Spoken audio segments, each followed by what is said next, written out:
The House will come to order. Today, the national anthem will be sung by Arabella Marcus, guest of Representative Woog, House District 19.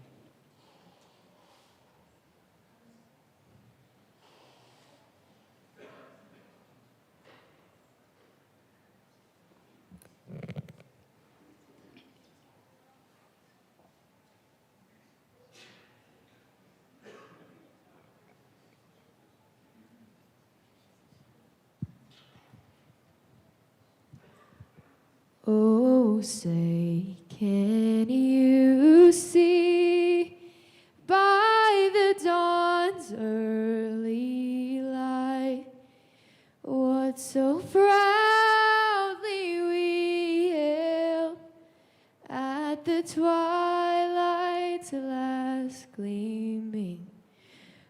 whose broad stripes and bright stars through the perilous fight, o'er the ramparts we watch, were so gallantly streaming. And the rockets' red glare, the bombs bursting in air, gave proof through the night that our flag was still there. Oh, say does that star-spangled banner yet wave o'er the land of the free and the home of the brave?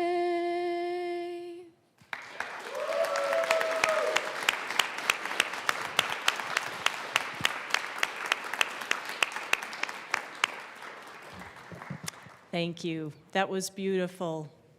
The Pledge of Allegiance will be led today by Representative Tatone. Join me in the Pledge of Allegiance. I pledge allegiance to the flag.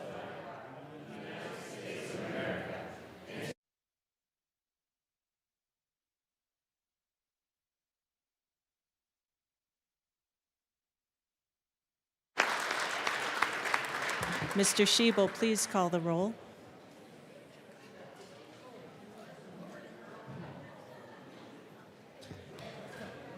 Representatives Bacon,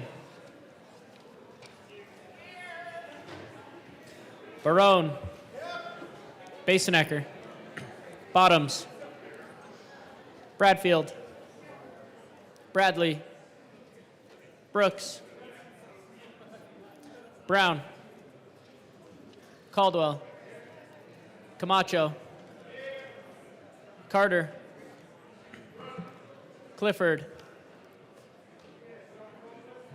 Representative Clifford, Excused.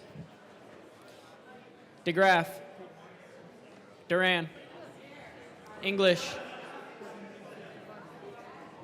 Representative English, Espinoza, Foray, Representative Foray, Excused. Oh, there she is. Flanell, Froelich, Garcia, Garcia Sander, Gilchrist, Goldstein, Gonzalez, Hamrick, Representative Hamrick, Excused. Hartsook,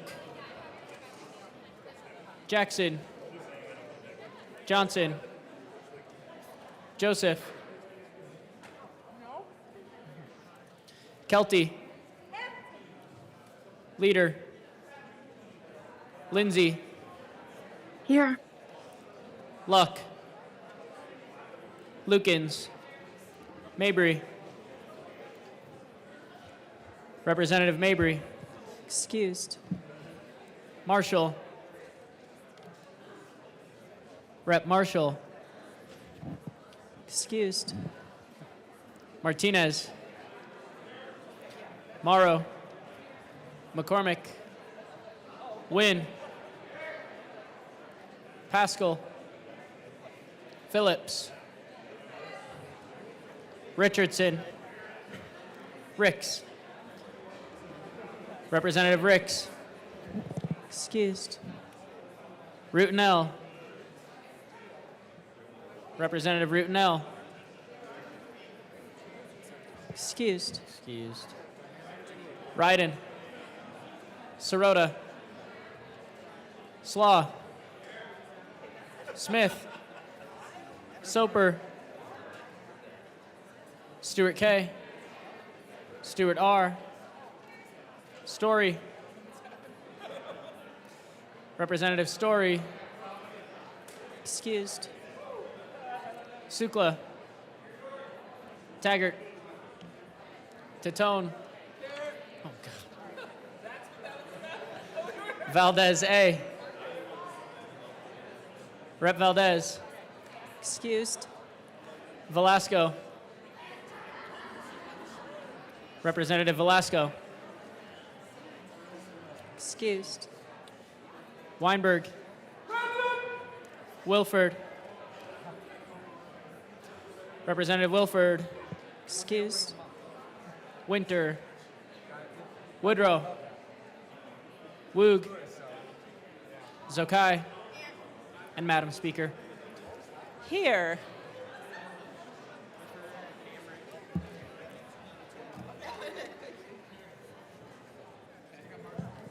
With 58 present, 7 excused, we do have a quorum. Representative Tatone. Madam Speaker, I move the Journal of Tuesday, April 14th, 2026 be approved and corrected as the Chief Clerk. Members, you have heard the motion that the journal be approved as corrected by the Chief Clerk. All those in favor say aye. All those opposed, no. The ayes have it. The motion is adopted. Announcements and introductions. Representative Zokai and Representative Wynn. Thank you, Madam Speaker. Members, we want to welcome the Sikh community of Colorado to the Capitol today. Yesterday, April 14th, was the Sikh holiday of Vaisakhi, and this morning we began with the Sikh prayer. Sikhs originate from the Punjab region in northern India and represent the 5th largest religion in the world. Currently, there are more than 30 million Sikhs around the world who celebrate Vaisakhi every year, and the Sikh community of Colorado is proud to help bring this wonderful cultural celebration to the people's capital. They hope that this event will be a great educational opportunity for the Colorado community to better understand their culture, religion, and people. And very exciting, today at 11 a.m., the Sikh community arranged for lunch for all the members, staff, and public in the Capitol. This is traditionally known as langar, known as a community kitchen open to all, no matter what their faith, gender, age, or status is, and it is offered by every single gurdwara in the world, including the 3 temples in Colorado in Commerce City, Englewood, and Colorado Springs, and we hope you will join us for some delicious lunch today. Representative Wynn. Thank you, Madam Chair, or Madam Speaker. Colorado is home to tens of thousands of Sikh Americans pursuing diverse professions and making rich contributions to social, cultural, and economic vibrancy of Colorado, including service members as members of the United States Armed Forces and significant contributions in agriculture, information technology, small businesses, and the hotel industry, tracking Indus, medicine, politics, technology, and many other industries. And we also want to highlight that Governor Polis will be signing a proclamation later today to recognize April as Sikh Awareness and Appreciation Month at 1:15 on the first floor. Thank you. Thank you. Representative Brooks. Madam Speaker, thank you. Good morning. Good morning. I want to change the narrative. Can we flip the narrative here? I think we should flip the narrative. Okay. Okay, we're going to flip the narrative. Everybody, what is today? Right? If I ask you what is today, what is April 15th? What are you going to say? I'll say, yeah, no, it's time we change the narrative of that. It's better than that, okay? Today's Jackie Robinson Day. Today is Jackie Robinson Day. All right? It is the day Major League Baseball honors the first man to break the color barrier, Jackie Robinson Day. I have a Jackie Robinson Day lapel pin. Absolutely. It is the one day of the year that if you turn on the TV to watch, of course, America's Greatest Sport, you turn on the TV tonight, you're going to see every single Major League Baseball player, manager, even the umpires wearing number 42. Number 42 was Jackie Robinson's number. It has since been retired in baseball. It is a day worth commemorating. I'm going to give you a couple of facts and a little background on Jackie Robinson. He made his debut today, August 15th, with the Brooklyn Dodgers in 1947. That was the Brooklyn Dodgers. Baseball, yeah, come on up. If you're a baseball fan, anybody who loves America's Greatest Sport should come on up. Made his debut in 1947 with the Brooklyn Dodgers. He was 28 years old. He already had played with the Kansas City Monarchs, as well as serving time in the military. The first Jackie Robinson Day was actually April 15th, 2004. but players did not wear number 42 until 2009. So here's a little bit of history. That's a good trivia question. Here's a little bit of history. Why did all players start wearing number 42? It was because in 2007, a player, center fielder, I bet you're going to remember his name, asked the wife of Jackie Robinson, Rachel Robinson, may I have permission to please wear Jackie Robinson's number 42? That player? Anyone? Ken Griffey Jr. Ken Griffey Jr. is the one who actually started that trend. Today, number 42 is retired on every single Major League Baseball team. So wearing it today is really a great way to honor the man and the baseball legend. I have a little note here. Anybody else? Who was the last person to wear? Boom. Mariano Rivera was the last person that could wear it, actually. You know everything. You know it all.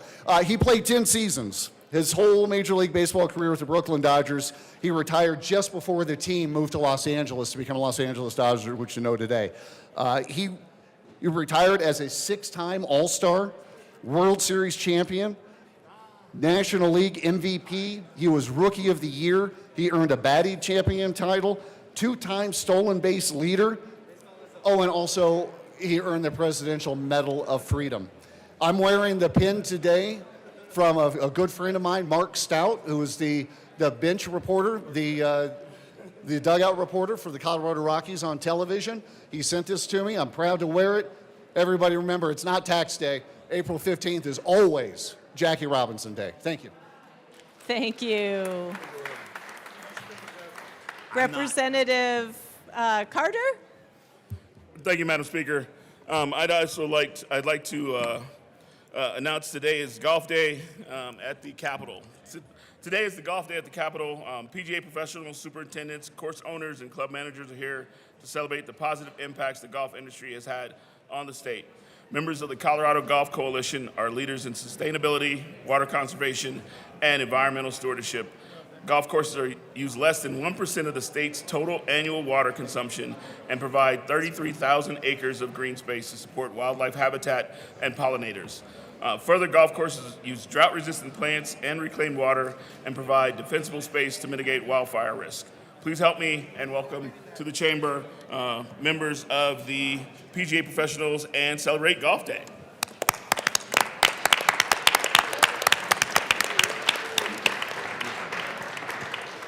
Welcome, everyone. Representative Mabry. Thank you, Madam Speaker. Judiciary Committee members, we have a light schedule today. At 1:30 or 10 minutes upon adjournment, whichever happens first. Actually, no, that's not true. It might not be upon, it might be later. But we're gonna hear 1283 for action only, Senate Bill 85, and we will not be hearing House Bill 1250 today. We're gonna push that to next week. Thank you. Representative Ryden. Thank you, Madam Speaker. Members, I had these placed on your desks. This is an invitation to tomorrow's Colorado Religious Freedom Day. We'll hear from an imam, a rabbi, a reverend, a pastor. It sounds like the start of a joke, but it is not. 11 o'clock tomorrow in the foyer on the first floor. Thank you. Representative DeGraff. Thank you, Madam Speaker. I just wanted to remind everybody that today is tax day. Now, every day is tax day in this room, and it is also around Tax Liberation Day. It used to be on the 14th of April, but thanks to your effort, it is now more towards the end of April. So Tax Liberation Day is the day that you start working for yourself instead of the state. And I would also like to commemorate another form of Dodger, and that is the 150,000 government employees that owe about $1.5 billion in taxes. So that's just another Dodger we can celebrate. Representative Lukens. Thank you, Madam Speaker. The House Education Committee will be meeting in room 107, 10 minutes upon adjournment, and we will be hearing Senate Bill 153. Thank you. Representative Hartsook. Thank you, Madam Speaker, and I missed the sign-up sheet, but it is a member's birthday, so where's Rep. Kelty running around at? We need the choir down here to sing. Capitol Choir. Rep. Kelty front and center. Capitol Choir. Birthday, Where's, birthday. Hey, you. Let's go. The choir down here to sing, and Rep. Kelty front and center so we can embarrass her. All right. All right, here we go. We're burning daylight. 1, 2, 3. Happy birthday to you. Happy birthday to you. Happy birthday, dear Becca. Cha-cha-cha. Happy birthday to you. Thank you. Thank you. Representative English. Members, can I please have your attention to introduce some outstanding, phenomenal, remarkable women in the chamber that Assistant Majority Leader Bacon and I have the honor of being a part of, which is the Kappa Alpha Sorority Incorporated. And today is our legislative day, so you will be seeing pink and green all day. Kappa Alpha Sorority Incorporated, an international service organization, was founded on the campus of Howard University in Washington, D.C. in 1908. It is the oldest Greek letter organization established by African-American college-educated women. Kappa Alpha Sorority Incorporated is comprised of more than 360,000 initiated members in graduate and undergraduate chapters located in 12 nations and territories, including the United States, Bahamas, Bermuda, Canada, United Arab Emirates, Germany, Japan, Liberia, Nigeria, South Korea, South Africa, and the U.S. Virgin Islands, led by International President and CEO Danette Anthony Reed of Dallas, Texas. Kappa Alpha Sorority often is hailed as America's premier Greek letter organization for African American women. I concur. Kappa Alpha Sorority's mission is to cultivate and encourage high scholastic and ethical standards to promote unity and friendship among college women, to study and help alleviate problems concerning girls and women in order to improve their social stature, to maintain a progressive interest in college life, and to be of service to all mankind. Kappa Alpha Sorority has been at the forefront of social justice to promote fairness and equity. They stand in the gap to empower our communities and act in the best interest of all people through social advocacy and justice. They will equip communities with the tools, knowledge, and support to activate their voices and mobilize self-help to empower communities to help themselves, including by providing information about African American and other women of color currently serving in political leadership positions, as well as how to create a pathway for women interested in politics. Today, we have members with us participating in our annual AKA Day at the Capitol from the Midwestern Regional District, the Midwestern Region Cluster A, Colorado State Connection, and the Social Action Coordinator, Regional Program Committee, Midwestern Region Assistant Secretary, Midwestern Region Assistant Financial Secretary, Regional Protocol Committee Co-Chairman. Also, members of the Youth Leadership Institute for AKA.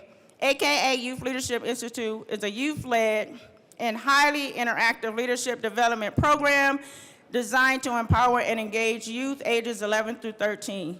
We will also provide educational services such as conducting programs, workshops, and field trips for middle school youth related to STEM, the environment, culture, and careers. They are sponsored by Mu Omega Chapter and Epsilon Nu Omega Chapter. There are 11 students here today also from the Robert F. Smith STEAM Academy, and they are, half are here and half are in the Senate. And I just want to say that I'm honored to be a prestige member of the Alpha Kappa Alpha Sorority Incorporated, and I just celebrated my 1-year anniversary, and I am a member of the Iota Beta Omega chapter of Colorado Springs. So if you ladies would please stand and be recognized.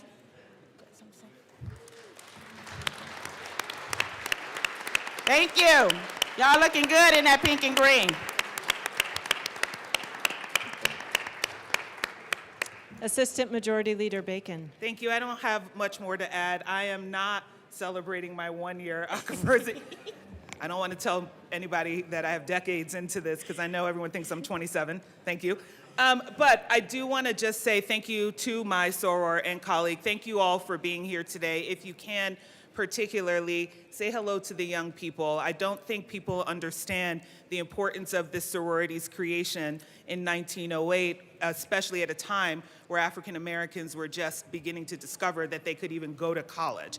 And so the legacy from the sorority is to push women and young women, not just into service, but into higher education, which can wholeheartedly change culture and communities. So thank you all for standing. Thank you for the respect and reverence that you've shown today. Deeply appreciated. Thank you, guys. Representative Gilchrist. Thank you, Madam Speaker. Sorry, this is a very boring announcement after that wonderful tribute. The Health and Human Services Committee will meet today at 1:30 to hear the following bills in order. Senate Bill 060, House Bill 1347, and then House Bill 1314 for action only. We'll see you there. Thank you. Representative Joseph, did you have an announcement? Okay. Members, we are moving to business. I will ask you to take your seats.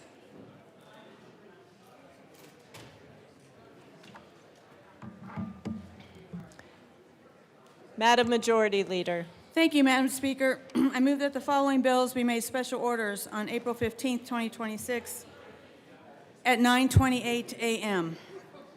Senate Bill 109, Senate Bill 104, House Bill 1245, and Senate Bill 121.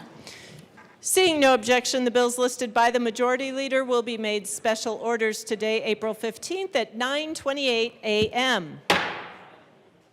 Representative Ryden.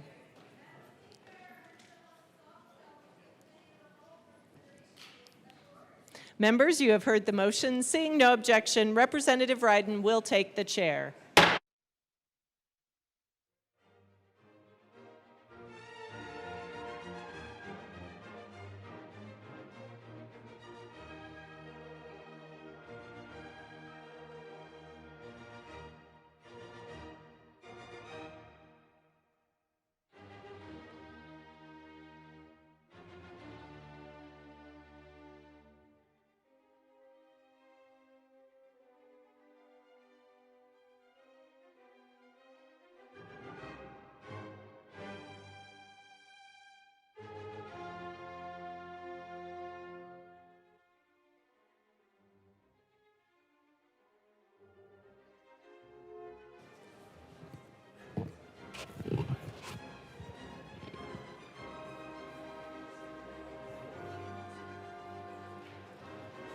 All right, the committee will come to order. With your unanimous consent, the bills will be read by title by George, unless there is a request for a reading of bill at length. Committee reports, they're printed in your bill folders. Floor amendments are going to be shown on the screen, on iLegislate, and in today's folder on your box account. Bills will be laid over upon motion of the Majority Leader, and that coat rule is relaxed.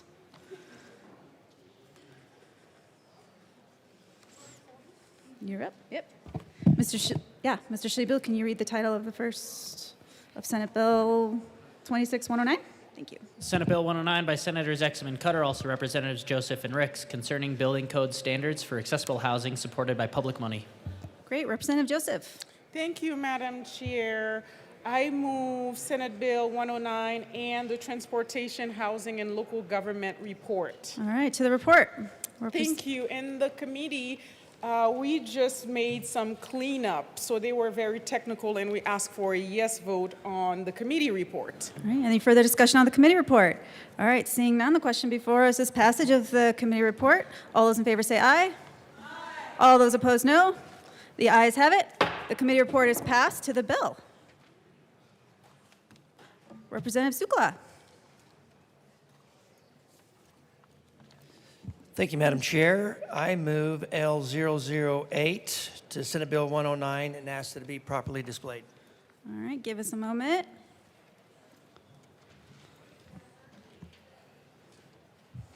Thank you.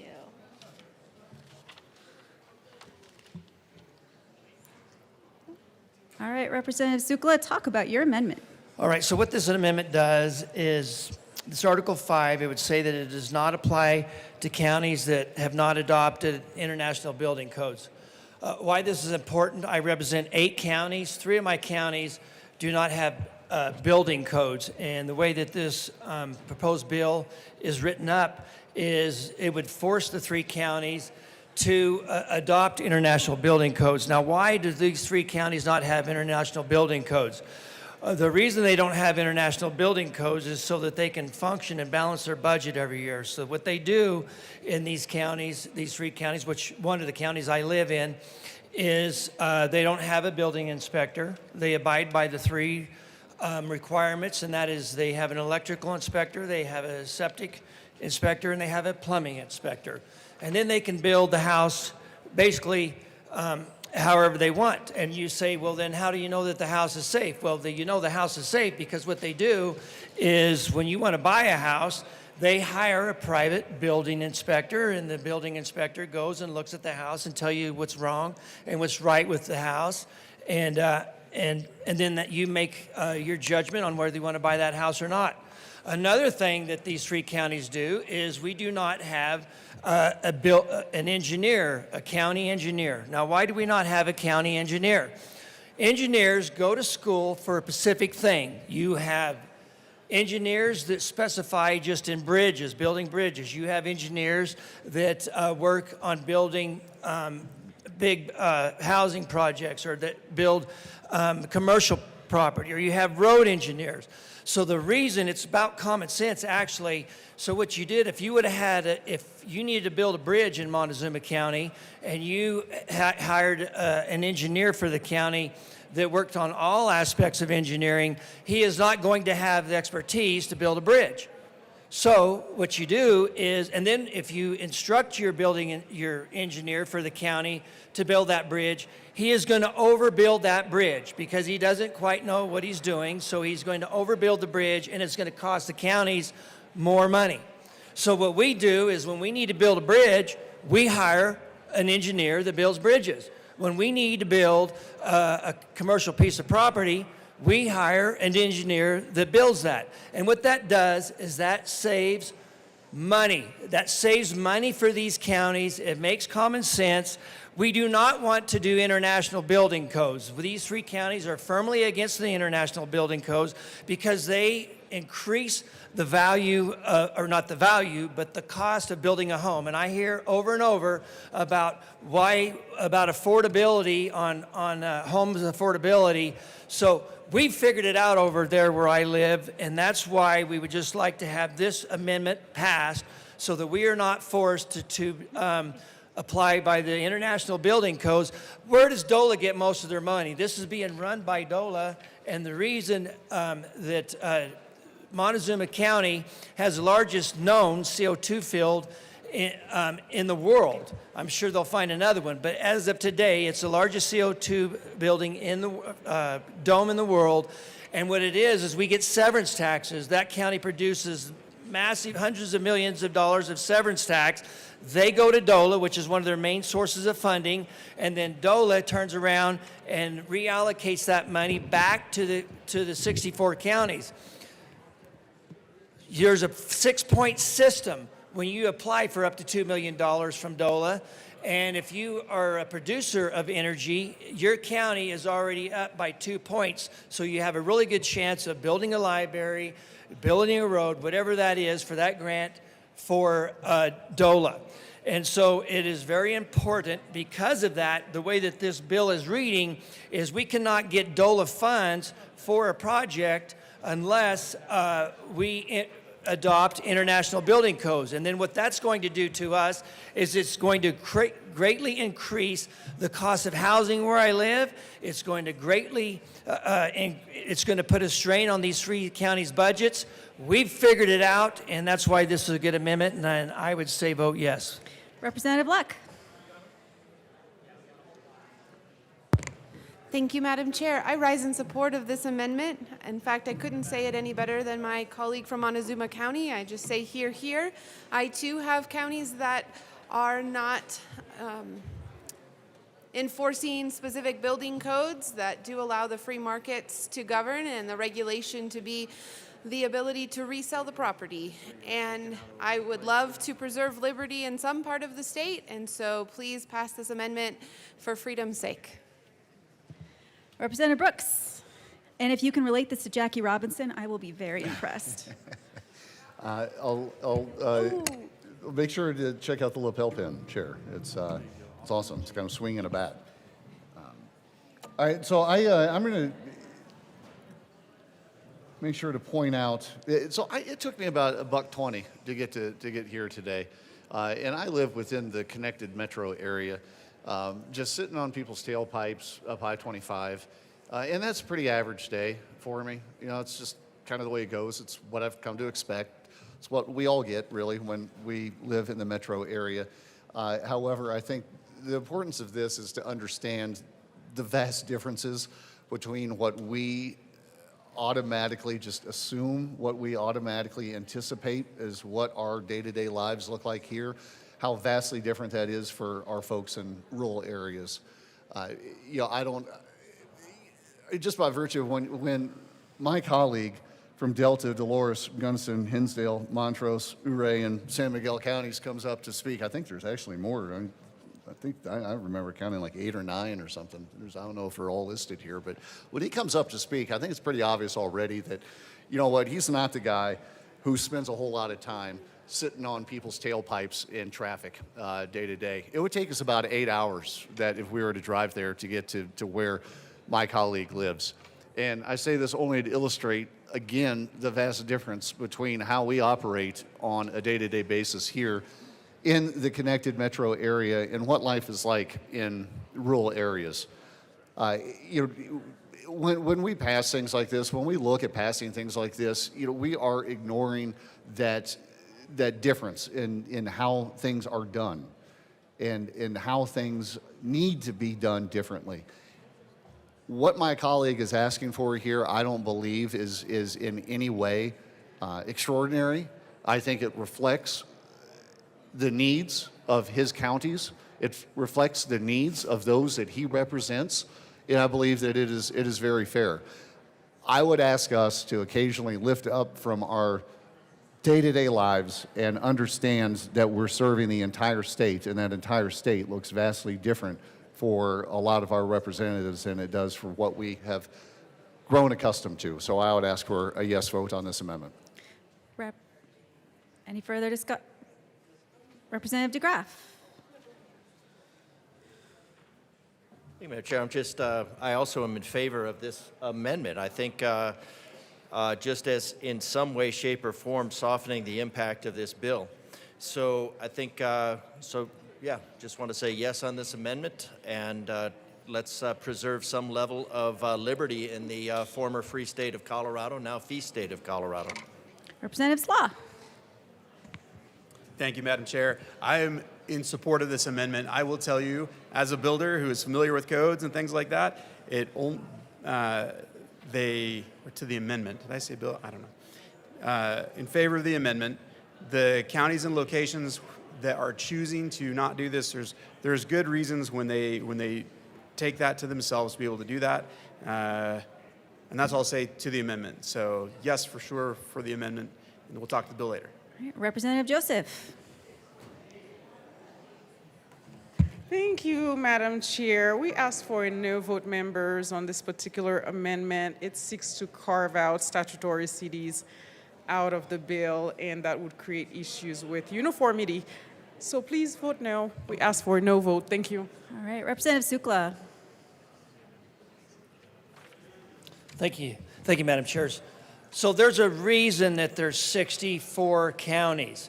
They all function differently. So the carve-out that we're talking about has already been created by making 64 counties. Otherwise, there wouldn't be a county. So each county is different. They're unique. They're special to the people that live in those counties. And the people that live in these 3 counties do not want international building codes. They do not want to live in a neighborhood where every 3rd house looks alike.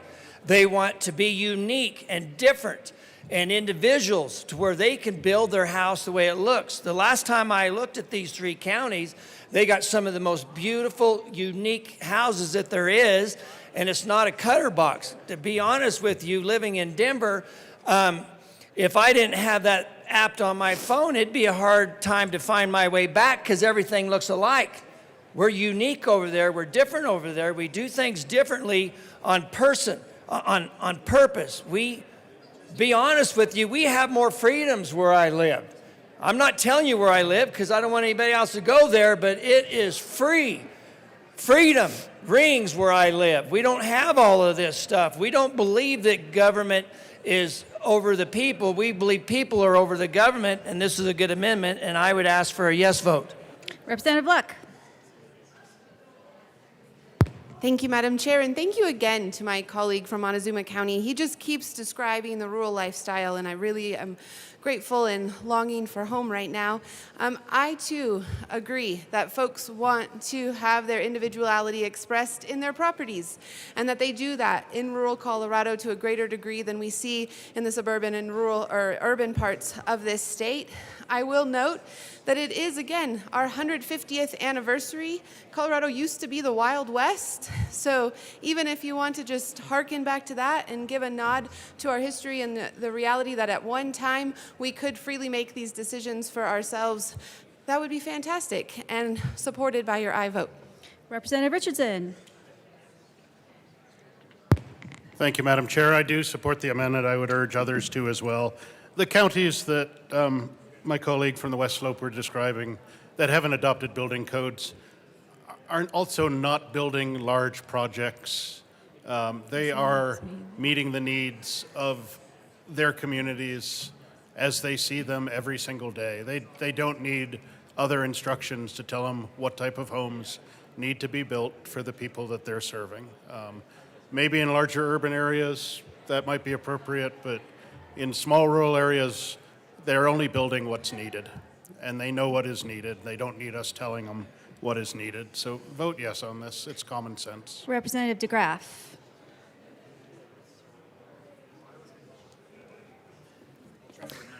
Thank you, Madam Chair. Just that it's an interesting question. Citizens, in the form of we hold these truths to be self-evident that all men are created equal, endowed by their Creator with certain unalienable rights. So who has the rights? The citizens have the rights. And government is instituted to secure those rights. So what kind of government? So the citizens are the ones that have the rights. The government has the collective rights that are not extended past the rights of the individual. You don't have the right, although you have the ability, you don't have the right to steal and legislate money from citizens.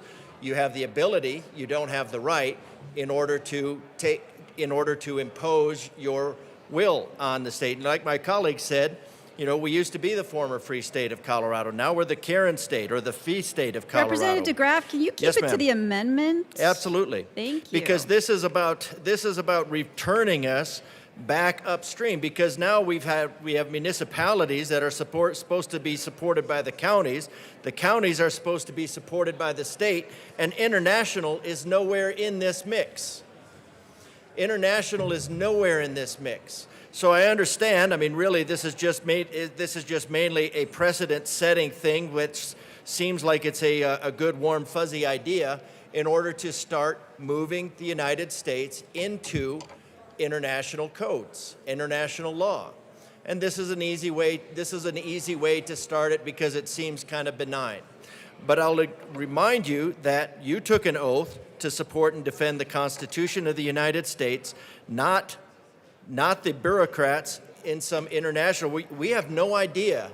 When we looked at this, when it was presented last year or the year before, because this is a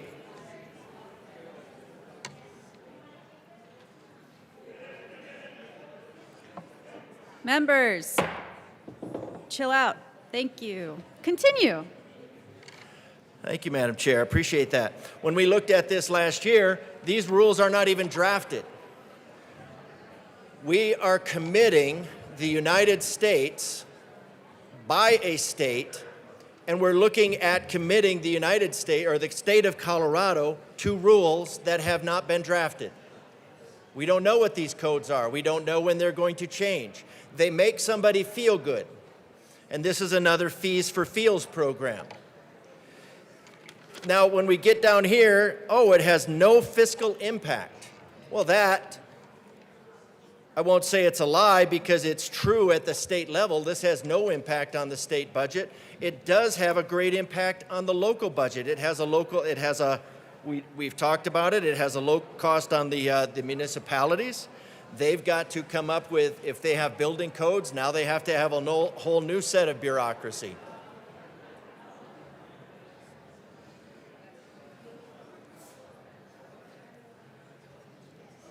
Would have to hire a building inspector. And as to the costs, when we're looking at the all the time of saying we want to increase affordability, you could do this maybe for a couple $1,000 up Members, front. it's getting kind of loud, so if you could all take them outside, that would be helpful. Thank you. Take it off the floor. So, but there are some estimates that these international building codes would add, on the low end, $500 to $2,000. And what are you achieving? On the high end, it could cost $5,000 to $25,000 per house.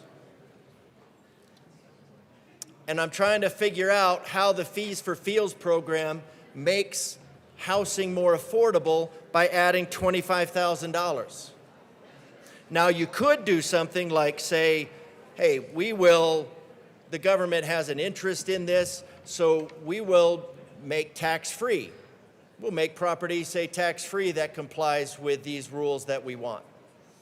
And then you have a voluntary program that may or may not, it depends on how you structure it and how you incentivize it, but this is an imposition on the property, life, liberty, and property. Can't deprive life, liberty, or property without due process. This is making housing more expensive, a lot more expensive. It's going to increase delays in the approval process. So this amendment, really we need to vote against the entire bill. Well, it's well intended. The consequences of it, not intended by the sponsors certainly, but certainly intended by those behind the bill, are going to drive costs of housing up. Because if the outcome is obvious, the intent can be inferred, and the obvious outcome of this bill is that housing is going to take a lot longer, it's going to cost a lot more, it's going to make for the younger generation of Colorado, it's going to push home buyership. Now, I understand that the investors would like to have all of the property under their control. The abolition of private property is a party goal, but if we're going to say we want affordable housing, then this is not the way to do it. This amendment actually helps us move in the right direction. So vote yes on this amendment, vote no on the bill. Representative Slaw.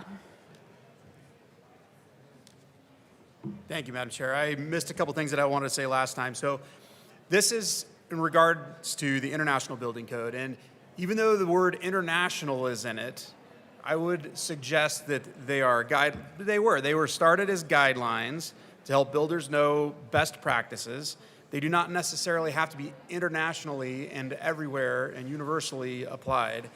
In rural counties and in locations where they don't adopt International Building Code and use it as a standard or have inspectors that do this, this will increase their costs. They'll have to figure out how they work a new state requirement into into how the county already does something, and that's going to come at a cost to them, and that cost will trickle down to the people, honestly, that we're probably trying to help right now, and that's going to be the people that need these places. Affordability is a huge issue, arguably the biggest issue in the state. I think that every single one of our districts would bring that back to us as our biggest issue. And so allowing counties that choose not to use the guidelines, said in my best pirate voice, to mandate what they do, we should exempt them and allow them to choose whether they're going to do this or not. There's likely no reality where they are going to have big problems where they're not providing accessibility for people. That's probably not going to happen. It would be the extremely rare case, I think. I think that this amendment is great so that it allows the counties that do not use the guidelines, which are just best practices and not meant to be universally applied everywhere at all times to everyone, to be able to be chosen to opt out of by those counties. Thank you.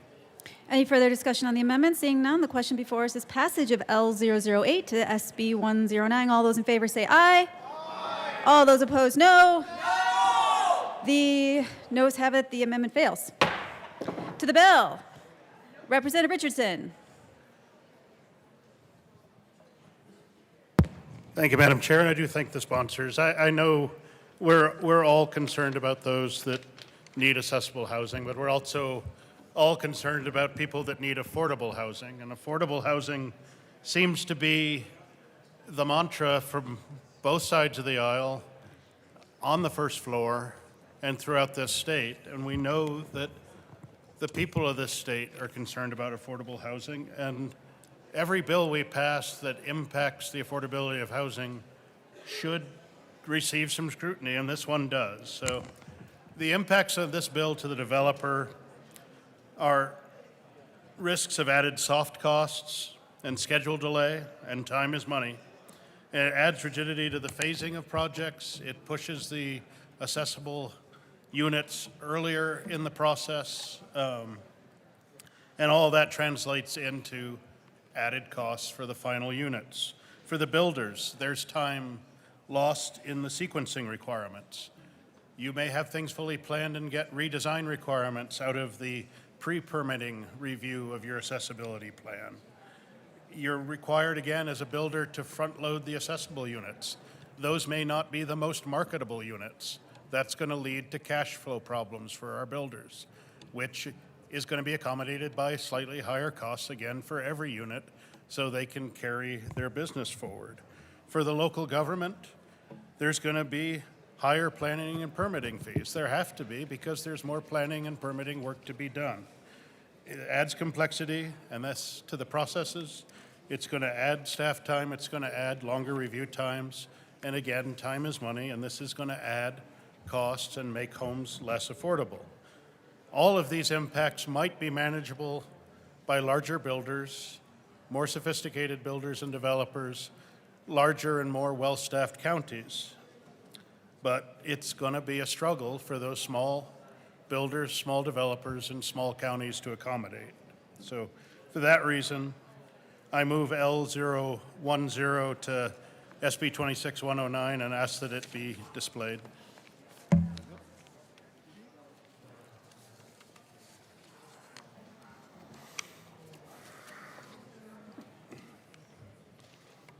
That is displayed. Representative Richardson, tell us Thank you. more. This amendment would carve out counties that have populations of less than 50,000 residents. I don't think there is a lot of risk to the main intent of this bill by doing so. It applies to projects of 50 residences or more. These smaller counties rarely have projects of that size, and those projects of that size are extremely scrutinized. And again, in smaller counties, builders and developers are building to suit the needs of that specific community. This isn't, we're not talking the large urban areas where you're building on spec because you know the demand is there. In our smaller counties, things are not built unless they're needed, and they're built for the people who need them. And I don't think this bill is going to address any issues in these smaller, under 50,000 counties. So I do ask that this amendment be approved. Okay, further discussion on the amendment. Representative Sukla.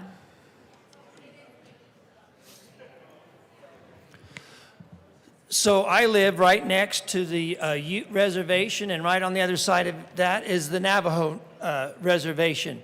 And they have a lot of housing called hogans. And they built them with economy lumber, which is lower grade lumber, and mud. And they don't have any building codes, and they've been doing it for 100 years. So this is a good amendment. I only have one town that is over 50,000, Montrose, Colorado. This is a good amendment. It would exempt all them. And believe it or not, where I live, a lot of us build our own homes. I will never forget when my grandfather told me, he said, we live so far away. He says, I was a plumber, I was an electrician, all of these trades, we had to do ourselves. We had to build our own homes. We built our own barns. We didn't need any help, and we don't need any help now by telling us that the counties that don't have these building codes have now got to, you talk about added cost, now we got to have a building inspector. So now we're going to start a whole new department that's going to cost hundreds of thousands of dollars in each of these counties. We're doing just fine. There has been no wolf that has came and blown our houses down. We're doing just fine. This is a good amendment. Pass it. Thank you. Representative Slaw. Thank you, Madam Chair. Again, talking about affordability and costs. This is a good amendment. This will help in those locations. So when it comes to costs to do this, a designer is going to have to add this into the design. They're going to charge more. An engineer and an architect are going to have to engineer it, and they're going to charge more. Building departments, maybe contract reviewers, if the county doesn't have a building department, or if a municipality doesn't have a building department, typically they contract for review. That's going to cost more. Materials are going to cost more, labor is going to cost more, everything's going to cost more, and at the end of the day, builders are going to charge more, and there's going to be a small percentage. So we're just going to continually little bit by little bit, increase the costs and reduce the affordability of things. And this is especially true in examples like this amendment points to, where we're in smaller counties where this would be a one-off. For me, as a builder in a location where I don't build a lot of things like this, or there's not a lot of things that are happening that are exactly like this, this is going to be a one-off or a rare thing where I don't do it very often. So bringing in the labor and having the engineering, having all the design done is going to be relatively uncommon, and so it's just going to be an even higher percentage of cost. Now, I get it that there are templates and things like that, and there are base plans that designers might use, and there are basic engineering that engineers might use. And building departments and contract reviewers, they're going to be familiar with this, but still, the point remains that they are going to charge for even those recycled basic plans that show how to build this. And at the end of the day, it is still going to be an increased cost to the individuals who need the accessibility. They're going to be the ones that are going to be paying for it. And everybody else is going to be paying for it as well, but it's the people who are trying to help are going to be paying for it. But they're not probably going to be paying for it in the places where it's going to be forced. They probably already are in a location that already has the accessibility. They've already taken care of that. It's in other locations where this isn't necessarily necessary that it's going to increase the costs. Thank you. Representative DeGraff.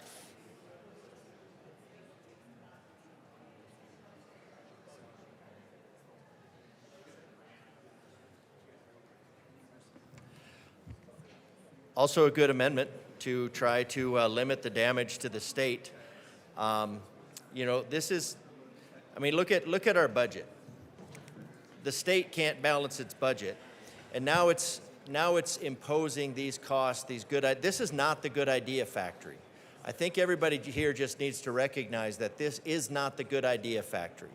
And you need to recognize that these ideas that are being pushed in from outside groups do not have the best interest. These are what the the return on investor. I don't know what the purpose of this is, but we're having, we have changing building codes.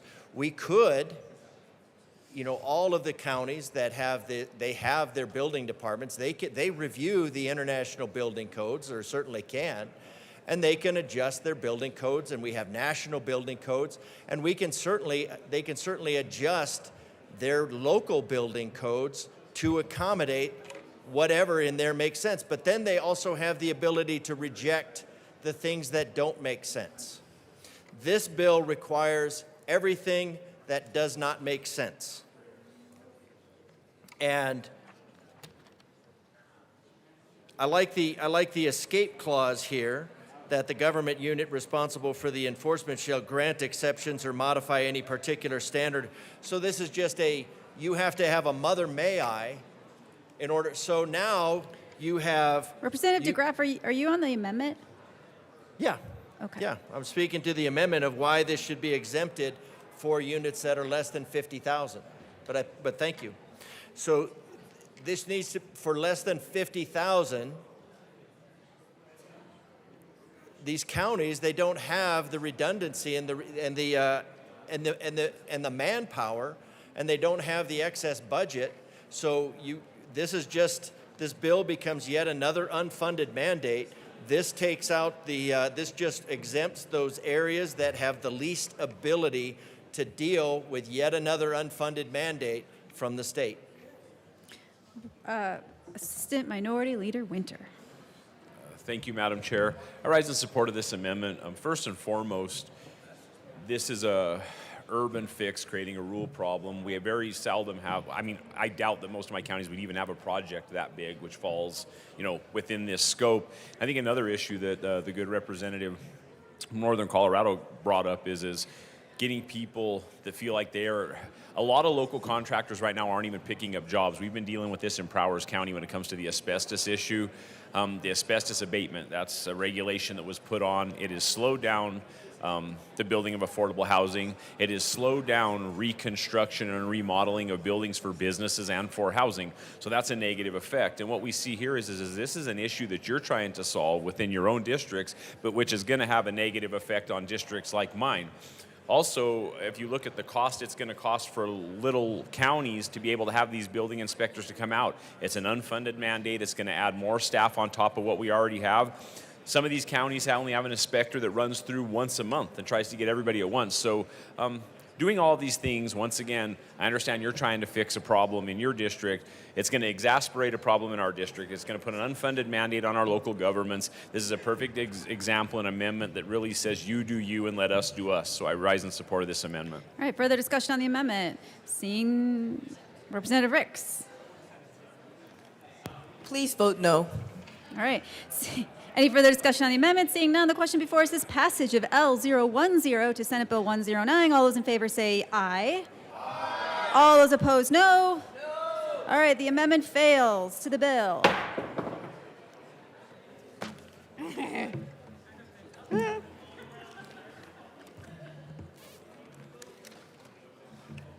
Representative Joseph. Yeah, Representative Joseph. Can you bring this down? Members, this bill is about something simple but incredibly important, making sure that as we build more housing in Colorado, we are building housing that works for everyone, including people with disabilities, seniors, and anyone with mobility challenges. Right now, we know there is a gap nationally. Only about 1 in 10 homes are considered accessible.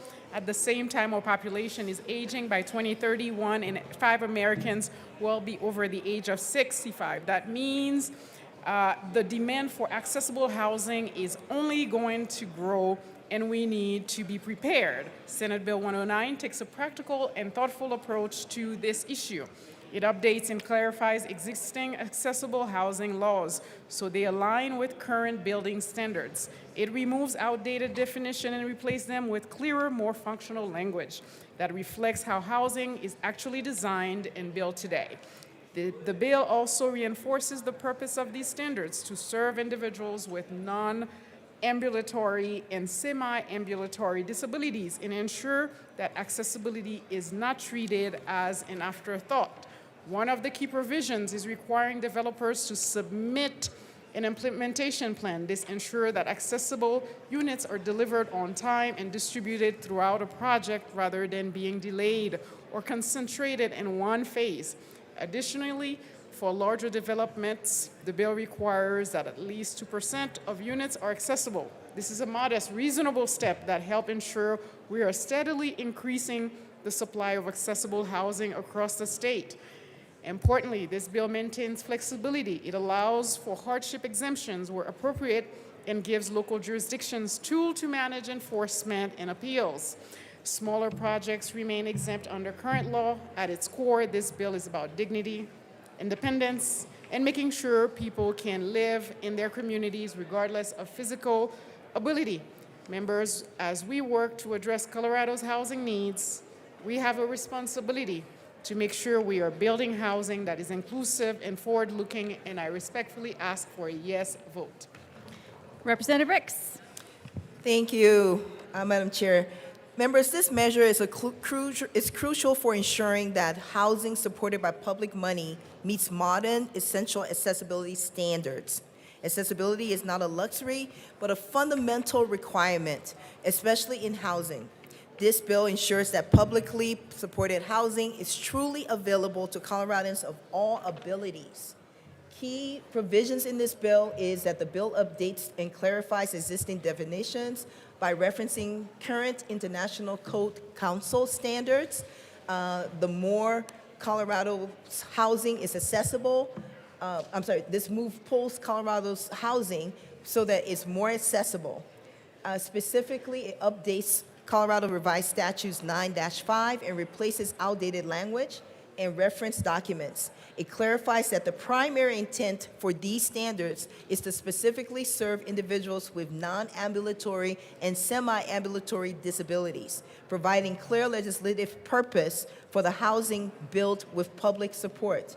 It's going to streamline the implementation, and the bill requires covered developers to create a plan to deliver accessible units, bringing much-needed structure and accountability to the construction process. It also permits enforcing agencies to develop an alternative process to resolving repeals and making the process more efficient for all parties involved. There's no fiscal impact on this bill. We want to assure that the committee and the committee of the whole that there's no fiscal impact on the state or the local government. And these changes are procedural and technical updates to existing statutes. We ask for your yes vote on this bill. All right, any further discussion on the bill? Representative Slaw.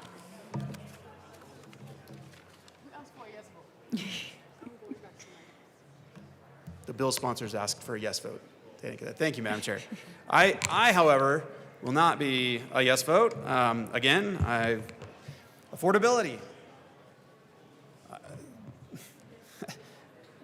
Everybody in the state of Colorado knows that affordability is a huge issue that we have right now. I appreciate the intent of the bill sponsors on this. I would remind my good friend and bill sponsor here from Boulder that we sponsored a bill together that addressed our seniors. And our seniors are people who would be impacted and who would probably have more good use for this. So it cannot be said that I do not care for people who are semi-ambulatory or not ambulatory and who would benefit from this bill in some ways if accessibility was given to them in somewhere that they were choosing to live. However, I will still say housing affordability is a huge issue in the state of Colorado. It's a big issue everywhere, more so here in the state of Colorado, and it's because we continue to push policies that are, as one of the sponsors mentioned to me, a one-size-fits-all policy. This is not a one-size-fits-all world. I think we've heard lots of times about how important diversity is. I think you can look at our counties and see that our counties are diverse. We missed the opportunity to adopt 2 amendments for our diverse communities, ones where this would impact almost nobody and would do nothing except for increase the costs from builders, of which I am one, to the local individual. This is not a good bill. It's short-sighted. It doesn't accept other opinions. It tries to impose an international building code, which was never meant to be universally imposed upon everyone at every place. It is meant to be a best practices place. It is adopted in one of its years or one of its forms by almost every municipality or almost every county, but not all. And those who did not want it should not have been forced to have adopted it. Again, this is something that most builders and most designers in most places and for most reasons are going to be doing anyway. There's no reason for us to mandate it. There's no reason for us to increase the costs because of a bill that we've decided to shove onto builders and designers and people in the state of Colorado. Freedom to choose and to do as they want and to use the building code and guidelines as they desire is sometimes something that we need to keep.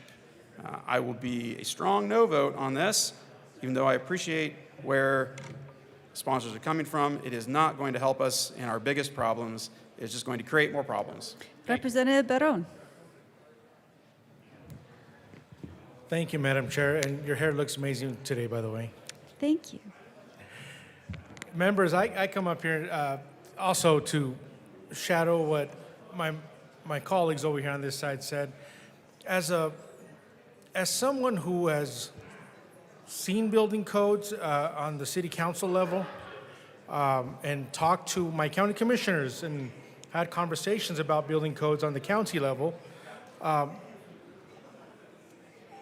want to go ahead and say the same thing about affordability. At the city council level, we would choose to either adopt or not adopt these building codes, some of the newer building codes, for the reasons of affordability. When you mandate a builder, a developer, an industry developer to build the buildings in a certain way that really doesn't affect how they operate and the area they operate, like for example in my district is Henderson up to Greeley, up 85 corridor, we really don't see very many wildfires that go out of control. Now, to mandate these buildings to build fire retardant materials, which cost more, by the way, on the buildings that really don't need it, it's just raising the cost of that building, raising the cost of building that building, which in turn will translate to the cost of selling it, to be able to use it, to operate in it, to maintain it. To maintain these newer building materials costs money. In an age where we're at right now, where both sides of the aisle agree that the cost of living, the cost of doing business in the state is rising, we're just adding on to it by mandating this type of legislation to a one-size-fits-all to the entire state. Like my colleague said, this is such a diverse state. And I've said this in the past before. We have mountain ranges, we have plains, we have a desert. You know, we have so many diverse areas that one size fits all is not going to work. It may bring everybody up to the same level, but you're just raising the cost for the areas that don't need to be at that level, that don't need to have those newer materials, don't need to spend more money to maintain those newer buildings. Now, obviously, there are plenty of areas in the building code that obviously need to be used. Wheelchair accessibility, stuff like that. Yes, agreed. But everything else it can't be in a one-size-fits-all legislation. And when we're mandating this stuff here out of this building, it's affecting the people out in the state to be able to afford to buy these homes, to rent these apartments, to rent these homes, to even build a shop or an industrial complex to operate their business in this state. It's not going to work. They're just not going to do it. We're going to lose tax revenue. We're going to lose population. We're going to have more homeless. So the unintended consequences of, I'm not saying this bill specifically is going to do all of that. It's not going to do all of that, this bill specifically, but it's going to be one more layer, one more step towards that. We want to try to avoid this, try to lower this regulation so that people can get their feet beneath them and be able to live in the state, operate in the state, do business in the state. So for obvious reasons, I'm going to be a no vote on this, not just because of what I said, but because I've lived it. I have a shop. My father has a shop in Fort Lupton that we actually had to go through the county building code. And now, if we would build that shop today, it would be unaffordable. I see it in the eyes of a local official that have seen this and are on the ground level of how the community is going to be affected by this. So I also urge a no vote for my colleagues, and hopefully you'll see that in that type of light as well. Thank you. Representative Brooks.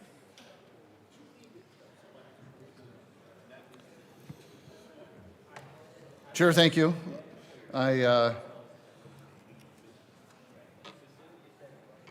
would like to come up and agree with my colleague from Weld and Adams County.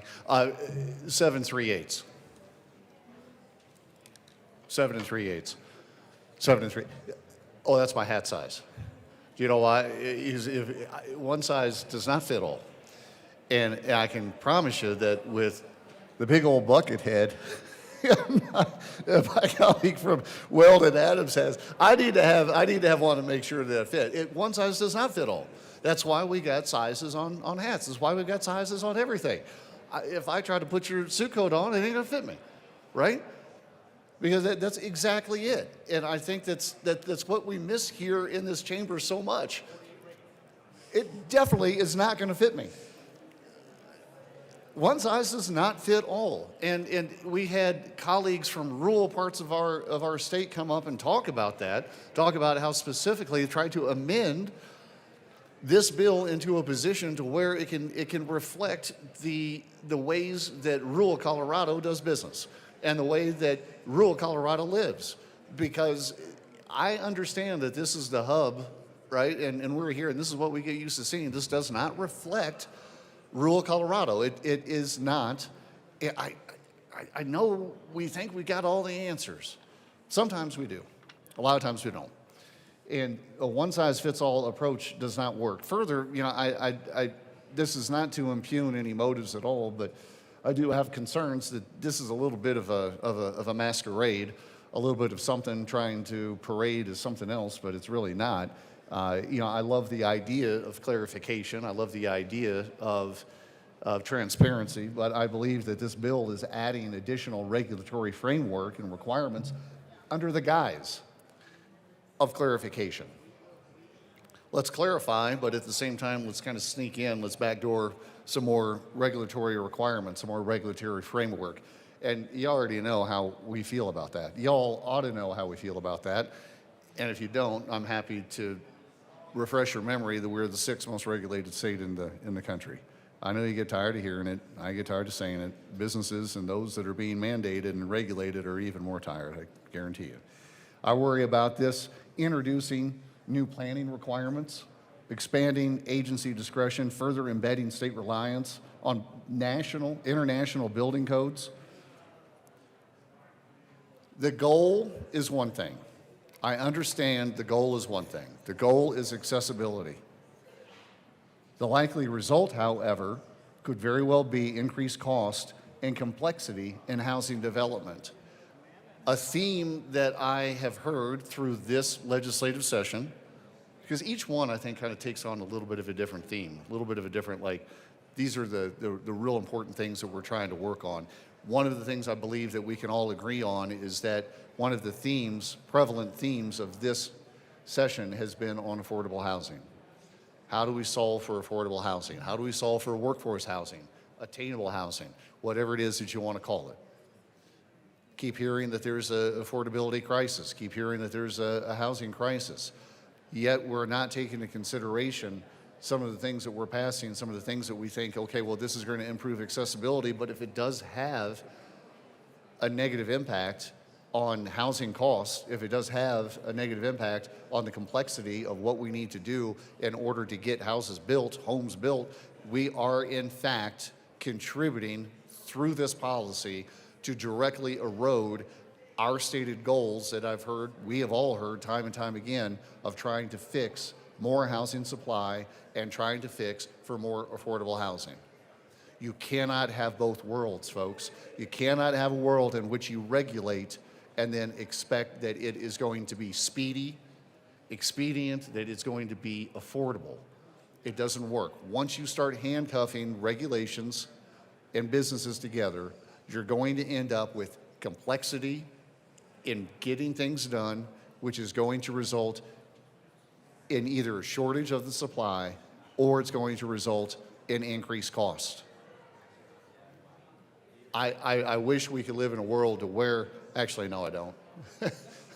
I actually wish that we would understand maybe that there are just consequences for the things that we pass. I do have concerns about some of the long tail, perhaps unintended consequences of what we have here, because this bill is going to have impacts in areas that we're not fully flushing out. So I ask for a no. Any further? Representative DeGraff.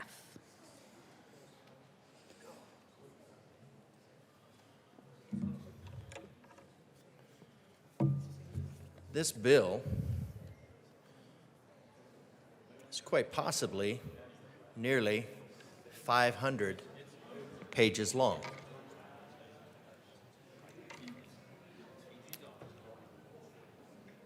We could possibly become the most regulated state with this bill. I know that's a goal. I know it's been pushed forward, and I congratulate the sponsors on figuring out a way to push us over the top so Colorado can be the most regulated state. And so why do I say that? The accessibility provisions within the International Building Code, so I'm not appealing to the entire building code, just the accessibility provisions, are primarily found in Chapter 11, which is relatively short. It's wafer thin, typically spanning 15 to 25 pages, depending on the edition and the formatting. However, the IBC relies heavily on the separate ICC A117.1, accessible and usable buildings and facilities, standard for the detailed technical requirements.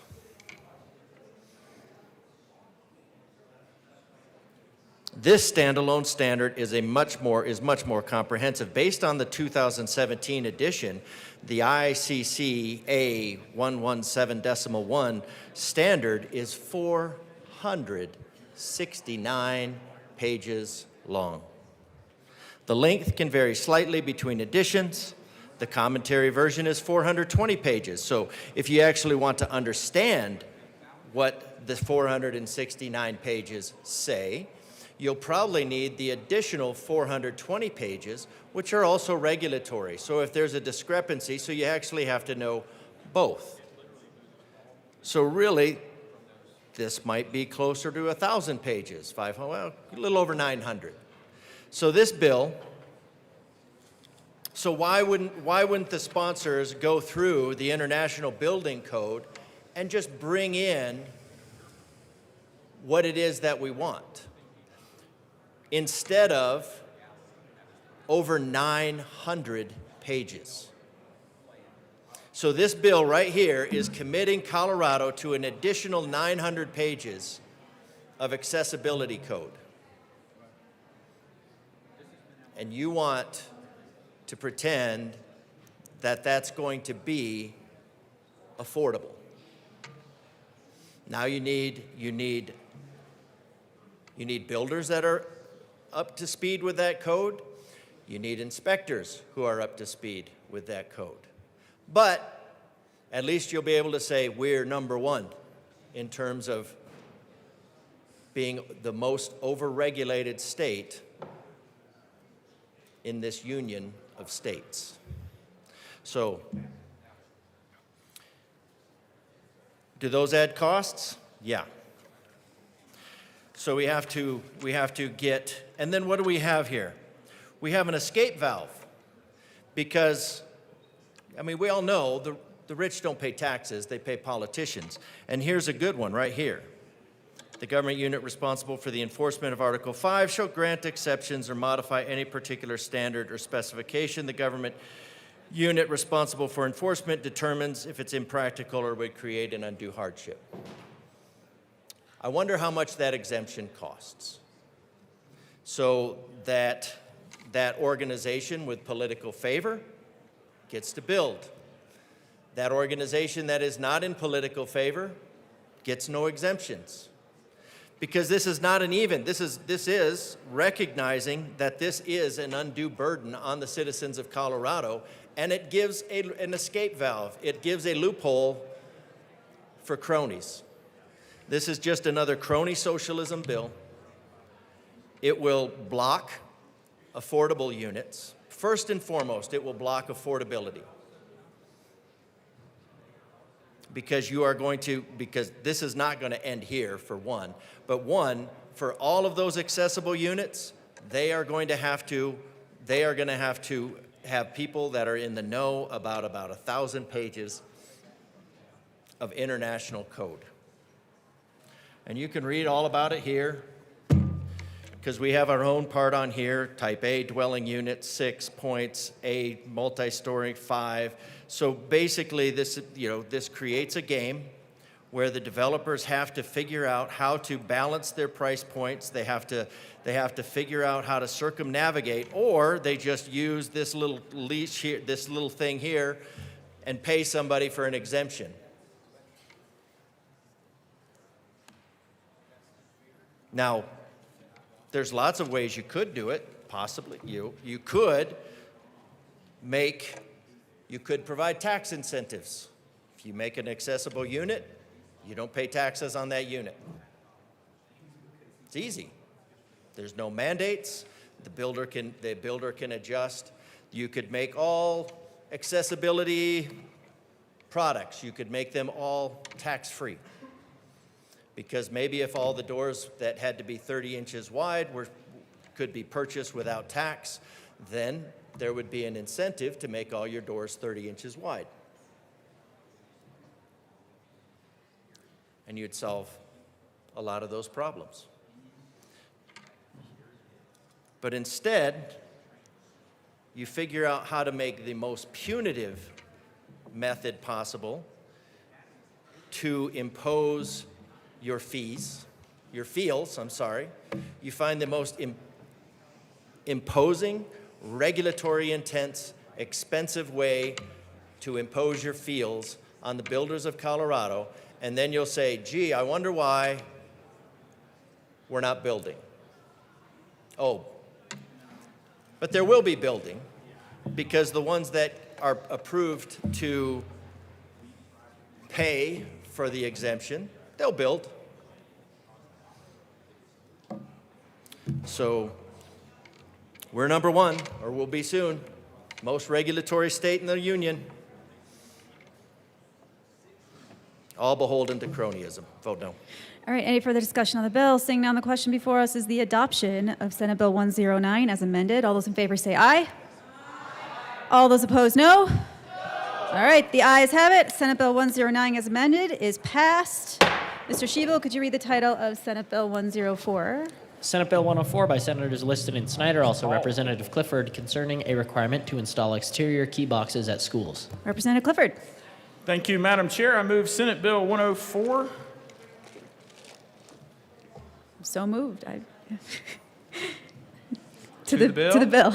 Okay, thank you, Madam Chair. This is about requiring the same key boxes that we use for fire departments on the front of schools, often put in front of glass doors, et cetera, et cetera, et cetera, specifically for law enforcement to be able to enter schools in emergencies. These boxes will be located in different locations so that they won't be in the line of fire, et cetera, if there is an active shooter or something of that nature. And I ask for a yes vote. Representative Bradley. Thank you, Madam Chair. Thank you to the bill sponsor. I know you don't have kids, but I can see the TikTok challenge now. Find the school key box all over school. You don't have TikTok or kids, but you should see what they did to the toilets in the kids' schools, or ketchup bottles all over the kids' schools. I guess I don't understand why we don't want to keep the shooters out of the schools. I don't understand why we don't give more to school safety.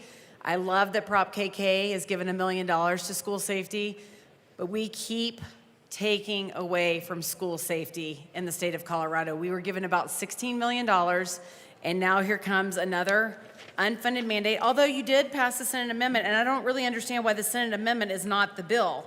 The Senate amendment is, notwithstanding the requirement to install an exterior key box pursuant to this section, a local education provider is not required to install an exterior key box at a school if the school is a key box that does not satisfy the requirements for exterior key boxes set forth, blah, blah, blah, blah, blah, and has an alternative plan and procedures to provide emergency access for local law enforcement. So why not just make that the bill? Why not just let them do it? And if they don't get the school disbursement grant, then they don't have to do it in the first place. So why not just make that the bill? Local control is what we come up here and talk about all the time. And I believe that Douglas County opposes the bill in the first place. It's interesting that a bunch of lockbox, like knockbox, do you want to come up and have a conversation? Okay. Churches, private schools, charter schools, we're mandating on all of those schools. I think the representative from Douglas County just talked about hat sizes, that they're all different sizes. So why are we mandating a one-size-fits-all yet again? If the principals have a good relationship with law enforcement, why can't we let them have their best practices? Why are we mandating what rural schools do? Why are we mandating, and you're not now, because the people that get the disbursement do it, and the people that don't get the disbursement don't have to do it. So how are we figuring out who has the lockbox, who doesn't have the lockbox? How does EMS know which schools have the lockbox in case of an emergency? They're looking all around for the lockbox, but one school in rural Colorado didn't have it. The other school in rural Colorado has it. One school in Douglas County got the disbursement. Another school in Douglas County didn't get the disbursement. Law enforcement's like, well, which one did? Which one didn't? Highlands Ranch High School has it, but Thunder Ridge doesn't have it. This just seems like chaos to me. Is there going to be like an online transparency of which schools have the key box? Which schools got the grant funding? Which schools have the exterior key box? I mean, this just seems like we're just bored trying to figure out what vendor bill to run today. I'm just trying to figure it out. I just pass the bill as the amendment. And if the schools want to do it, let them do it. And if not, let the TikToks begin. Thank you. Any further discussion on the bill? Seeing none, the question before us is passage of Senate Bill 104. All those in favor say aye. Aye. All those opposed, no? No. All right, the ayes have it. Senate Bill 104 passes. Mr. Schiebel, can you read House Bill 1245? House Bill 1245 by Representative Kelty concerning theft by contractors. All right. The birthday girl, Representative Kelty. Thank you, Madam Chair. And I move. Sorry about that. I move HB 26-1245. And all right, to the bill, Representative Kelty. Thank you, Madam Chair. Everyone, this bill is a bill that we heard in committee, and we had a great turnout for testimony. There wasn't anyone there that was against it. Everyone there was for it. I'll tell you a little bit about it. Colorado homeowners deserve protection from bad actors who exploit trust, vulnerability, and financial hardship.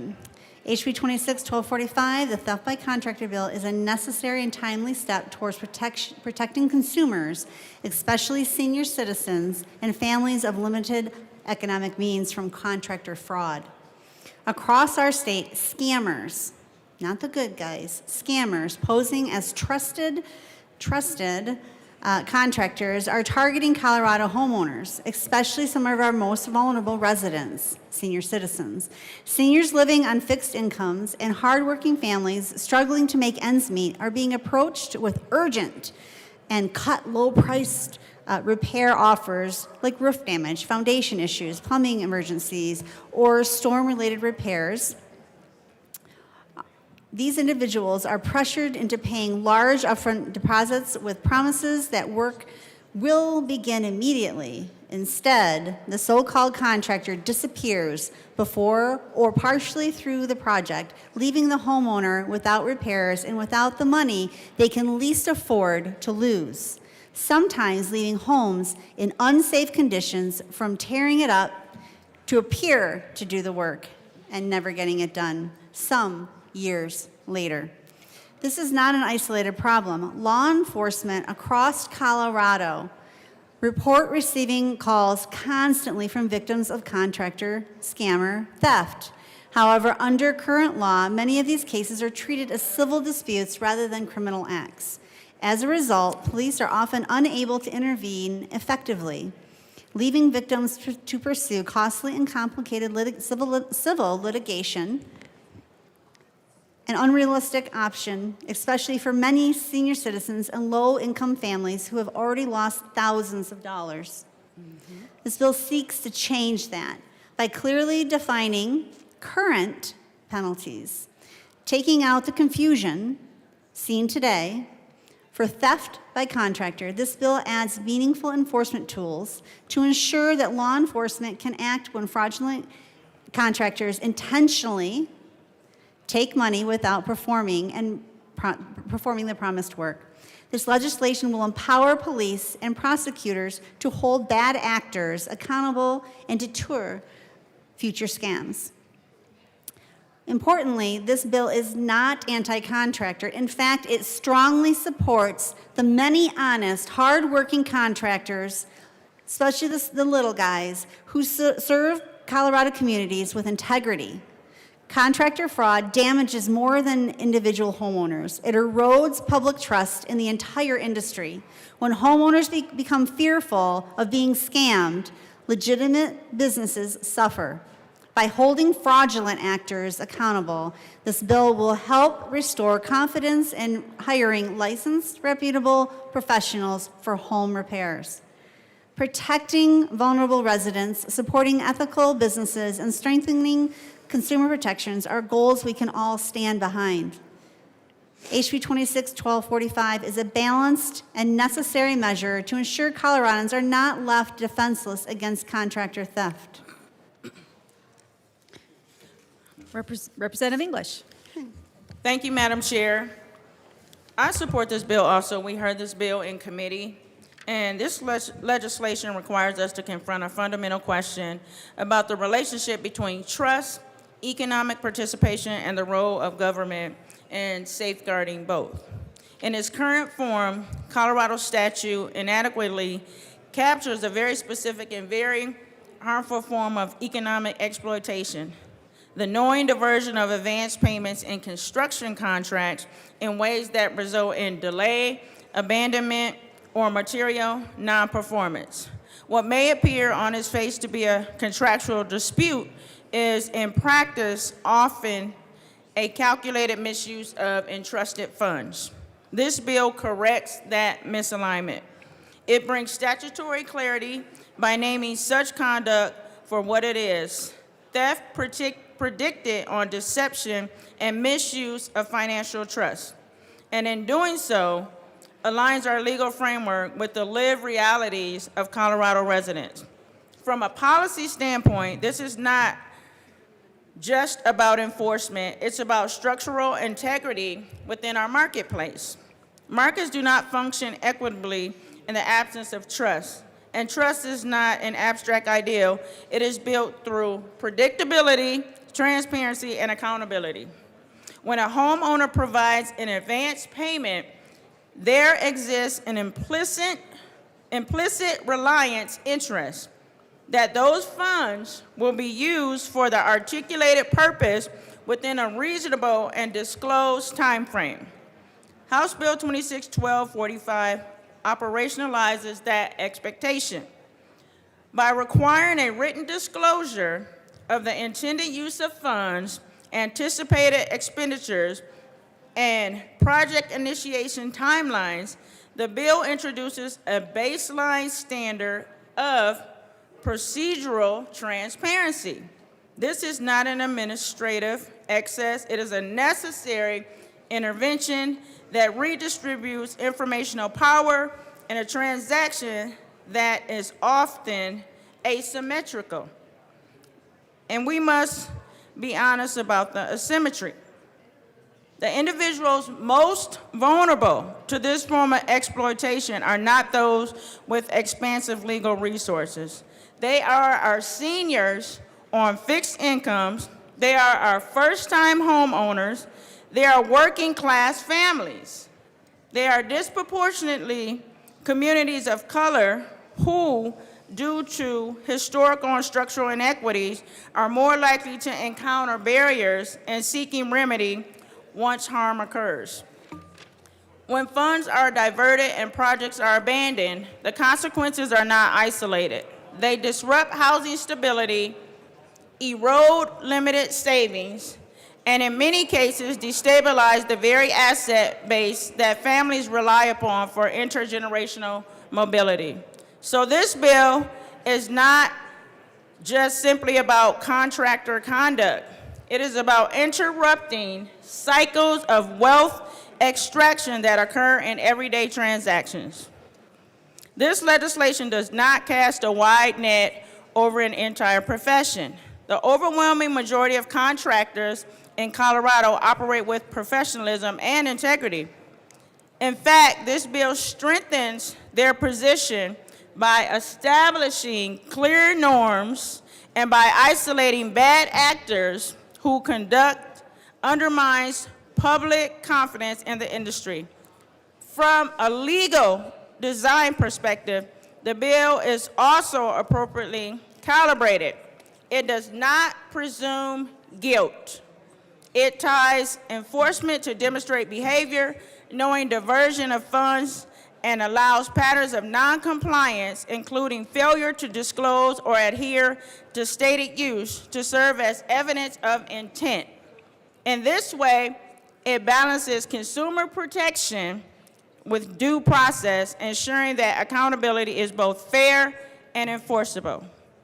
Colleagues, if we are serious about building an economy that is inclusive, stable, and just, then we must attend to the points at which it breaks down. And this is one of those points. And House Bill 26-1245 affirms that financial trust is not optional in commerce. It affirms that exploitation, even when embedded in contractual relationships, will not be normalized. And it affirms that the people of Colorado deserve systems that are responsive to the realities they face, not just the theories we draft. And with that, I ask for a yes vote. Representative Kelty. Thank you, Madam Chair. And one more thing to add. We had some concerns and not concerns, but questions. And so in clarification, I got a hold of the Sergeant Vincent Sapp. He's the Major Crimes Unit Investigation Division down in El Paso County. And what he says is this: House Bill 26-1245 does not create a new crime. It updates and clarifies existing law. Colorado already has a theft statute under CRS 18 TAC 4 TAC 401 that covers deception and unlawfully taking or controlling someone else's property.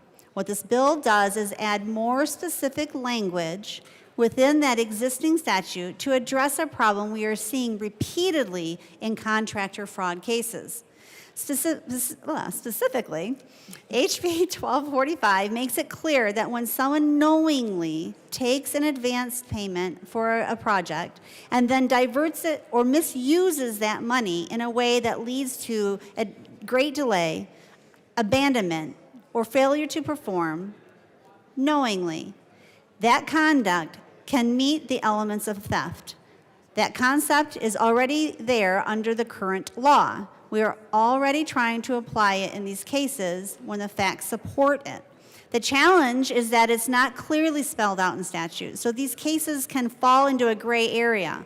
Because of that, similar cases are sometimes treated differently, and victims are often told it's just a civil issue, even when there are clear signs of deception. This bill simply makes that connection clearer so the law can be applied more consistently. The bill also adds a disclosure requirement. All that does is require a contractor to put in writing how an advance payment is intended to be used. That is not creating a new crime. It just creates a clear record from the beginning. If the money is later used in a way that does not match what was represented, that can be considered when looking at intent. Importantly, this does not change the elements of theft. It does not lower the burden of proof. Intent still has to be proven beyond a reasonable doubt. This bill just gives clearer direction on how to apply the law to conduct that is already happening. Thank you, and I ask for a yes vote. Representative Garcia-Sander. Thank you, Madam Chair. And I would love to thank the bill sponsors for bringing this forward. Picture this. It's probably been a couple months ago, I was just in bed, 11:30 p.m., flipping through the news stories, and UK Daily Mail has a story about a woman that I'm like, wow, that name sounds really familiar. It's spelled really uniquely. And so I click the story open, and it's actually one of my former teachers. And this story is about a teacher in Fort Collins in my district. I'm going to just read a little bit about the story. Nicole and her husband Mario, they have a 3-year-old child and a dog, and they've started this GoFundMe because their dream home has turned into their nightmare. They have a 1972 fixer-upper that they were hoping to be their forever home for their 3-year-old.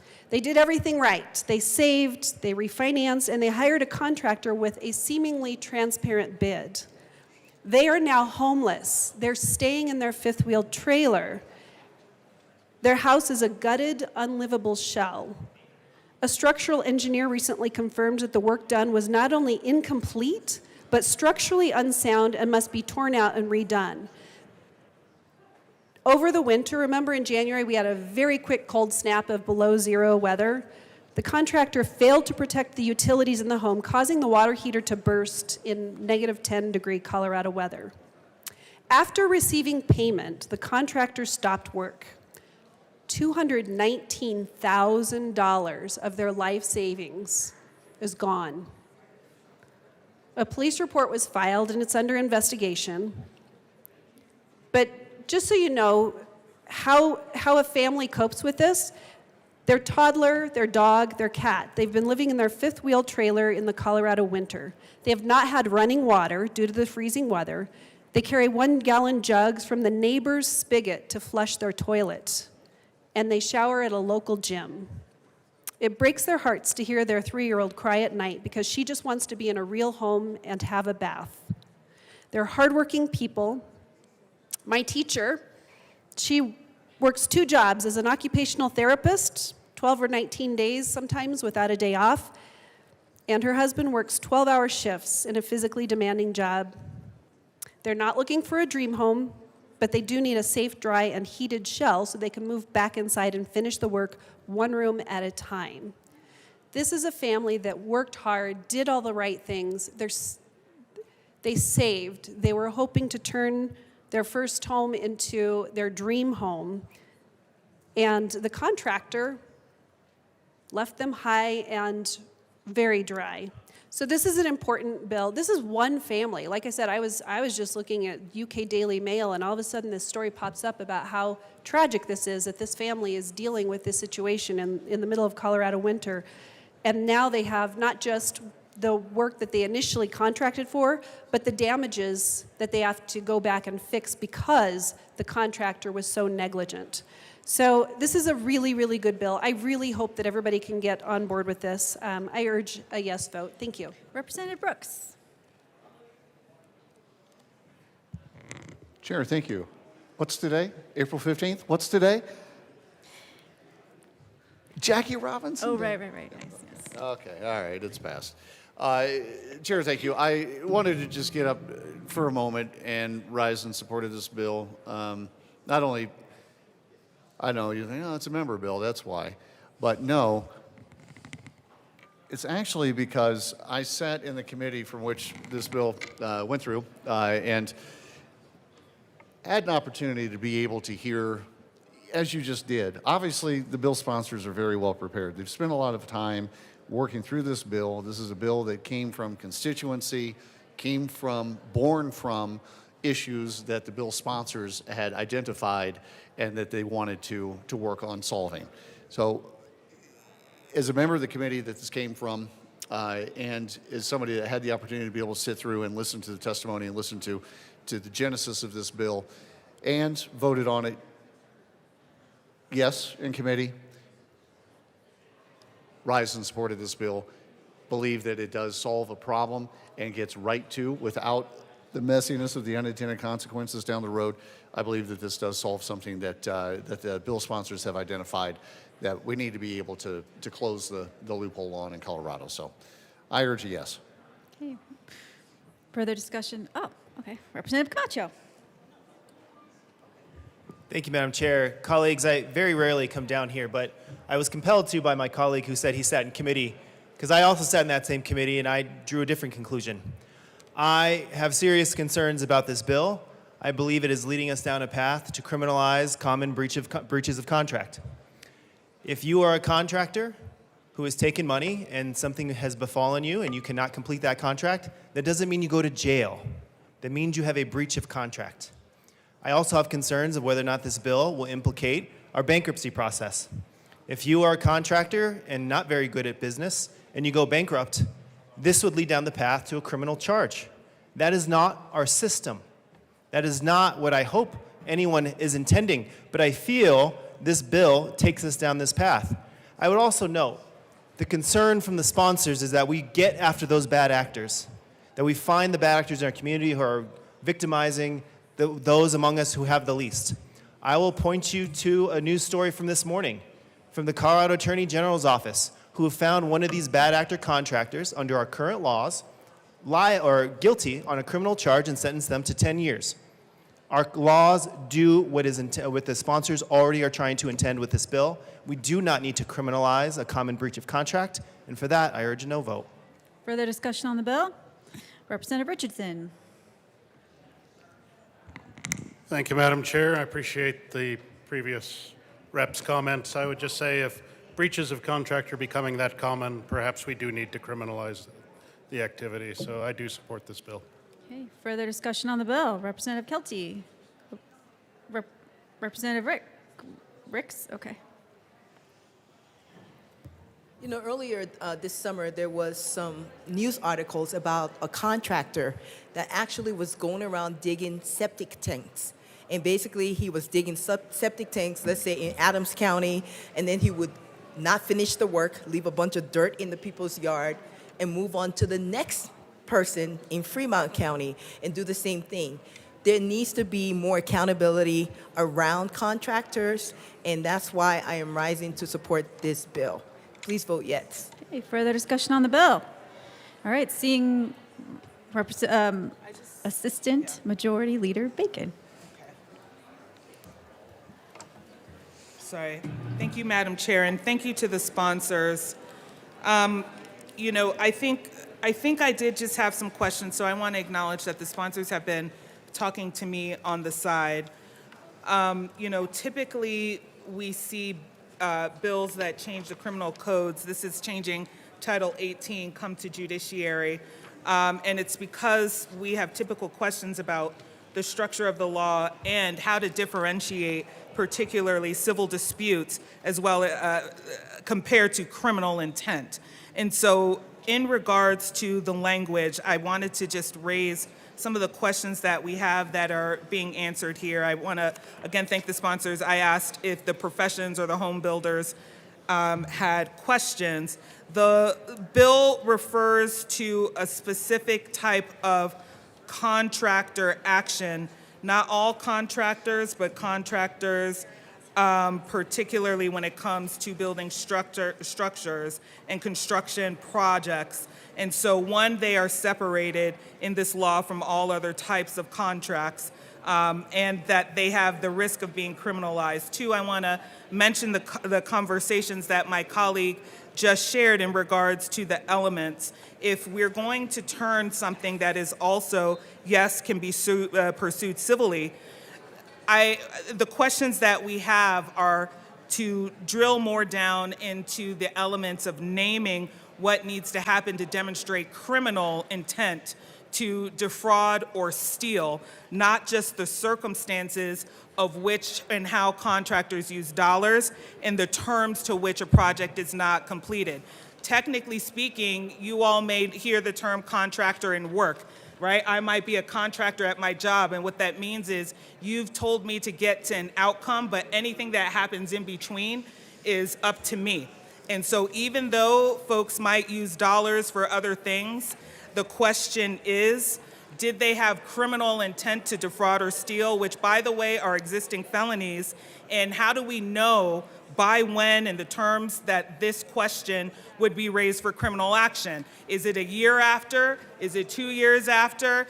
What are the terms of the contract? What also were the circumstances in which dollars had to be used? Because contractors are also running small businesses where they use dollars for different things, and it doesn't necessarily mean that if they didn't finish the project based off of how much amount of time, which we're not sure because it's not necessarily enumerated here, that it is a felony. Also, felony theft occurs given the theft crimes are pretty much sentenced by the value. So if it's $500 or $1,000, that's typically small claims court.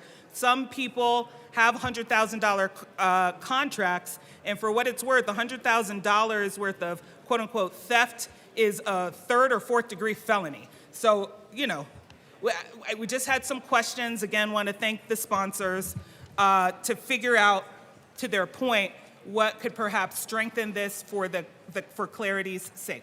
Thank you. Representative Espinoza. Thank you, Madam Chair. I rise also as a member of the Judiciary Committee. Just to clarify one point that the representative sponsor has indicated that this does not create a crime.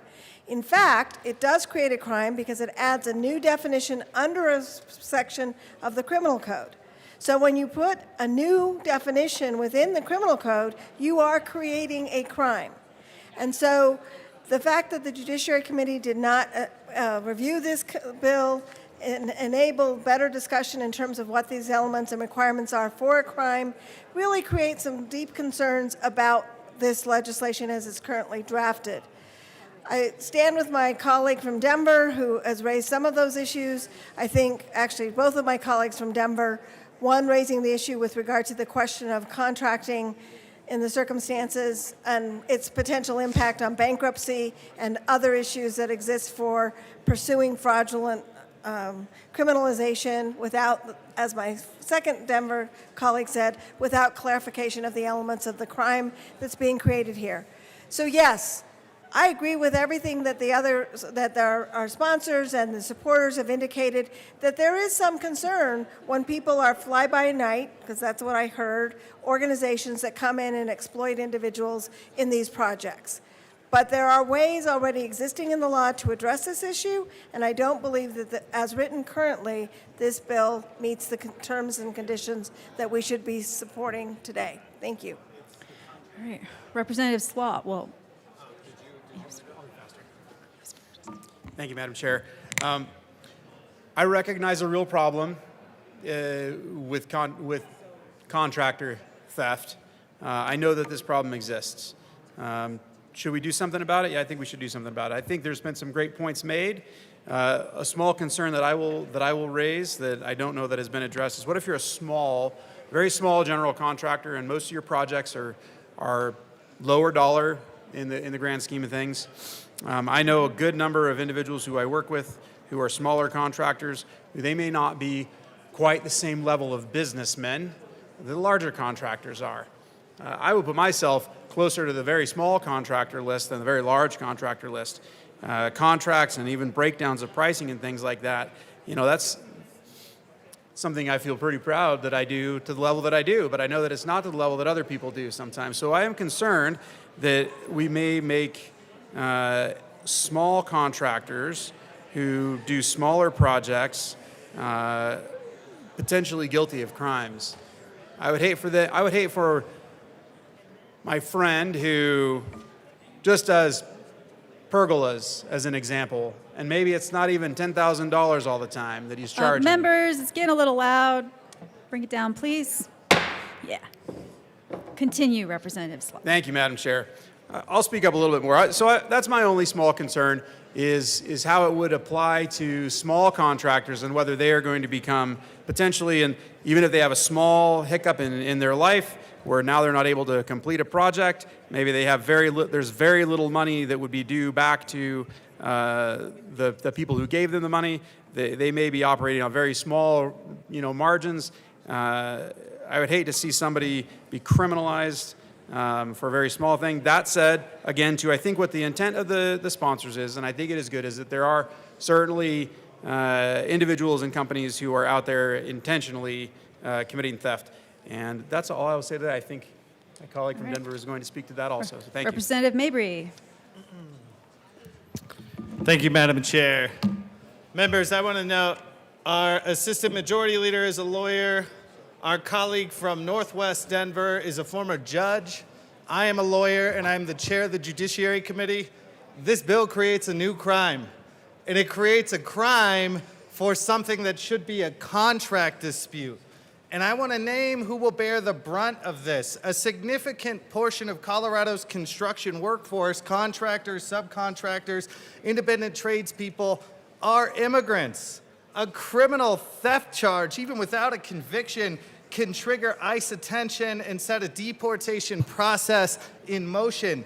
This bill creates a mechanism by which a billing dispute with a customer who may themselves be acting in bad faith, can become a criminal matter that ends up with somebody being removed from this country. One of my best friends is a workers' rights attorney. He talks all the time about a client who he was working with this year who was in a wage theft dispute with their employer, and the employer said, if you bring it up again, if you bring up your paycheck again, you could get a bullet in your head or a call to ICE. Imagine somebody who retiles a kitchen, who then is in a contract dispute with the person who hired them to retile the kitchen. We have civil remedies for this problem. We have contractor trust fund statutes. Our colleague from House District 6 was working on some policy in this space. We have lien law, we have breach of contract. We do not need to make contract disputes into crimes, particularly when the people most exposed to prosecution are immigrant workers who have the least power to fight back. Please vote no on this bill. All right, Majority Leader Duran.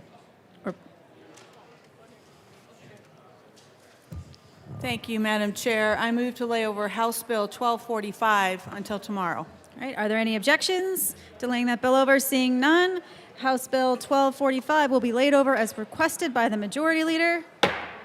Mr. Schiebel, can you read the title of Senate Bill 121? Senate Bill 121 by Senators Rodriguez and Simpson, also Representatives Martinez and Winter, concerning the establishment of a threshold of 56 hours in a work week for when an agricultural employer is required to pay overtime to an agricultural employee. Representative Martinez. Thank you, Mr. Chair. I move Senate Bill 121. To the bill. All right. Members, I want to start by saying agriculture depends on workers. Over the last 5 years, we've seen growth in protections for agriculture workers in this state. We are one of only 4 states that have codified these protections into statute. And these are amazing things, from setting a state minimum wage, establishing meal and rest breaks, overwork protection, prohibiting short-handled tools, and of course, the right to organize. This has also made farm work a competitive industry. Many farm workers' starting pay is above the minimum wage and are offered vehicles for personal use, cell phones, bonuses, and housing as a part of their employment contract. This shows that our farm workers are valued and made massive strides in employment equitability. A lot has occurred, though, since the implementation of Senate Bill 87. We have seen historically low commodity pricing, rising operational costs in fuel, fertilizer, equipment, and of course tariffs. And I would be remiss if I didn't mention the historically low snowpack that has led us to a shortage of water in the San Luis Valley, as well as other parts of the state. All of this requires pause and a call to evaluate the effectiveness of Senate Bill 87 in regards to overtime pay, and the data shows that we are failing our farm workers. I have the unique opportunity to represent both Latino farmers and ranchers and farm workers. I have Latino farmers and ranchers that have been working on this land since before Colorado was Colorado. I also have generational farm workers that come back year after year after year. These are not competing interests. When farm workers succeed, so do the farmers, and vice versa. 2 independent studies show that farm workers are making less take-home pay now than what they did before 2021. Hours are being limited, workers are making less money, and putting their families at risk. Additionally, just because an employee's hours are limited at a single farm or ranch does not mean that they are working less. We have seen many that are working multiple farms or other jobs, foregoing time off and still not earning overtime.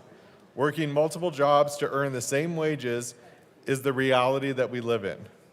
Also, workers are not coming to Colorado because they can earn money in other states working on a single farm or ranch. Let me be clear. Working at multiple farms and ranches just to earn the same income is neither fair nor equitable to the farm worker. The intent of the overtime provision in Senate Bill 87 was intended to have farm workers earning more, and that has not happened. Also, we are not the only state that is evaluating how this looks. Again, 4 other states have protections for agriculture workers on the books, and all of which are evaluating this process this year because of commodity pricing. California has similar protections for farm workers. They have proposed a bill this year to create payroll tax for overtime costs to address similar problems that have occurred here. New York offers a refundable farmer employer overtime credit that was enacted in 2024 that covers 118% of the cost of overtime paid to employees. The credit applies to overtime hours exceeding specific thresholds. We explored these options prior to introducing this bill. However, due to the $1.5 billion shortfall this year, these were not feasible options. Senate Bill 121 is an attempt to make the best out of the situation we find ourselves in. As it stands right now, seasonal employees' overtime kicks in at 48 hours. Let me repeat that. As it stands right now, seasonal employees' overtime kicks in at 48 hours in rulemaking, and it increases to 56 hours during peak harvest season. Senate Bill 121 is a minor adjustment to what is already on the books in Colorado that threads the needle to continue to help and support our farm workers and our producers, and with that, we urge an aye vote. Mr. Assistant Minority Leader. Thank you, Mr. Speaker Pro Tem, and thank you, colleagues, for listening. I'd like to thank my co-prime on this bill for his work and representing his district. Y'all, rural Colorado is important. I say that all the time from the mic. But you have to understand that the economy of this state and what agriculture does for that economy, $47 billion in annual revenue, 195,000 jobs. It's a huge driver in the state. But what makes it hard about this is as we're starting to see that economic driver leave the state. The Colorado fruit and veggie growers had released some information between 2017 and 2022. There have been over 3,000 farms retired. Since 2022, there's been 1.6 million acres of agricultural land taken out of production. The most recent census of agriculture in Colorado, which was done in 2022, now listen to these stats. The average farm income was reported to be $50,692, while the median income in Colorado, according to the U.S. Census Bureau, was $89,930. There were 12,532 farms and ranches in Colorado that reported net financial gains, while on the other hand, there were 23,524 farms and ranches in Colorado that reported net financial losses.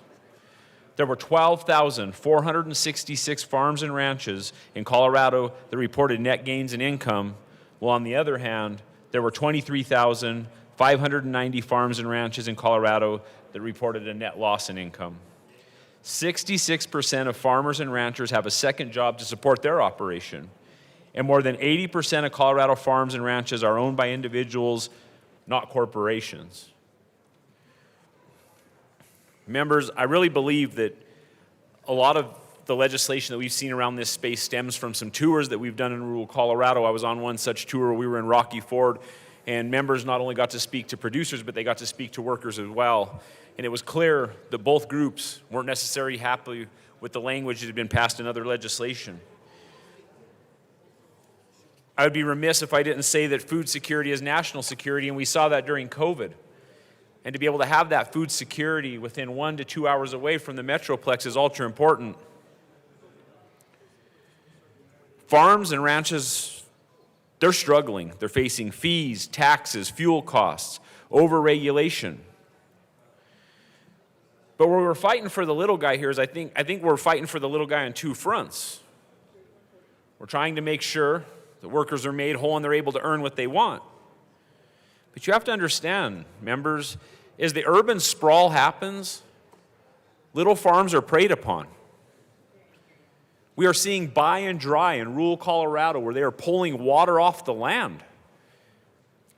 And what's unfortunate about that is the reason that these farmers and ranchers are having to sell that water because they have 5th and 6th generation places that they put blood, sweat, and tears in, and the only equity they have to be able to keep the ground that their family worked and lived on is to be able to sell the water from it. And then what are we going to see? Who does this affect? This affects the little farmer. And then what will happen is the little farmer will be run out, and then the corporate farms are going to buy them up. And at the end of the day, you know what the corporate farms have? They have the money. They have the money to mechanize.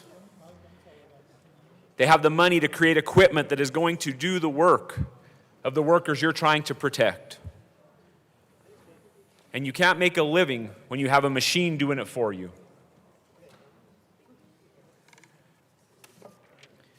We've seen these pressures happen before where you have a balloon and you squeeze one end and it pops out somewhere else. I'd like to bring up the analogy of New York City. We saw a raise in minimum wage, and then McDonald's put in kiosks. Small farms will be lost. Corporate farms will take over. They will mechanize and hurt the people that some are trying to help. With that, I urge a yes vote. Representative Martinez. Thank you, Mr. Chair. We've been working on this policy for about a year and trying to figure out what's happening and what we can do and what we can improve upon. We haven't gotten a whole lot of feedback on how to adjust this and making sure that we're threading this needle. That being said, during testimony, we heard a lot from other people across the state coming in and talking about some things that have been happening. And we wanted to make sure that we address that in this and showing that we are acting in good faith in this process and making sure that we really care about our farm workers. So with that, I move Amendment L47 and ask that it be properly displayed.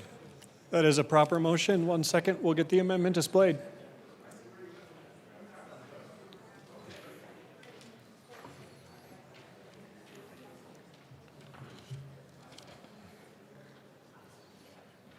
Representative Martinez, please proceed. Thank you, Mr. Chair. What does Amendment L47 do? We heard in committee where workers were not being paid by farms. And so we looked at the wage theft statute that is already on the books and working to increase that by 10%, which is $40,000 per violation of 3 or more subsequent violations, which targets the big actors in this business and the most egregious. Additionally, we heard in committee, where there is misclassification of what a supervisor is, and that was happening. We also wanted to address that, and in section I.1.5, that we also have that section in there, where if a person is misclassified as a supervisor status, that is also a 10% increase in their wage theft penalty that goes up $20,000. Why did we do this? Because we heard in committee that these were acts that were being committed, and we wanted to make sure that, again, if the focus of this bill is helping the small farmer and rancher, helping the farm worker that work at those small and farm and ranches, there needs to be accountability on the back end, and making sure that we are doing right by them and making sure that we are holding those that are egregious accountable. So with that, we urge an aye vote. AML winner. Thank you, Mr. Speaker Pro Tem. We urge an aye vote on this amendment. I think this is good legislating. We talk about all the time about stakeholdering and listening to constituents and concerns. The bill's been stakeholdered for over a year. We went into committee, we did hear concerns, and we're trying to shore those concerns up in good faith and bring an amendment that we thought was brought from community. We urge an aye vote. Further discussion on L47. Representative Garcia. Thank you, Mr. Chair. I request a title ruling. A title ruling has been requested. The House will stand in a brief recess.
The committee will come back to order. The chair rules that the amendment does fit under the title. We are back to the amendment L47. Representative Garcia. Thank you, Mr. Chair. With this amendment that is brought forward, I do want to thank the sponsors for considering stakeholder input. I think one of the important things to realize is there's already a significant amount of underreporting in this area. You have farm workers that are in an extremely vulnerable position and are often faced with threats and faced with intimidation to keep them from reporting wage theft. We have passed well, not many. It took us a long time, and barely did we get until 2013 when we actually passed Colorado's first wage theft law. And even since then, having that protection in law, we still have seen a low number of reporting officially when we know that the data demonstrates that wage theft does actually occur. While I appreciate this amendment to this bill, this amendment won't add any additional protections. Plain and simple. This amendment is not going to be adding any protections to the workers that are experiencing wage theft. So what is the purpose then of this amendment?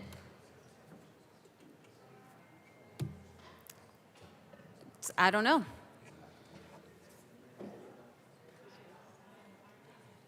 Representative Martinez. Thank you, Mr. Chair. Thank you to my good colleague from Adams for bringing that up. This is built into the current wage theft statute that's already on the books, and making sure that there's added protection in there, again, based off of what we heard in committee, and making sure that we were providing additional protections for those workers that have experienced not being paid, being underpaid in this, or being misclassified. That's the reason why this amendment is coming, to making sure, again, that there is accountability on the back end if we are making these adjustments, and making sure that, again, that workers are taken care of in that manner. We urge an aye vote. Further discussion on the amendment. Seeing none, the question before us is the adoption of Amendment L47 to Senate Bill 121. All those in favor say aye. Aye. All those opposed, no. The amendment is adopted. Further discussion, we are back to the bill. Rep. Garcia. Thank you, Mr. Chair. Given that we just adopted this wildly out of title amendment. I think the chair viewed that differently, Rep. Garcia. Correct, the chair did. I Yeah. appreciate the chair's discretion. Appreciate that. And we really don't know the impact of this, so I actually would like to request a fiscal note, and I have 10 members that have agreed to request an updated fiscal note. That is a proper motion. The House will stand in a brief recess.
The committee will come back to order. Members, before we proceed, we have met with the fiscal analyst. It has been the fiscal analyst's interpretation in consultation with the fiscal analyst on the bill that no new fiscal note is required and that the latest fiscal note that you have either in your folders or in your box or on iLegislate is indeed reflective of any amendments that this body has adopted to this point. We will continue with debate on the bill. Representative Mabry. Thank you, Mr. Speaker Pro Tem. All right, members, I want to start with some history here because the distinction between what farm workers are paid and what other workers are paid is rooted in a really dark history. And I want to be clear that I do not believe that the bill sponsors are running this bill to continue that legacy, but we must talk about it. In 1938, when Congress passed the Fair Labor Standards Act, the law that gave us the 40-hour work week, overtime pay, and the basic protections that most of us take for granted, it explicitly excluded farm workers and domestic workers from these protections. And that was intentional. It was a deliberate political deal, and the people who made that political deal were not quiet about why.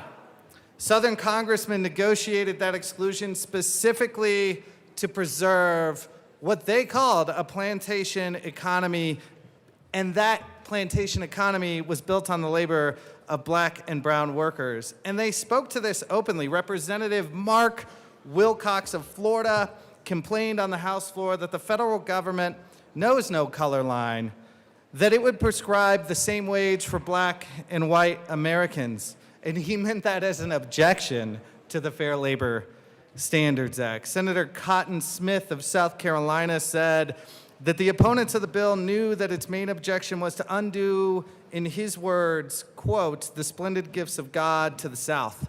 This was not subtext. They were explicit arguments used to exclude farm workers from the protections every other American worker would receive. The Social Security Act of 1935, 3 years later, did the same thing, excluding agricultural and domestic workers from social insurance in industries where black workers were concentrated. This was by design. These exclusions were not coincidental patterns. They were the architecture of a system that was built to keep a specific workforce powerless. That was racism baked into statute. And now, again, I do not believe the bill sponsors are continuing in that legacy, but that is the root of why farm workers are paid difference. It took until 1966, 28 years later, for Congress to amend the Fair Labor Standards Act to include agricultural workers at all. And even when it did, it was a sub-minimum wage standard. It took until 1977 to eliminate the sub-minimum wage and extend broader coverage. And farm workers remain to this day fully excluded from federal overtime protections under the Fair Labor Standards Act. Every other worker in America qualifies for overtime pay after 40 hours. Farm workers do not. The United Farm Workers, who we honored unanimously in this chamber, spent decades fighting against this legacy. They organized in the face of violent opposition. They marched, they fasted, they were pepper sprayed and beaten, and they built one of the most important labor movements in American history precisely because farm workers had been deliberately excluded from the protections that every other worker has.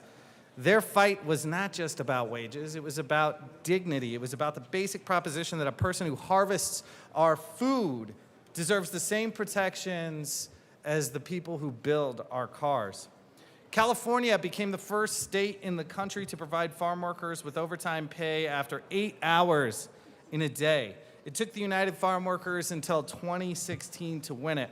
After Governor vetoed a similar bill in 2010, another bill was killed in a final vote in 2012. This is how hard it was to win. This is how much organized money and power was aligned against it. It happened, though, because workers organized, marched, and refused to accept that their labor was worth less because of who they were.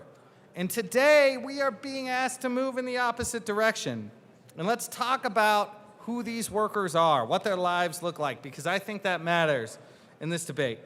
There are around 2.4 million farm workers in the United States. 78% of them are Latino. 70% are foreign born. 63% were born in Mexico. Here in Colorado, we have approximately 30,000 farm workers, roughly 4,400 migrant workers recruited through the H-2A visa program.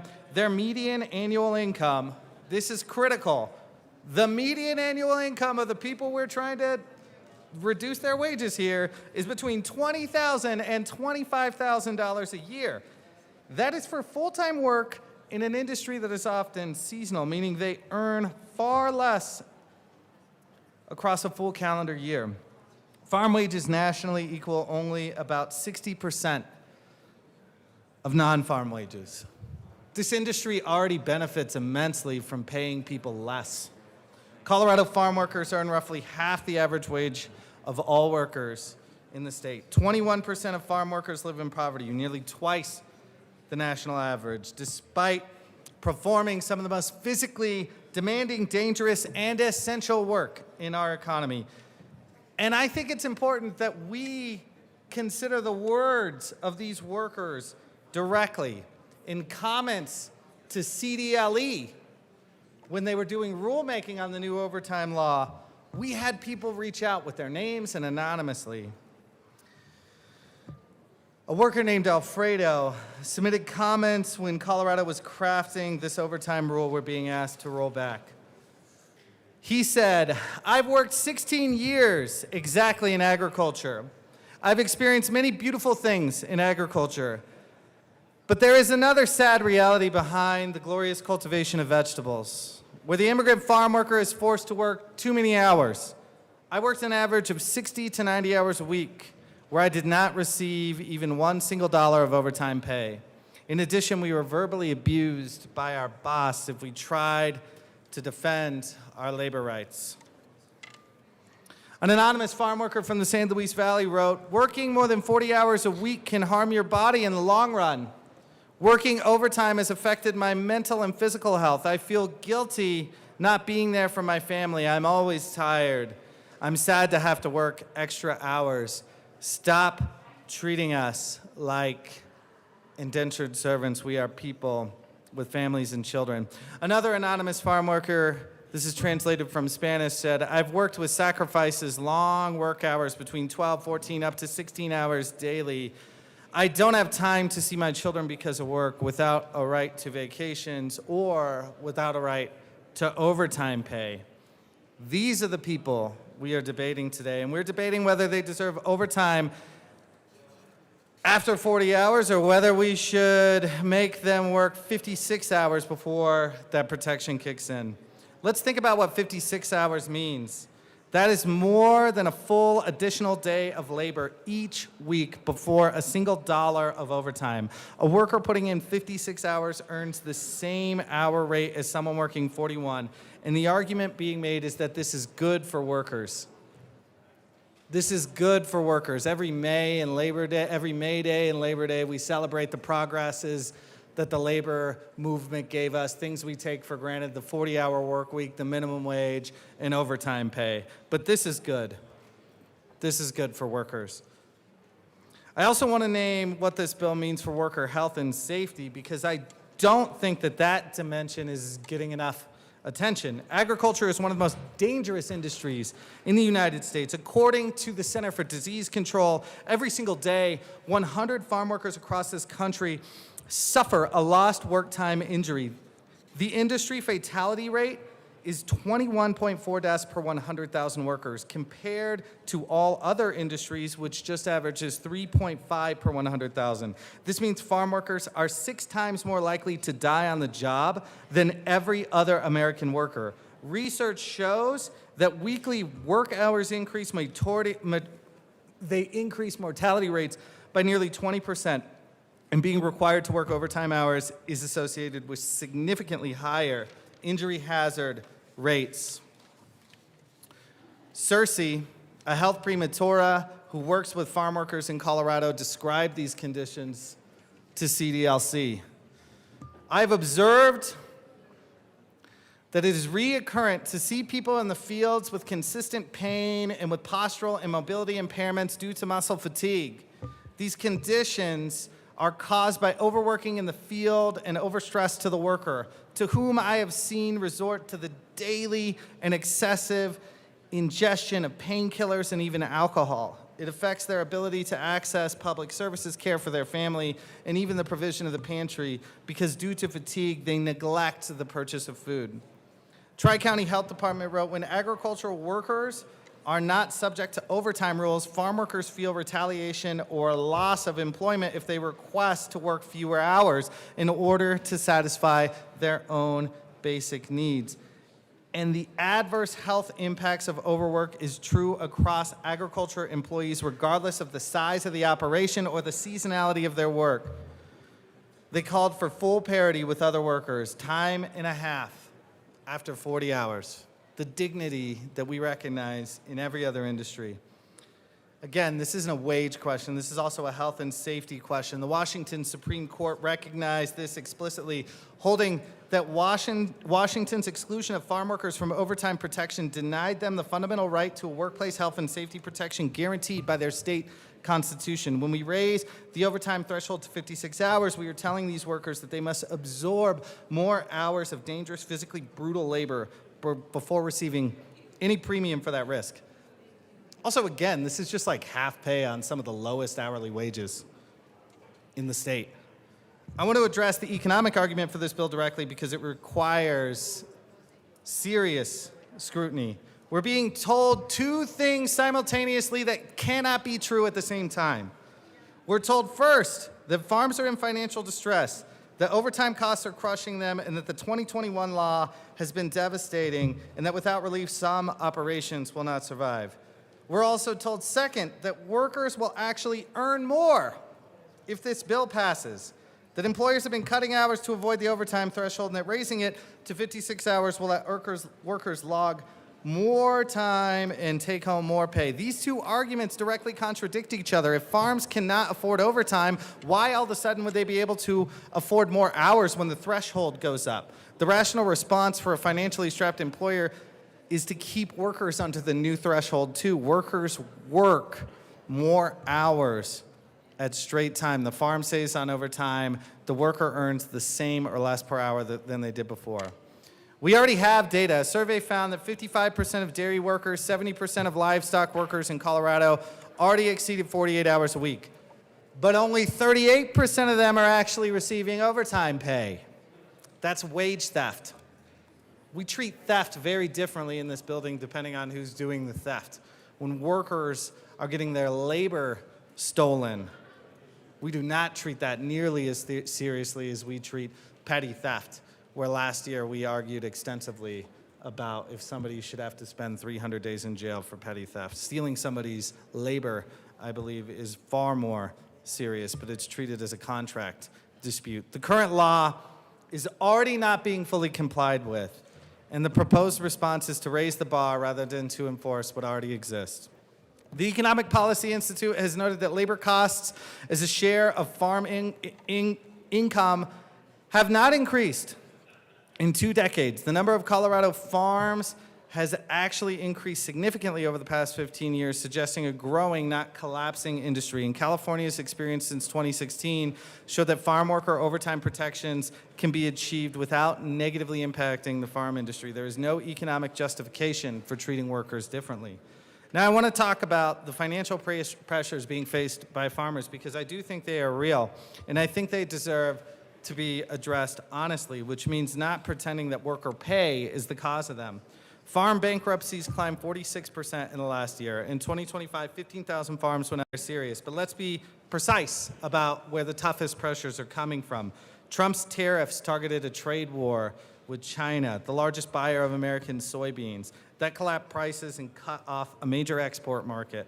The war with Iran has disrupted fertilizer supplies through the Strait of Hormuz, sending input costs dramatically higher. Operating costs have stayed elevated since 2020 and are projected to increase further in 2026. None of that is caused by the overtime pay of workers.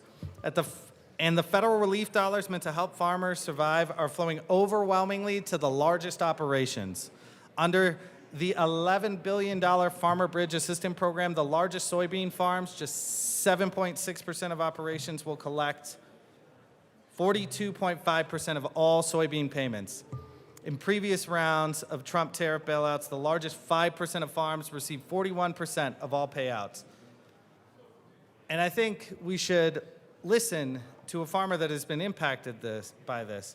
A farmer named Manuel Barone, a landowner who submitted comments during the 2021 rulemaking, said that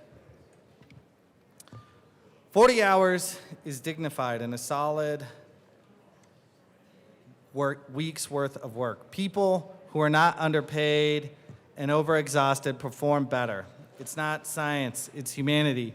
Those who seek to establish a limit at 60 probably don't spend that much time on the field themselves. Not to mention, it's getting drier and hotter in Colorado. And we can't pass protections for workers that are working in extreme temperatures, but we can cut their pay. If you have been toiling outside for years, you realize that. I worry that we are attempting to preserve a structure that was created in a time that no longer exists. It will be challenging. Every season is. However, this year I will have to consider the humans that work for me, and that brings me good energy. It is on me to figure that out. It is on me to figure that out. A farmer said that. Not every employer in this industry wants us to solve their cost challenges on the backs of their workers. Some of them understand that treating workers fairly is not the problem, it is part of the solution. So when supporters of this bill tell us small farms are suffering and need relief, I believe them. And my response to them is, let's address the actual causes. Let's challenge tariff policies that have collapsed commodity markets. Let's reform the farm subsidy program that funnels federal dollars to mega operations instead of family farms. Let's fight the consolidation that is pushing small farms out of business, not because they pay their workers overtime, but because they cannot compete with operations that have 10,000 acres and federal payments to match. Do not cut worker pay.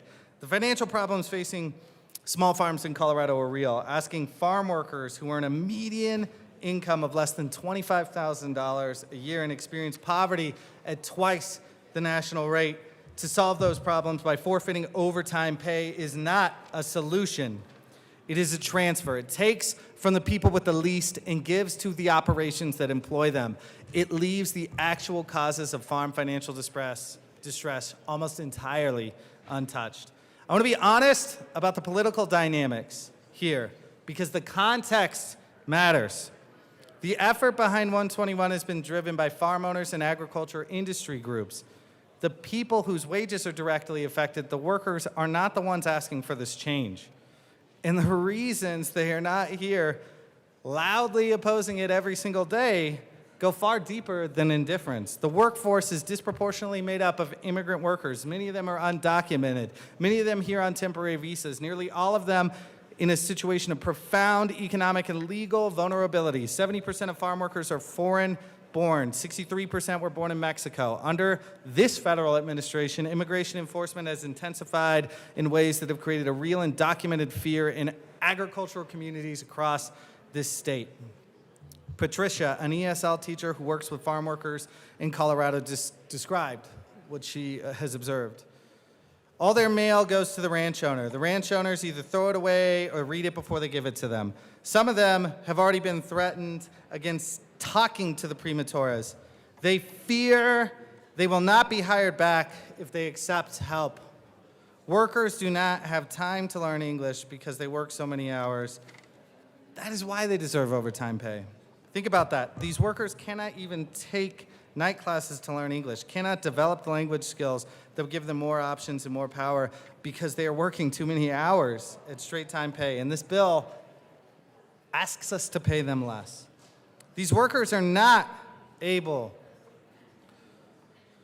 to publicly organize against their employers right now. They're not able to file complaints with the Labor Department at rates that we would like to see out of fear of retaliation. They're not going to show up in mass in committee hearings and testify against the people who decide whether they work tomorrow. The power dynamic in this industry is structural, it is historically documented, and it is being exploited at this precise political moment. I want to place this bill also in the context of where we are towards the end of the legislative session, because I believe particularly members of my party deserve to think about what we're doing. What is our legacy this session holistically? We could not pass medical debt relief. The governor appears poised to veto the Worker Protection Act. Mabry, I gotta pull you back to this bill. Bill after bill after bill that would have made real material differences in the lives of working people have died. And in that context, with that record in view, the question I keep returning to, what is our legacy this session? Will it be to cut pay of farm workers? If we pass this bill, part of that answer will be that. And in a session where we could not do more, is this the legacy we want? I don't think that reflects the values that we ran on, and I don't think that working families sent us here will see that as progress. A farm worker who submitted comments in 2021 asked the question I've not been able to get out of my head. There are going to be times of year when farmers are working 60-plus hours a week, and they deserve to make the same overtime pay as the worker who is hustling during peak season. Think about the retail employee or the restaurant worker here in Denver. Why do we accept that a warehouse worker in December during the Christmas had nothing, who built a movement out of poverty and exclusion? We're not afraid. The least we can do is hold on to what they won. We should not pass legislation that cuts pay for the most vulnerable workers in our state. That is not who we are, and it will not be who I am. I am loudly going to vote no on this bill. Representative Bottoms.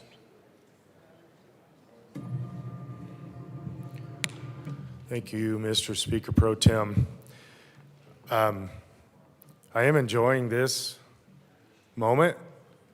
We're actually debating back and forth because there is an almost even line from my insider info. I think we're right around even on this. So I love this. This is what we're supposed to be doing in here. That's not what we normally do in here, but I do like this. All of the statements that I was just listening to showed me a couple of basic things. That you've got people that are working in Denver, lawyers, whoever, and they're reaching out into these farms and making decrees in these farms when it is extremely obvious they've never stepped foot on a farm. That is very obvious. 30 years ago, I began to pastor a church down in the Arkansas River Valley down in Rocky Ford. That's all migrant worker area. Everything is migrant worker. It's also interesting that the two representatives, one Republican and one Democrat, that are running this bill are from farm districts. And we've got lawyers telling us they don't know what they're talking about. We know better, and we're going to, of course, that's the normal routine in this building. But our church was mostly Hispanic, about 75% Hispanic. And we had ministry to migrant workers. And we would go into the farms and work with the migrant workers. And I spent a lot of time. I spent literally hours and hours and hours and months and years helping people become citizens, helping them get work visas, green cards, all kinds of different things. Depends on what they wanted to do, what their plan was. But some of them didn't want to. They just wanted to come, get a work visa, come from Mexico and work for 2 or 3 months and take money back to Mexico. One of the migrant contract, one of the people that helped the migrant workers get into the farmers and get that information. And this was right around the time cell phones were becoming, it was a little bit before that, becoming a thing. So it's not like you could just call. They have networks now that are so much more advanced. But there was a handful of these guys in the area, and one of the guys actually went to our church, and he was a migrant contractor. And I worked with him very closely. I worked with the migrant workers very closely. I would go out into the fields and pick with the migrant workers often. I enjoyed that. That was our ministry to them. I didn't get paid for it, although I was just as poor as the migrant workers at that time. I didn't get paid for it, except they would give me some chilies, poblanos, Anaheims, serranos, jalapenos, whatever we were picking. And then corn and onions, I would get some of that. And then some of the farmers found out I was a good guy, and so they would let me have melons too. And it was really cool, but we would go out there and work. And here's something that I don't think these people that are arguing against this understand how it works. In fact, I know they don't. It's not like a migrant contractor hires 20 people and they work 40 hours a week on these farms. That is not even close to what's going on.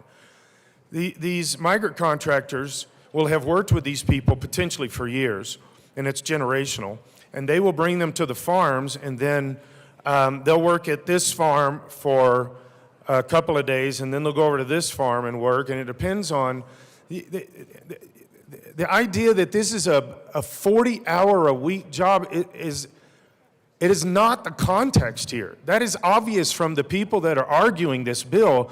They don't know this. This is not how it works. The farmers and all of the workers, and I've been in this, years before that I was in West Texas in cotton farming country, and once the cotton is ready to pick, everybody is hands on deck until it's done. And it's the same way when these vegetables, when corn or onions are ready to pick, it's hands on until it's done. And it's feast or famine. And so these migrant workers come to America to go to the different seasons, and they'll go at different places, and usually the ones in Colorado stay in Colorado for the most part. They may go down into Mexico a little bit, or New Mexico a little bit, or maybe into Oklahoma, but they stay with the Colorado seasons, because it's the only way you can really get it done right. And they'll work hands-on, nonstop for 2 or 3 days, dark to dark. And I know because I have been out there in the fields with them. I have picked with them for months and months at a time. And then they move over to this farm. It's not 40 hours, or it may be 20 hours over here and 35 hours over here, and then they go to this farm. It has to do with the contractors and the farmers and the work that they need, when they need it, where they need it. The context of a factory worker working 40 hours a week, except during Christmas, that's just proof you don't know what you're talking about. That's not how farming works. It may be how lawyering works, but is not how farming works. And what's going to happen if you do this, because most of the farms in Colorado are smaller farms. Those are the ones who hire people. The big mega farms, they don't hire people. So to say somehow they're wanting this bill to go through because they're wanting to keep all their workers down to, working 56 hours with no overtime or whatever, that's because the big farms have equipment. They don't have workers. The smaller farms have the workers. If you stepped onto a farm, you would know that. The small farm has workers. When these farms get to 40 hours, if you say, okay, we're going to do overtime, when these farms get to 40 hours, they can't afford that extra 16 hours at the same wage. They can't afford to go to time and a half for that. And so they're going to stop that person and get somebody else to work on this farm. That's how simple it is. And if you think running this bill changes that, or trying to defeat this bill changes that, you're wrong. You're outside the scope of knowledge. At 40 hours, this worker's done. In other words, they're going to make less money. That is the only outcome that's going to happen if you do this. They're going to make less money. They're not going to go up to 56 hours with time and a half. It's not going to happen. The farms can't afford it. They'll just go right back to the migrant contract worker, the contractor, and get 10 extra people over here or 15 extra people over here that haven't worked that 40 hours yet. So you're taking food off of the table of these farmers. These migrant workers. You're taking food off the table. You're not adding money by saying let's do time and a half. Not one worker is going to get time and a half. It's never going to happen. But if you let them work 56 hours a week, they will get that extra pay. You say, well, that's abusing these people. This is what they desire, not what the big farmers desire. They don't use the workers. And when you tell them, no, we're done at 40, most of these people that are migrant workers that are coming in, they don't understand this lazy system we call 40 hours a week. I'm going to tell you, I've worked with these people. They think it's funny that our culture does this. They come in and they know they're going to come in for about 3 months for this season. And they're going to work like crazy and they're going to take a lot of money home. A lot of money home. And that's how they live the rest of the year in their country, as does their children, their family, and everything else. You say we're stopping it at 40? You're saying, well, we're going to make sure it's overtime at 40. No, you're not. You're stopping at 40. That's the only thing you're accomplishing. These people are hard workers. They're good people. Why attack them like this? Why do this? It's our goofy ideas that we create inside this building of how other people should live and work and their culture and all these other things. And you're hurting people in the process. You are going to stop them from having more money. No matter how many good ideas you put up there, you can literally say, let's go at 40 hours. After 40 hours, let's pay them $1 million an hour after that. There's no difference because these small farmers can't afford the overtime, much less $1 million. But if you really care about these migrant workers, if you really care, run it up to $1 million. Let's make sure they get paid really, really well. The only thing you're doing is you're stopping them from getting paid anything. At 41 hours, they get paid nothing because these farmers can't do it. They won't do it. They can't do it.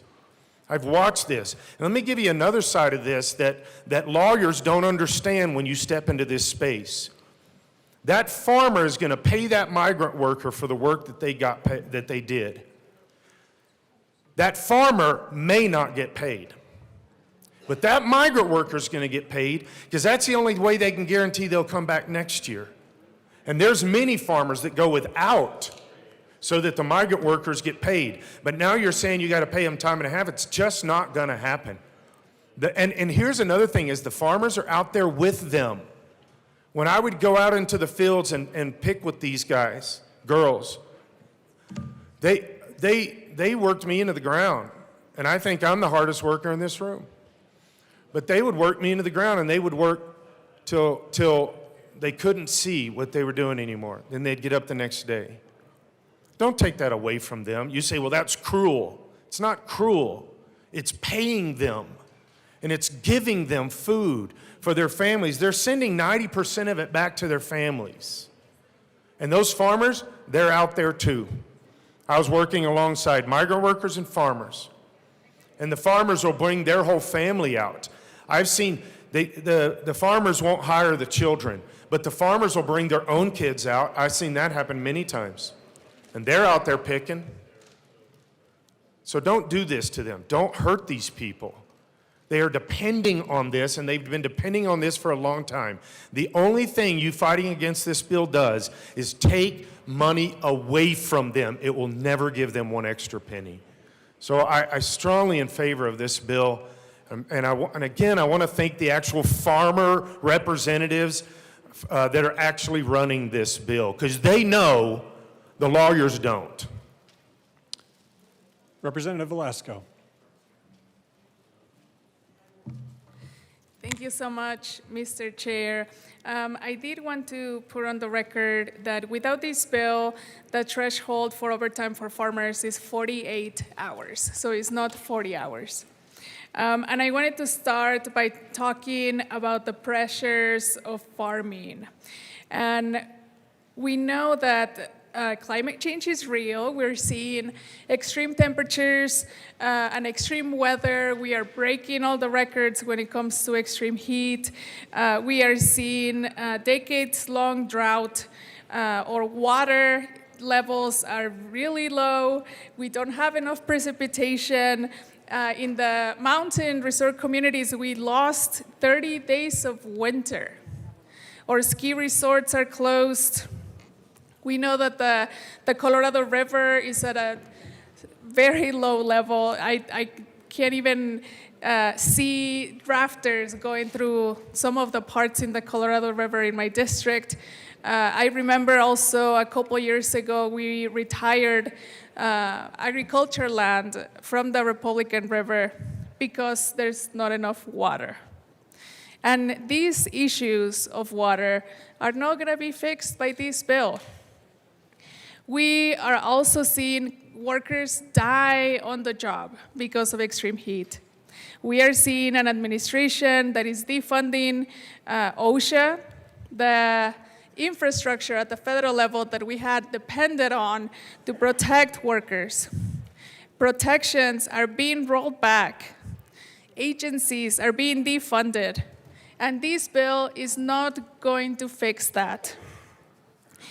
I went to visit with a group of farmers in Delta County, and they were sharing how they worked in Palisade, picking peaches, and how they had never been to the festival. They had never been invited.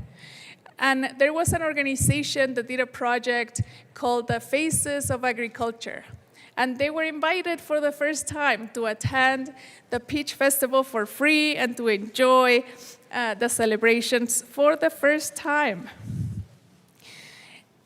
And also we are seeing vulnerable workers, immigrants, even people who have visas, who are scared because of the enforcement of this administration. We also saw workers die at a milk factory, and that investigation is still ongoing. And I also want to talk about wage theft, since we added an amendment around that. Wage theft is not new or exceptional, but foundational and routine. It is deeply embedded in the US history of violent colonialism and racial capitalism built on and maintained through theft of land, labor, and bodies. Wage theft investigations could reveal graver types of criminal employer behavior, such as labor trafficking. Yet, wage theft from things like denying employees overtime is indicative of subtler forms of theft that are widely accepted as exploitative labor practices that have become routine across low-wage industries.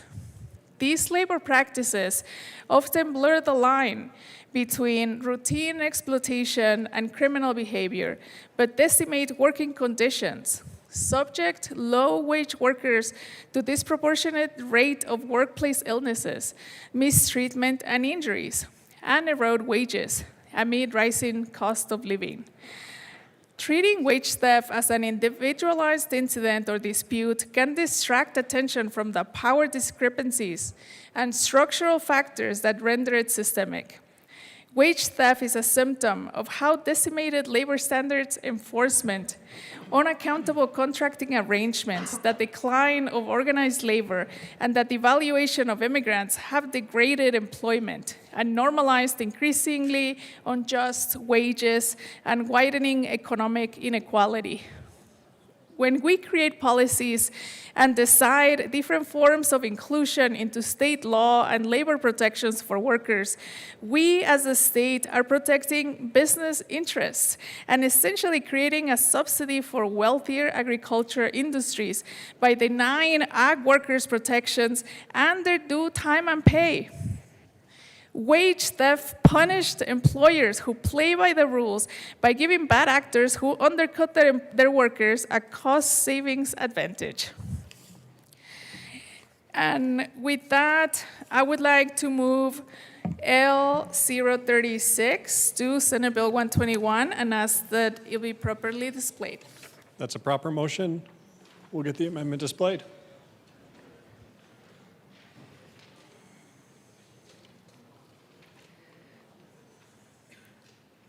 Please proceed. Thank you, Mr. Chair. This amendment sets the overtime threshold at 40 hours a week and 12 hours a day. When Congress enacted the Fair Labor Standards Act of 1938, agricultural and domestic workers were excluded from basic workplace protections such as minimum wage and overtime. These exclusions were not accidental. The Southern Democrats required this exemption in order to gain their support for the legislation because they did not want to provide protections for Black and brown workers who overwhelmingly made up those workforces. After the end of slavery, Jim Crow exclusions kept African Americans out of higher paying jobs with occupational mobility, pushing them into lower paying industries like domestic and agricultural work that enjoyed fewer protections under labor law. When the FSLA emerged out of the New Deal in 1938, it excluded farm, domestic, and home care workers, which were sectors dominated by African Americans, occupational classifications, cloaked, racially derived exclusions of minority workers who were concentrated in these sectors, thereby guaranteeing a source of cheap unprotected labor. The exclusions of farm workers from the National Labor Relations Act, which also protected the right to organize and engage in concerted activity to improve working conditions, and the FSLA also benefited the consolidation of agribusiness in the South and the Southwest, and helped condition reliance on importing Mexican laborers, ensuring growers would have free reign over their workforce. A 40-hour threshold reflects the standard overtime rule that applies for most workers. Farm workers should not be singled out for weaker protections simply because their labor has historically been undervalued. A 40-hour workweek was established to signal to employers that working any more than that comes at a detriment to the worker's health and safety. And if a worker is to work over 40 hours a week, then they must be compensated fairly for the risk associated with that. This is a wage theft issue. Treating wage theft as an individualized incident or dispute can distract attention from the power discrepancies. Yeah, so with that, I ask for a yes vote on this amendment. Assistant Minority Leader Winter. Thank you, Mr. Speaker Pro Tem. I request a title ruling. The House will stand in a brief recess.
Committee will come back to order. The chair rules that the amendment does not fit under the title. We are back to the underlying bill, and we are, friends, just for the sake of organizing, we're going to be going back and forth, and so I do have a list of folks from either side. I'll make sure that I include folks who are in the well. I have Representative Taggart next. I have Representative Hamrick after Representative Taggart, and we'll just kind of alternate back and forth. Representative Taggart. Thank you, Mr. Chair. It's an honor to serve with you. It's an honor to serve with you, sir. I've said this before, but I'll say it again. I grew up on a dairy farm.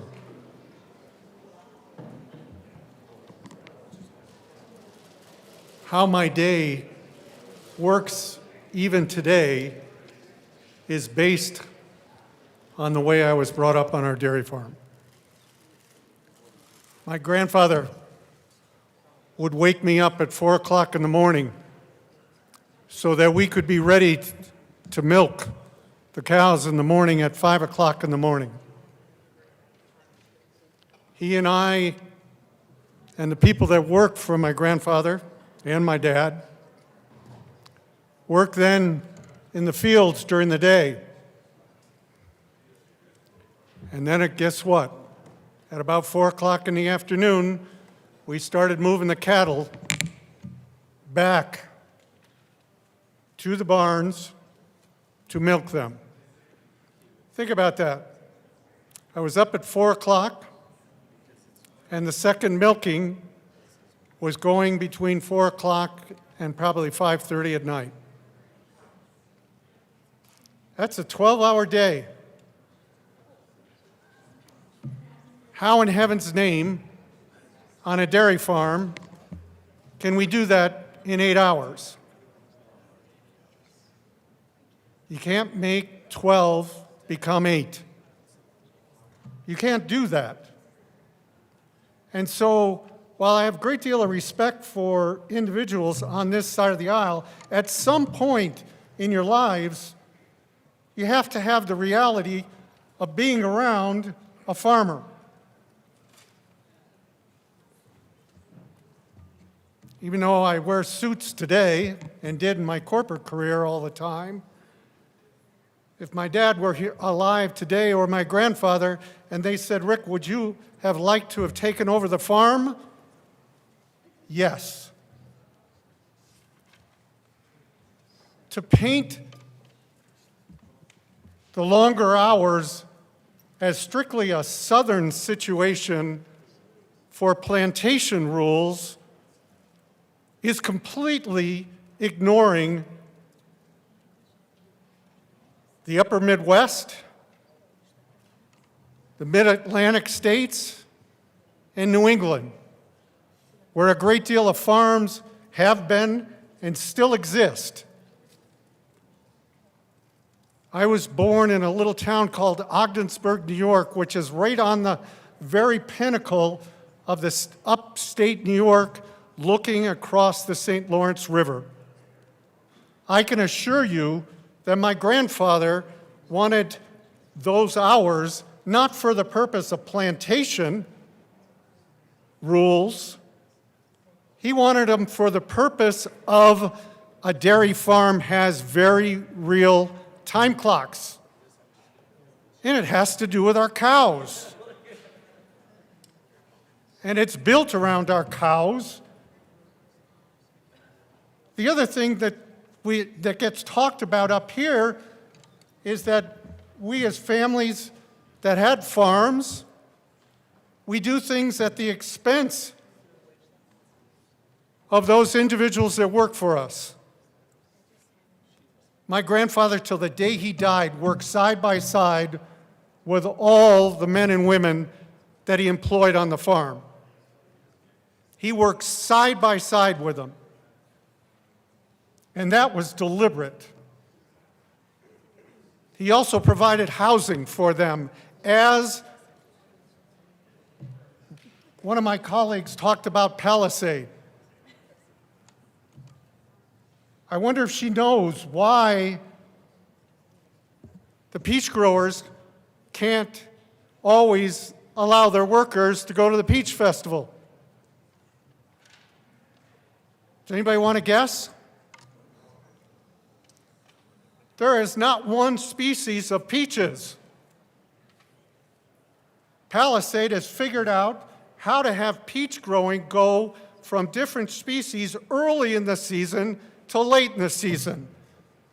And guess what? When the peach festival takes place, there is still work that has to take place in the orchards. Folks, you have to have some idea of what goes on in farms and in ranches before you stand up here and say, A, we did it for Jim Crow purposes, which is absolutely ridiculous coming from the farther northern place of upstate New York, and that they ought to be able to go to the peach festival when peaches are picked for a period of, Representative Soper probably could tell me better, but as I recall, it's by the first of them are at the very end of July, and they go into September. And guess what? The Peach Festival is right in the middle of that, usually the second week or third week of August. So please, also, you can always quote, and I'll always hear the quote about people that abuse individuals. I've heard it thrown out about us as CEOs. Now I hear it about farm owners of farms and ranchers. Are there some of those people? Yes.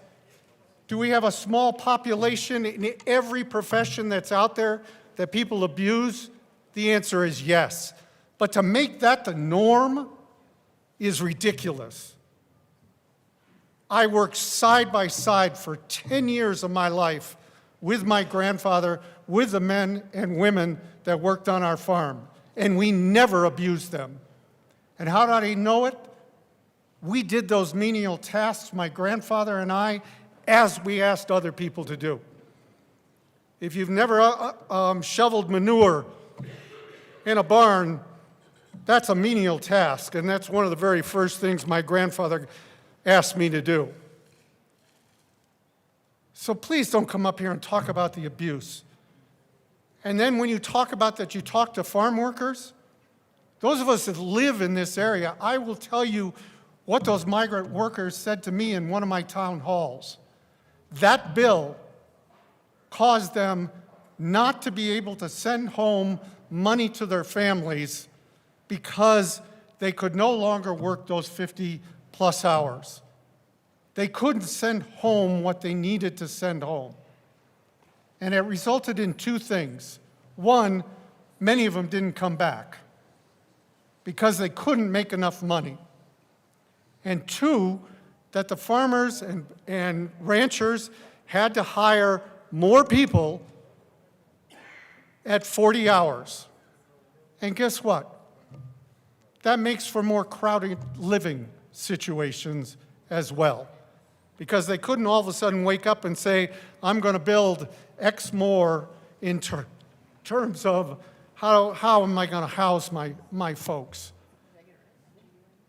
I never once heard from a migrant worker in my area, and we have a lot of them. Olathe, who's got Olathe Corn, John, I'm trying to remember his name, lastly, Hammond. John, in particular, talked to me about that situation and said, Rick, you're making it impossible. I had to remind him I had nothing to do with that bill. But you're making it impossible on us in this particular situation. Last but not least, we have to remember that farming, for the most part, other than Southeast United States, takes place in seasonality areas.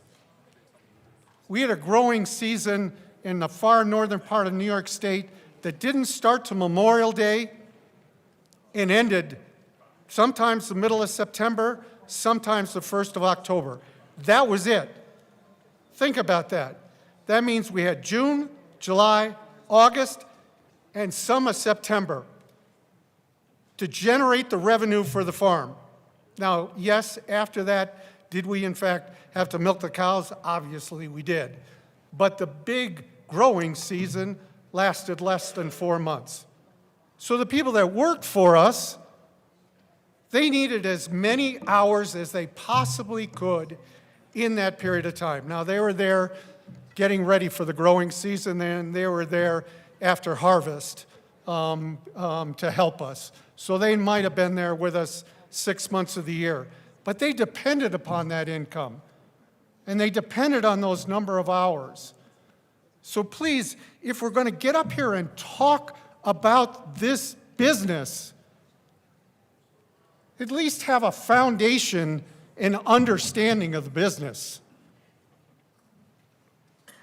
Those of us that are talking here right now either grew up in it, have been around it, or are still in it today.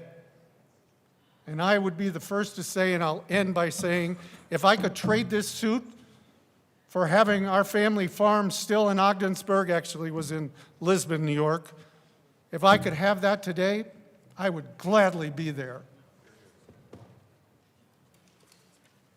I've got Representative Story next, who is subbing for Representative Hamrick, at my understanding. Okay. Y'all.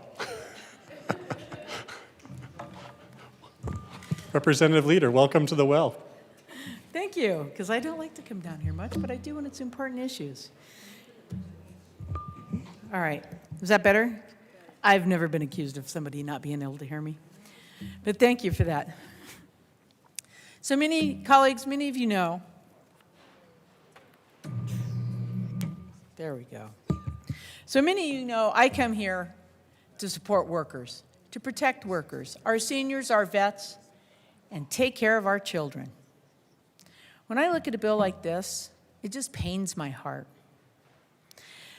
Because the current overtime structure for agricultural workers is inequitable, not only because of the threshold for hours worked in 1 week is literally set higher than any other worker in the state. Let me repeat that. The threshold for hours worked in 1 week is set higher than any other worker in the state. But also because agricultural workers currently do not receive any daily overtime. And I want to thank my great colleague from Garfield Eagle in Pitkin County for what she said earlier in regards to the workers. And I was one of those workers, a 7-year-old kid. My grandfather had 2 sections of land and 200 head of cattle. I got to collect those eggs on the farm. That was my job at 7. So I do know a little bit about this work, and it's back-breaking work.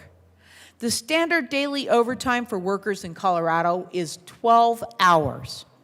If a worker is spending most of their waking day working in the heat and doing back-breaking work, then they should be eligible for overtime after working 12 hours in 1 day. And with that, I would like to bring amendment. I move L032 to Senate Bill 121, and I ask it be properly displayed. That's a proper motion. 1 moment.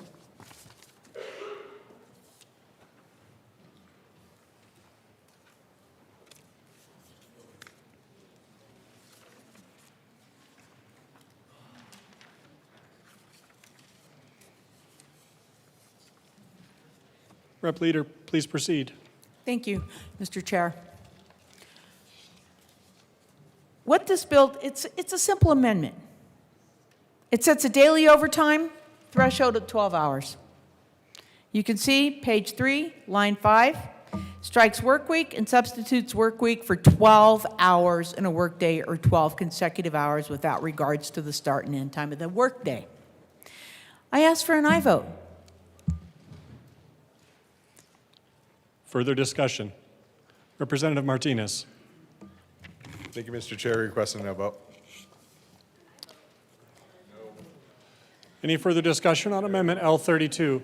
Seeing none, the question before us is the adoption of Amendment L32 to Senate Bill 121. All those in favor say aye. Aye. All those opposed, no. The amendment is lost. Thank you. We are back to the underlying bill. I have Representative, AML Winter. Thank you, Mr. Speaker Pro Tem. I just wanted to make a point. As we were having this discussion, there's people right now working on this bill in this building to make sure that workers preserve their jobs, especially when it comes to mechanization and AI. And I just want to make it ultra clear that mechanization and AI will take these jobs. So as we try to protect one set of workers in this building against mechanization and AI, I think it's just not right to totally disregard that could happen to the same workers in this space. And I just want to put that on the record. I've got Representative Hamrick next. You know what, I'm just going to throw away the list. You all do you. We're going to go back and forth. Representative Garcia. Thank you, Mr. Chair. I gotta say, it is bombastic to serve with you. Similar. But not quite. Okay, members, I I do want to just start off by just appreciating all of you here in the chamber listening to this debate. I want to thank the sponsors for the back and forth on this debate. I know that we are having some fun and laughing, but the reality is that this is a really real issue that we're addressing here. And the reason why I am taking up time and forcing, essentially, because when we are in seconds, you all are forced to be here. The reason I'm engaging in this and making sure that people fully understand what's happening in this bill is because this has direct impact, yes, on the farm owners, but it has lasting, direct impact on the farm worker, on their bodies, on their health. I will talk more about that in a minute, but I do want to talk about an amendment I'm bringing because we just had an amendment that was adopted to strengthen wage theft in this bill, and I want to remind us that even having wage theft provisions in a bill, when you have a very vulnerable population that is intimidated out of reporting, it really does nothing. 70% of farm workers are foreign-born. They're here perhaps on an H-1A visa. They're here maybe on TPS and find a contract. But they are a vulnerable population that is open to exploitation, and I'm not saying that every farm owner does this, but it is common and it happens. The reason we are fighting this so hard is because farm workers are exploited and mistreated, making an average of $20,000 a year while the industry benefits in the billions. In order to strengthen and make sure that the wage theft provision in the bill actually makes a difference, I move L64 and ask that it be displayed. That's a proper motion. 1 second.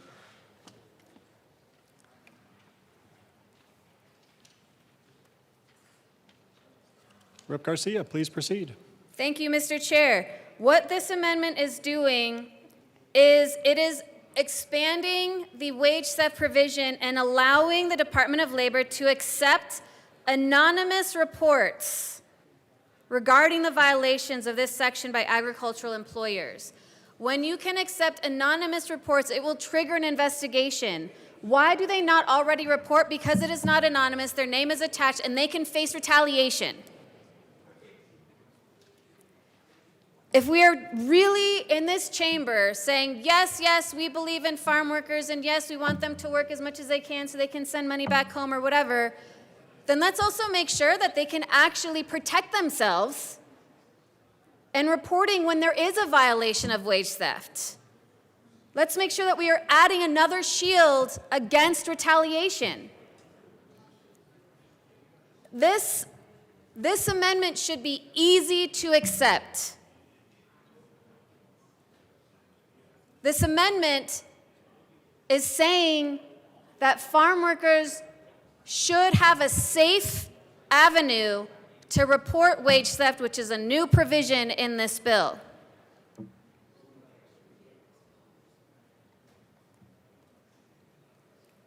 I know that we have had, even just in this chamber, for many years, individuals, whether there are our staff, our fellow colleagues, that even today, with the statuses that we have, with the jobs that we have, are even facing intimidation and retaliation for reporting harms in this building.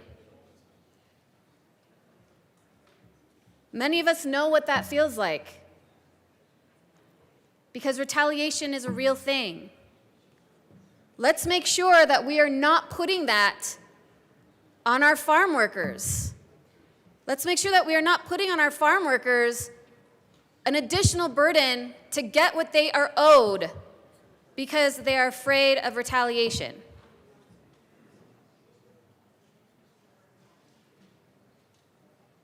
I ask for an aye vote. Further discussion, Rep. Martinez. Thank you, Mr. Chair. Thank you to my colleague from Adams bringing this amendment. I want to clarify a few things, though, first before we talk about this. In regards to what the pay is and is not for our workers and how that fits into this amendment on expanding wage theft protections. First of all, by the Senate Bill 86 that we had, that they set up the Colorado minimum wage standard in the state of Colorado. That is already on the books. That doesn't change with the fluctuations of the federal market because that's the Senate bill or the law that's in place now already establishes that at least or to keep it on pace with what we already have. So it does not dip below that despite what is happening at the federal level, which we can't affect. In regards to this, though, with Amendment L64, this is already built into the current wage theft statute. They can already report anonymously. And then that triggers the department to already be able to investigate those claims. That being said, I think that we can have further talks and expansion on what that looks like in improving the system that's already in place. I believe that we can, and I'm committed to actually having those discussions on making sure that it's an easier process and making sure that there's expedited response times on that. But that can't be fixed in this bill or in this amendment. So with that, I request a no vote on Amendment L64. I'm going to go Rep. Garcia, and then we'll come to you, Rep. DeGraff. Thank you, Mr. Chair. Members, one really interesting piece here is that the good rep from the South just said that we have, it's because he represents like everything. Like, we have already wage theft. So then why did we need to adopt the original wage theft amendment since we already have it? But since we did, we need to make sure that we are making sure that what is in wage theft, in our wage theft provisions, as it was rewritten in parts into this bill by the First Amendment that was adopted, that we are also ensuring that anonymous reporting is respected in this new amendment, in this new bill, in this expanded bill that now we have. I ask for an aye vote. Representative DeGraff. Well, on tax day, it's always a good opportunity to recognize that 1/3 of all of our wages are wage thefted. Because your taxes you're not working for yourself until, no matter how much overtime you do, until after mid-April. It used to be the beginning of April, now it's mid-April, we've lost another 2 weeks. Appreciate the PSA. Yeah. We're on L64. Oh, well, she was talking about wage theft. So Yeah. anyways, I appreciate the sponsors bringing up a problem with it's not the bill, but bringing up the immigration status of bringing open borders and introducing people to being permanently exploitable and expendable. And that is a big problem that we have. Now, the anonymous reporting, that seems to create a problem, with your right to that. It's already in there, but it does seem to create a conflict with your ability to confront your accuser. Now, I get why it has to be anonymous because you have the exploitable part, you have the expendable part. Now, that is done by relying on labor that is cartelled across an open border. So you're creating a problem by which these workers are in this status. One thing that we're not talking about is all of the, regardless of immigration status, bonuses in terms of pay. So I'm not in favor of anybody being exploited, but you're creating the situation, you're creating the environment by which they are exploited. They have no protections without documentation. So if you want them to have actual protections, it would behoove you to move in a way that would require documentation. And we used to have a system like that worked very well for migrant farmers. And I think we still have it. I don't know why we don't use it. Probably because it's more profitable to cartel people across the border.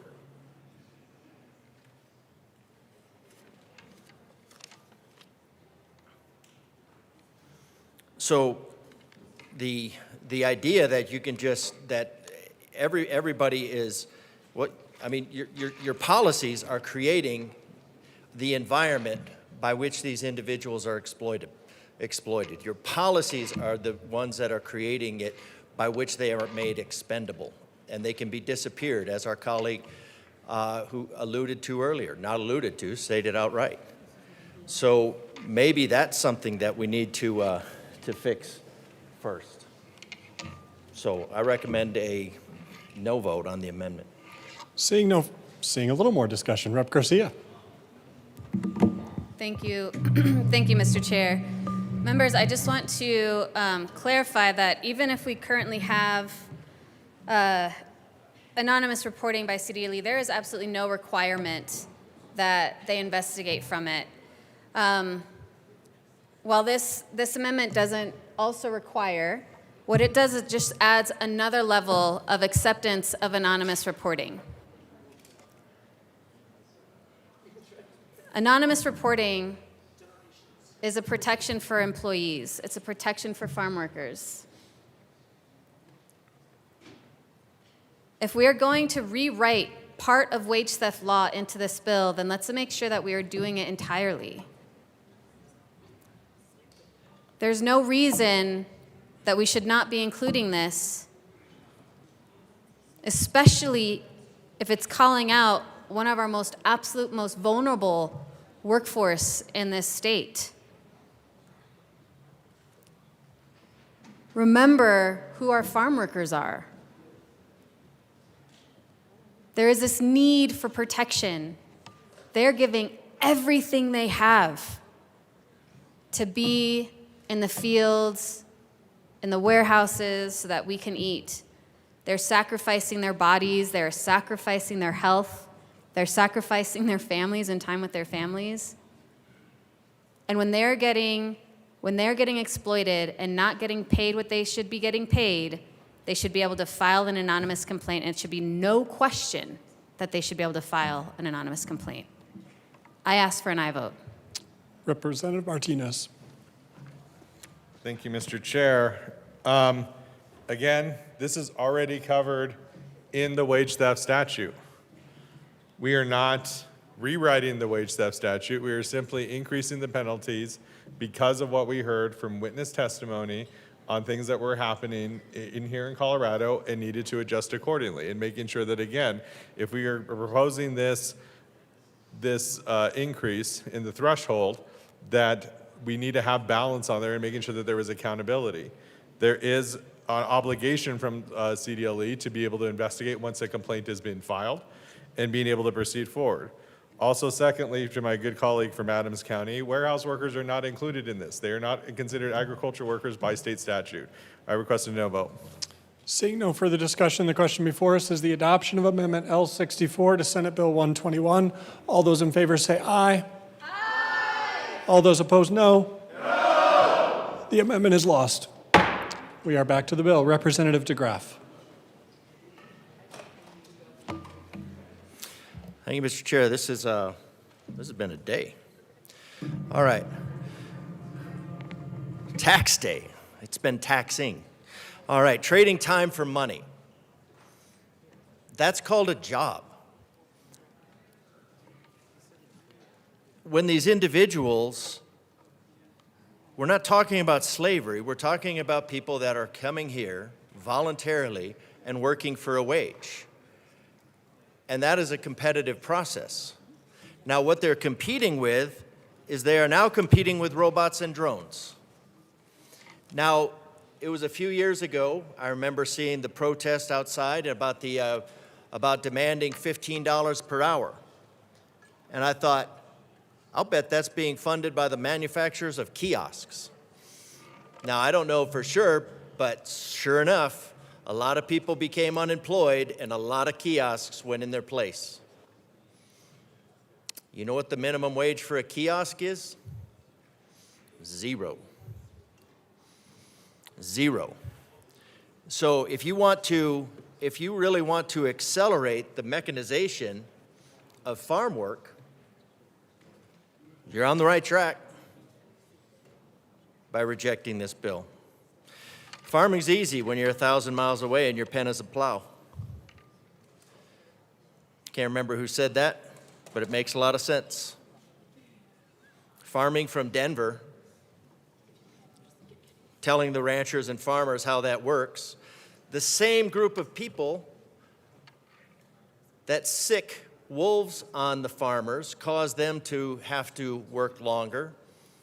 Those farmers and ranchers who sacrifice their bodies, their time, their families, their freedom for the exact same stuff. What is your reward to the farmers, ranchers? Your reward is to punish them harder. So voting no is just going to, voting against this bill is just going to accelerate the obsolescence of the people that you've brought in to be exploitable and expendable. So here's some things that you could do. You could tax them less. You could incentivize higher wages with tax incentives. You don't do that. We have farmers and ranchers that are having to indenture parts of their land with easements in order to keep the land, hopefully until some sanity returns in the fee state Colorado. And ranchers and farmers, they're having to sell their water where they can't even grow anything. I don't know, how many workers do you need to pick a crop that doesn't grow? 1, 2, none? Sweep up the dust? What? I mean, voting no is working against the people that you're saying you want to help.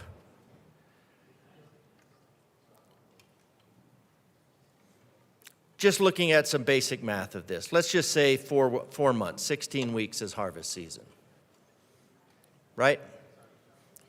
It's nothing exact. 56 hours, if you had to hire somebody, you could say 56 hours. And that's what it's going to take. Times 16, that's 896. 896 hours that they could work in that 4 months. Now, if you limit it to 40 hours, times 16, that's 640. So now if the rancher, if the farmer needs 896 hours, because one thing that has been missed, I think, is it's been touched on just in a different way, is that past 40 hours is a time of fatigue. You get tired. You don't work as well. You are more prone to injury. There's more risk. So if a farmer is going to allow somebody to work for over 40 hours, they are incurring a level of risk and a level of decreased productivity.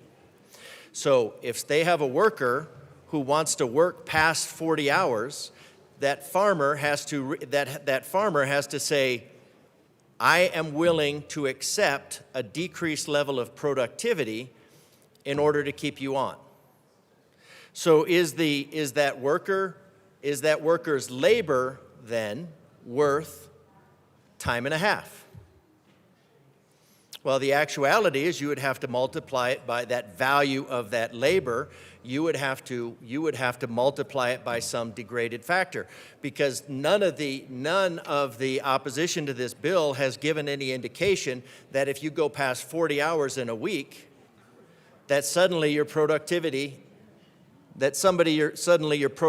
increases.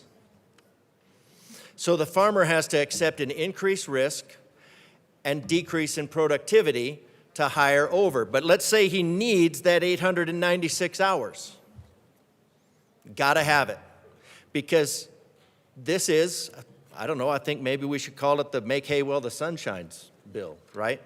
That you don't have, it's seasonal, right? And if you're limited, in that 16 weeks to 40 hours, now you have to hire 2 workers to get that. But all you need is 896 hours. I'm just saying you only need 896 hours. So now you need 2 workers, and that is only 448 hours per worker, which only comes down to 28 hours per week. So you have people that have come, that have relocated, and this is not uncommon in the United States. We have, well, soldiers, they'll deploy for 6 months. They don't make time and a half. They sacrifice their time, their family. I don't hear anybody asking for time and a half for the soldiers. Or saying, well, why don't we just cut taxes for, no income, no. They don't get time and a half. Now, for these farmers, you could incentivize hiring longer or more wages, and you could make a tax incentive out of that where they pay less taxes. I'm sure every single farmer would make the trade to pay less taxes and more wages. Why is that never an option? The only option is more taxes. So what you're saying, what you're doing to the individuals is you're saying, all right, you're going to have to come up here for 448 hours. You're going to get 28 hours per week because that's all you can be hired. If you go past 40 hours, you're an increased liability and your productivity decreases. It's not personal, it's just a fact. So you're incentivizing more bodies being brought in, less wages earned, less money going back to their families. And what are they going to be doing for those extra hours, those extra 200 hours? They're going to go down the street and pick up a job at the other farm. And then that farmer will have that rancher, they'll just have trucks going back and forth so they can work 8 hours here and 8 hours there. Because they're here to work and make money. They're trading time and money on a voluntary basis. That's what makes the free market work. They're engaging in the free market. What you're objecting to is compelled labor, which is ironic on tax day, which doesn't even meet tax liberation day. And you're worried about compelled labor. Well, compelling labor and trying to figure out ways to compel more labor. Yet the individuals that are working in a free market system to trade their time and money, their time for money, because the only other thing that they're going to have to do for that 200 hours, and we saw this 28 hours, that's what Obama made full-time wages in order to have health care. What did everybody do? Everybody cut their hours down to 28 hours. It's just kind of funny how that works. So they cut their wages down to 28 hours where they didn't have health care. So what did the people have to do? Well, they didn't have health care. They had to go get another job where they also didn't have health care.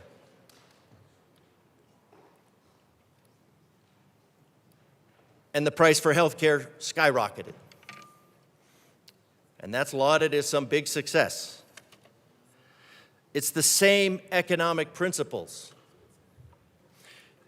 Fees for feels does not work. It does not work. You are working against the individuals that you're trying to help.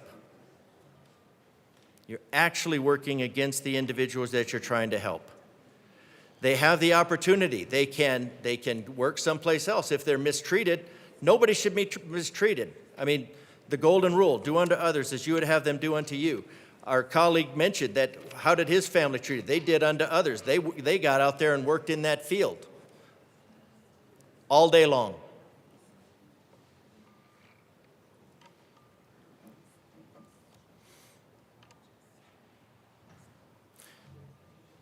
You're basically looking at cutting their hours, their wages, and their incentive in half. I'm not sure how that's good for them.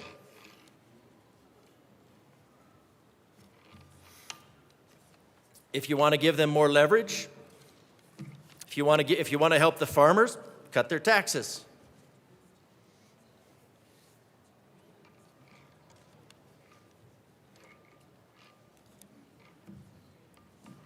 That doesn't seem to be a consideration ever.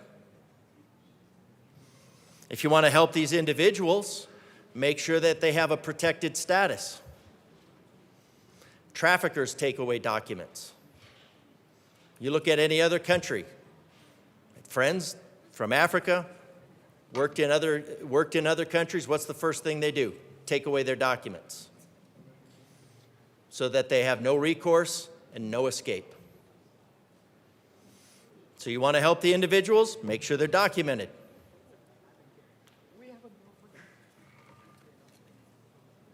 And we already have programs for that. But human trafficking is a multi-billion-dollar organization. So stop hurting these people by trying to, look at the actual thing that you're doing. What you're actually doing is you're cutting their labor, you're cutting their wages in half. You're going to send them home empty-handed. Let them make hay while the sun shines. You know, you could do something, I suppose, the easy thing to do would be to say, well, 40 hours times 50, if you wanted to try to treat it like a more 9-to-5 job, 40 hours a week times 50 weeks would be 2,000 hours. 6 months would be 1,000 hours, 200, and you just say, well, it's 1,000 hours over 6 months, and then it would be overtime. So, again, let's not lose track. Let's actually help these people. Let's make their work worthwhile. Send them home with more wages in their pockets. I ask for a yes vote on the bill. Further discussion. Representative Mabry. Thank you, Mr. Speaker Pro Tem. Okay, so I've said this time and time again at this well on numerous different bills. We treat theft very, very differently depending on who is doing the stealing. Wage theft is not treated nearly seriously enough in the state of Colorado nor in this country. And a survey of farm workers found that the existing threshold isn't being honored. A survey found that 55% of dairy workers, 70% of livestock workers in Colorado already exceed the 48-hour work week, but only 38% of them are actually receiving overtime pay.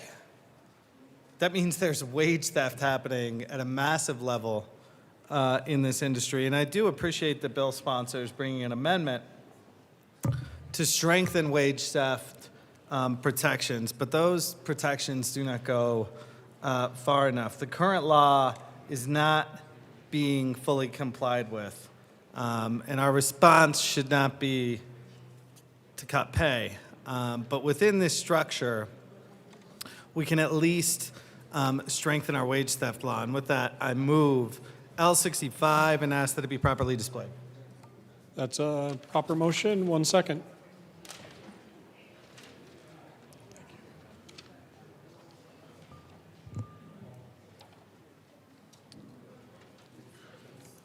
Rep. Mabry, please proceed. Thank you, Mr. Speaker Pro Tem.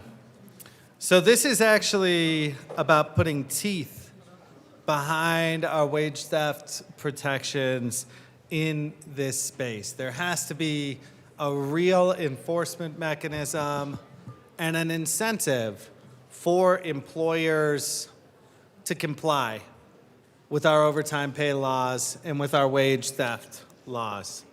So this gives the division another tool for enforcement, a stop work order against an agriculture employer that is found to have willfully not paid wages in violation of Article 4 under our wage theft and overtime laws.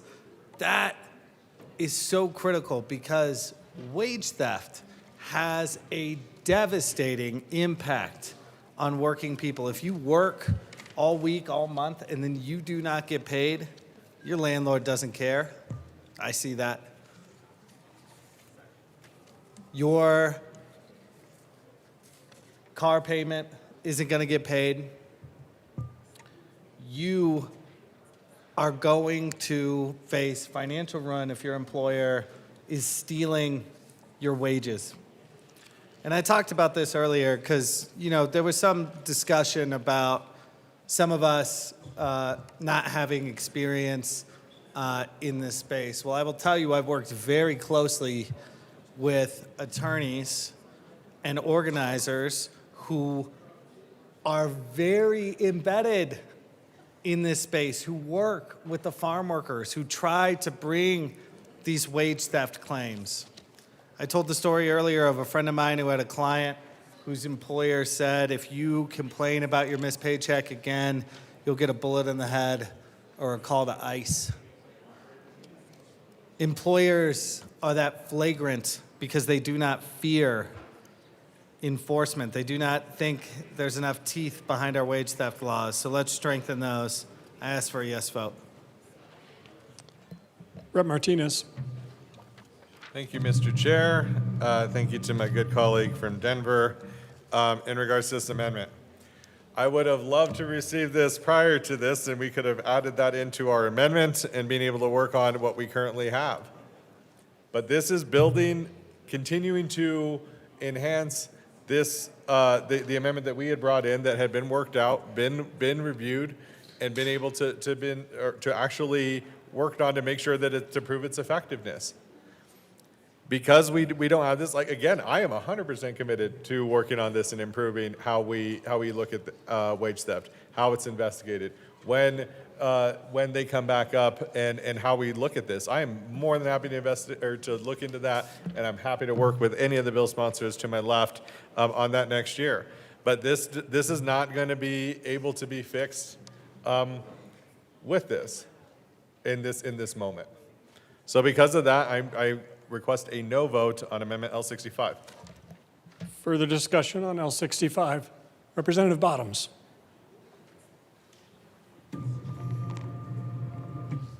Thank you, Speaker Pro Tem. So let me get this right. A lawyer works with some lawyers that work with some people that work with some migrant workers. You should have started with that. That would have convinced us all. Rep. Bottoms, this is not in reference to your remarks. I'm going to let you continue.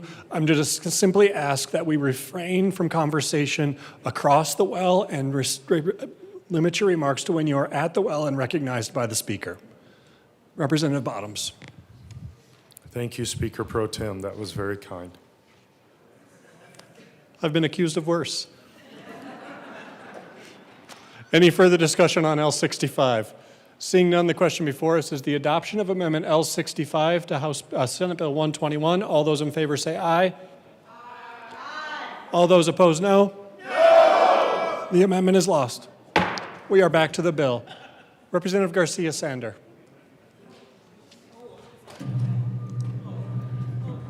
Thank you, Mr. Speaker Pro Tem.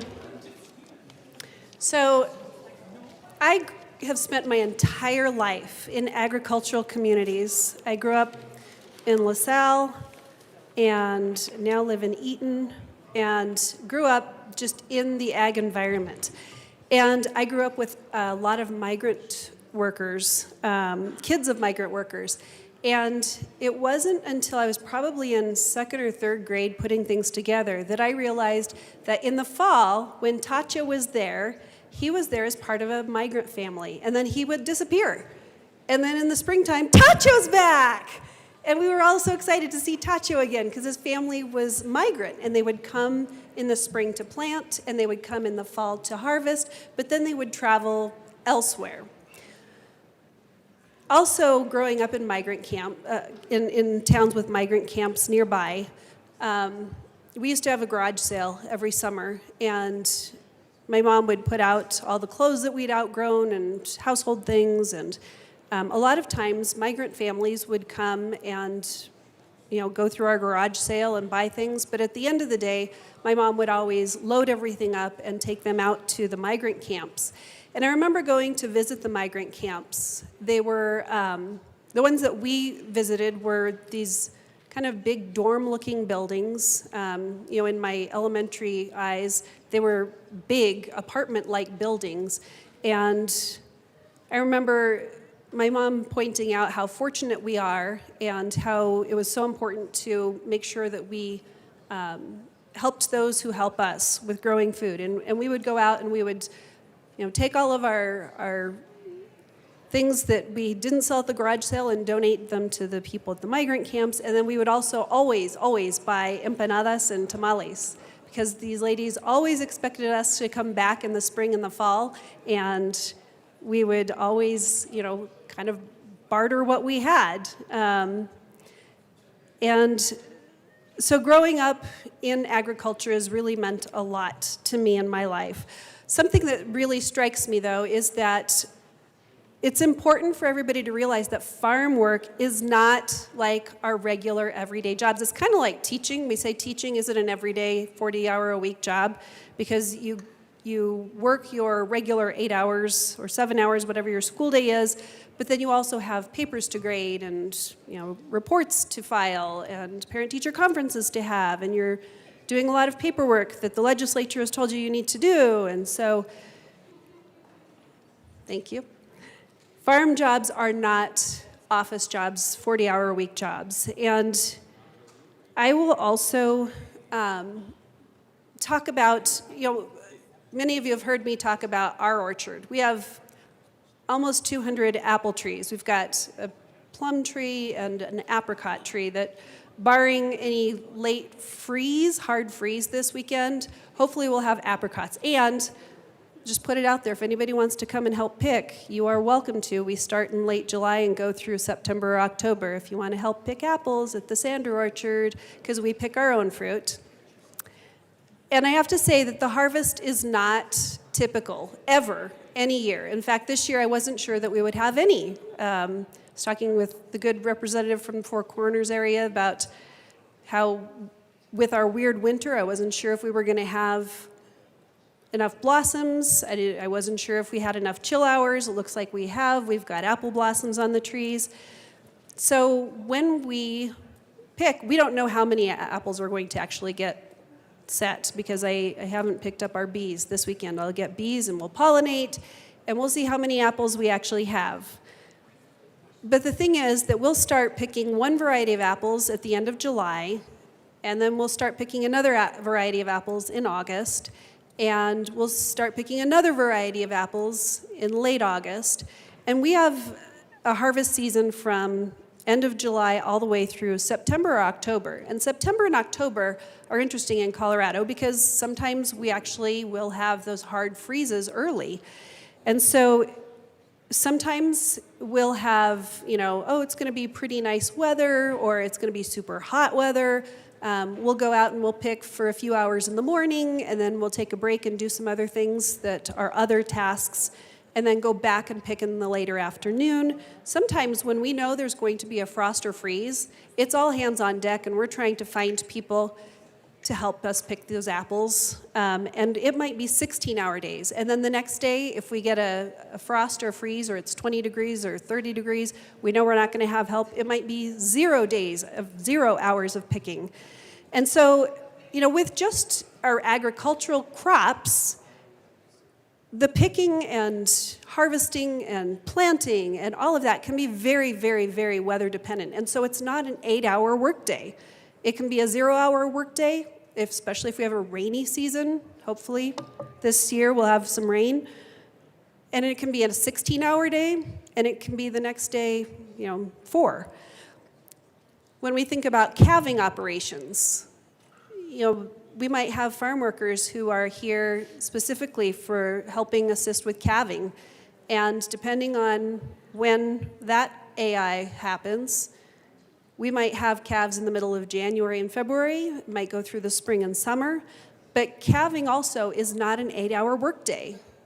You have to be ready to support those mama cows when they need help. And if that mama has a breech cow, you can't just leave them out in the field or in the barn. You've got to be there to help them, and it's not an 8-hour day. I work for a school district that's very much involved in agriculture. We've got dairies, we've got all the crops that we have in northern Colorado: corn, alfalfa, onions, beets, beans, carrots. And one of the parents actually wrote a letter and said, "I've spent the majority of my life working in agriculture here in Colorado. I currently work on a diversified farm operation in Weld County. I oppose Senate Bill 26081, and I'm in support of Senate Bill 26121. Since the full implementation of Colorado's overtime rules, I have personally experienced adjustments from my employer in my allotted work hours, thus resulting in less take-home pay than I normally have made during certain times of the year. I also know other agricultural workers who have experienced the same limitation in hours worked since the overtime requirement has gone into effect. Although done with positive intentions, the overtime requirements are impacting all of our families negatively. Our elected officials must understand that the agricultural industry is not like any other industry.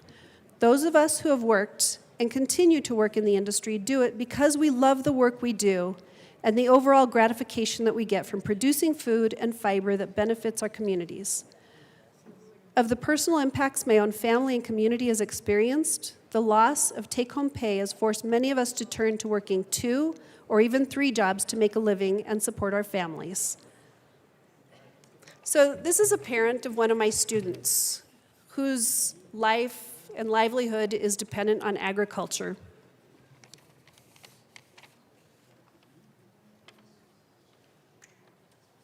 I'm not sure that he's watching or can see everything that's going on, but I do want to make sure that your voice is represented, Omar. Thank you.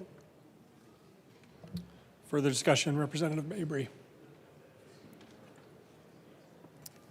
Thank you, Mr. Speaker Pro Tem. So we had some conversation earlier about how the current overtime threshold is working, how there are a lot of people who are already above that threshold and not getting paid. I'm glad we brought some conversation about strengthening enforcement, but still, I think the fundamental thing that is inherently unfair in Colorado law, and I spoke about this at length earlier, is that there's any sort of distinction based on category of worker in terms of what your rights are for overtime pay. And so I believe we should have a conversation on what the overtime threshold should be outside of the scope of just 56 hours in a work week. And with that, I move L63 and ask that it be properly displayed. That's a proper motion. 1 second.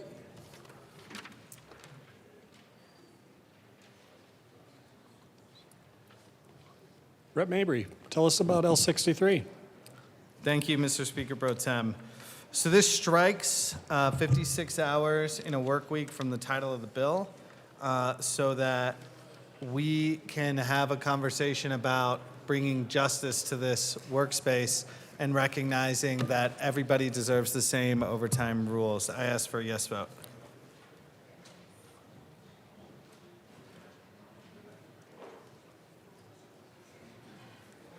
Representative Martinez. Thank you, Mr. Chair. Thank you to my colleague from Denver for bringing this up. This actually accomplishes the exact opposite of what you've been wanting. This removes any provision that was in the 21 bill. It goes back to the original statute where there was no rulemaking and there was no overtime laws in place at all. So because of that, I'm going to request a no vote because I think having some guardrails on the conversation are worthwhile and not removing them entirely. Rep. Mabry. Thank you, Mr. Speaker Pro Tem. This actually strikes no law. This is a change in the title so that in the law we can have a conversation about bringing the threshold to where it should be rightly. But page 1, lines 101, 102, changing something in the title doesn't change existing law. Further discussion.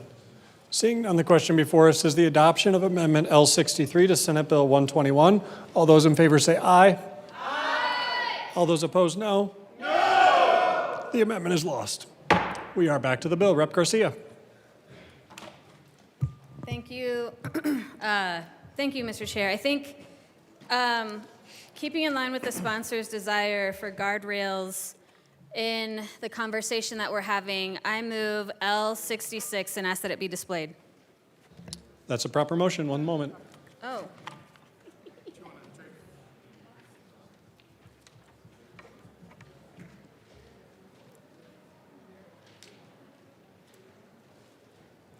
Thank you, sir. Rep. Garcia, please proceed. Thank you. What this amendment does is it changes the title on page 1, line 101, from 56 to 48. If we want to talk about guardrails, let's talk about guardrails in our current law and protecting our current law and ask for an aye vote. Further discussion on L66, Rep. Martinez. Thank you, Mr. Chair. Thank you to my good colleague from Adams County.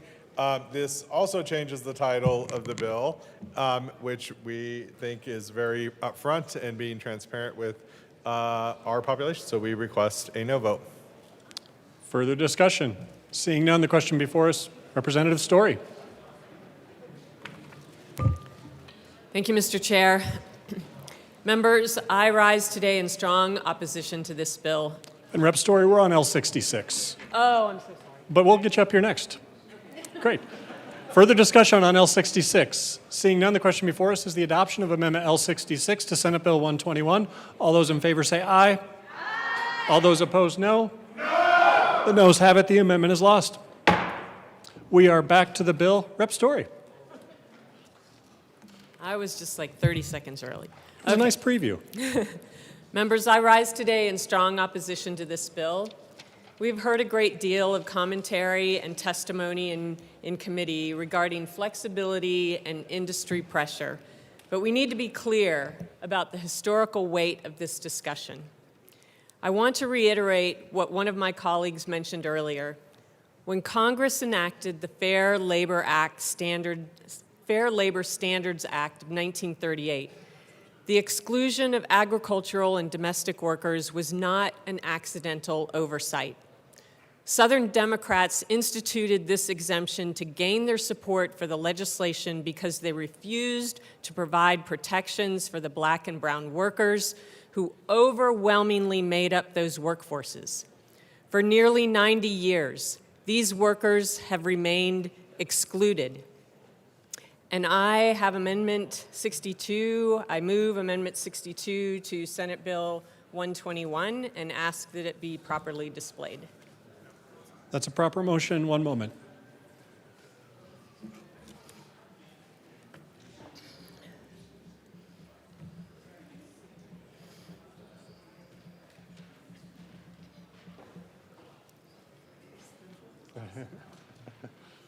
Rep. Story, please proceed. Thank you, Mr. Chair. In Senate Bill, I'm so sorry, I forgot what the bill number was. Senate Bill 2187, there was an element in there that stated that the director shall promulgate rules providing meaningful overtime and maximum hour protections to agricultural employees to be proposed no later than a date and adopted no later than a date. In promulgating such rules, the director shall consider the inequity and racist origins of the exclusion of agricultural employees from overtime and maximum hour protections available to other employees, the fundamental right of all employees to overtime and maximum hour standards that protect the health and welfare of employees and the unique difficulties agricultural employees have obtaining workplace conditions equal to those provided to other employees. And that is what this amendment is all about. I urge an aye vote.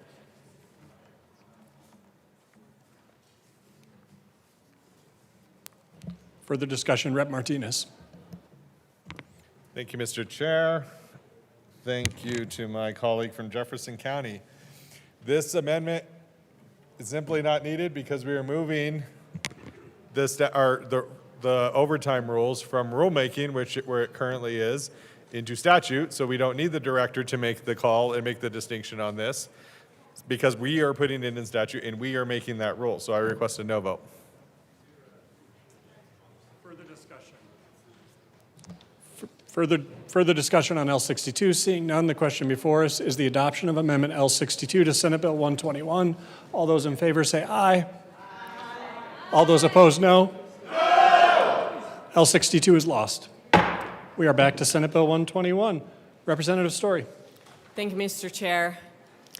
We have heard about many challenges experienced by farm and ranch owners: higher fuel costs, operational costs, increased competition, drought and restricted water, and more.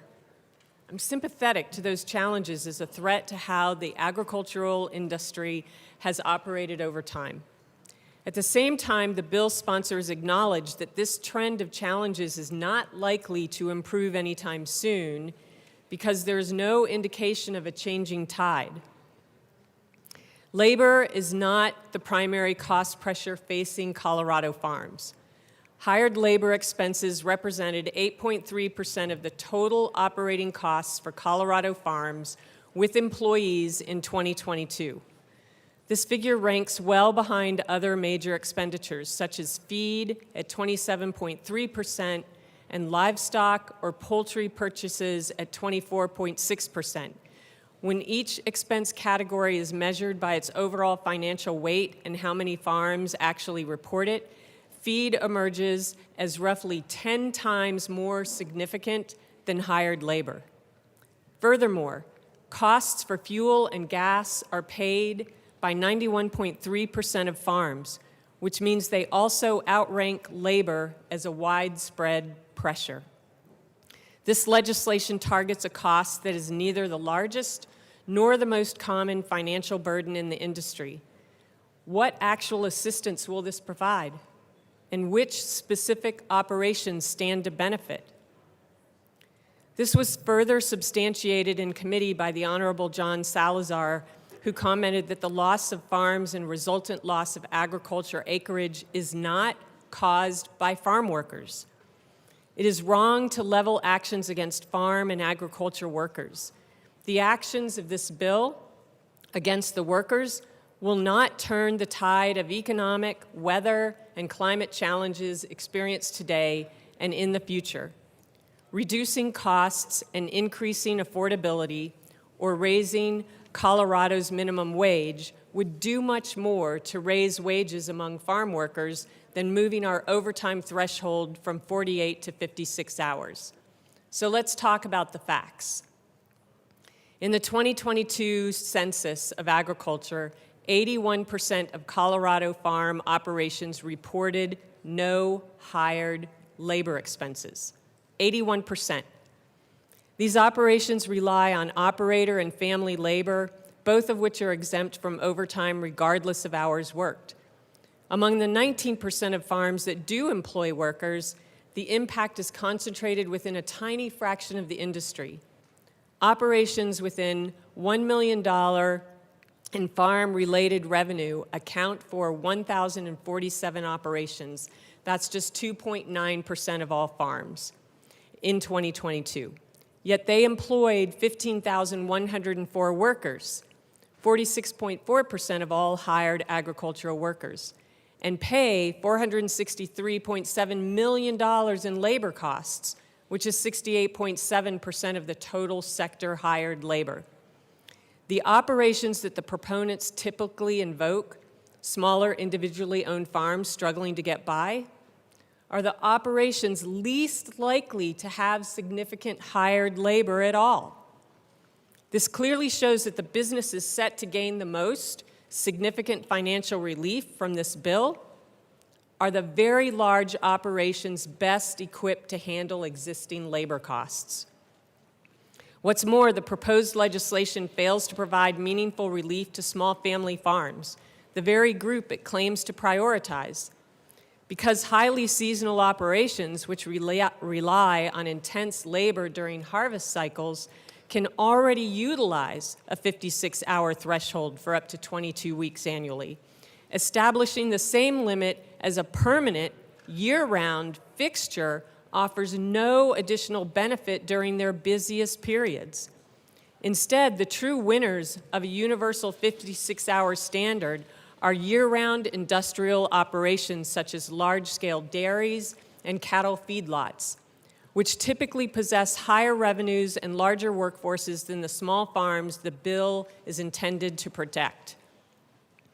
What does seem to be evident is that there is selective indifference to the health and safety of farm workers, selective indifference to worker protections, selective indifference in equity to other workers who receive overtime pay, selective indifference to the food insecurity being experienced by the very workers who work the fields, farms, and ranches in Colorado. In an ideal world, agriculture workers would be granted the same 40-hour overtime protections that virtually all other workers across our state are guaranteed. However, the conversation today remains far off from that goal. Currently, agricultural workers in Colorado must work 48 hours before receiving overtime and 56 hours for 22 weeks during peak growing season. Senate Bill 26-121 makes this situation even worse by codifying a 56-hour threshold across the board. It also codifies the exclusion of range workers, a loophole we have already seen exploited by employers claiming all their work is on the open range to avoid paying fair wages. Economic pressure can never justify shifting the financial burden onto the backs of an industry's most vulnerable workers. Overtime laws exist for two reasons: to compensate fairly for long hours and to disincentivize overwork. A 40-hour work week was established because laboring beyond that point becomes a documented detriment to health and safety. Research shows 61% higher injury rate for workers on overtime schedules. And working 60 hours a week increases that hazard rate by 23%. We are talking about increased risks of hypertension, cardiovascular disease, incidence of stroke, chronic infections. In an industry defined by extreme heat, chemical exposure, and heavy lifting, a 56-hour threshold is effectively a public health risk. Many of my colleagues have shared that they want to hear from farm workers directly. We collected comments directly from workers who would be impacted by this bill. One worker shared the following, in quotes, "I'm an agricultural worker from the San Luis Valley. Agricultural workers should be paid overtime after 40 hours. They need to be remunerated. I can't even say the word. Remunerated. I could say it earlier. For their hard work and be able to spend more time with family. Working more than 40 hours a week can harm your body in the long run, and working overtime has affected my mental and physical health. I feel guilty not being there for my family. Always tired. I'm sad to have to work extra hours. Stop treating us just like substandard workers. We are people with families and children." A service provider for agricultural workers shared, "As a teacher of parents and students who are working out in the fields, I believe everyone deserves overtime pay after a 40-hour week. Heat-related illnesses are a common complaint, as well as dehydration. My students are the ones who work out in the fields during their summer break." I've shared a lot of details in my comments so far, but I would like to move now Amendment 31 and ask that it be properly displayed. That's a proper motion. One moment.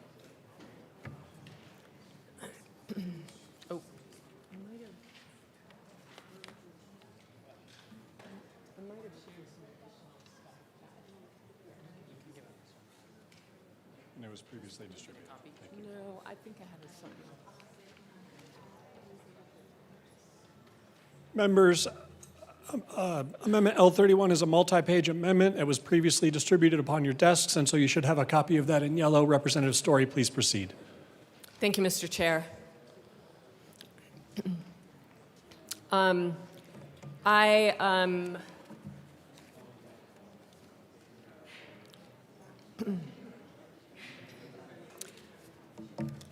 sorry. Okay. I lost my ledge deck.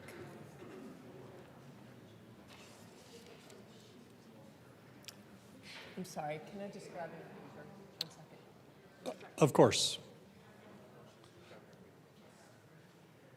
We'll just pause 1 second while Rep. Story gets her.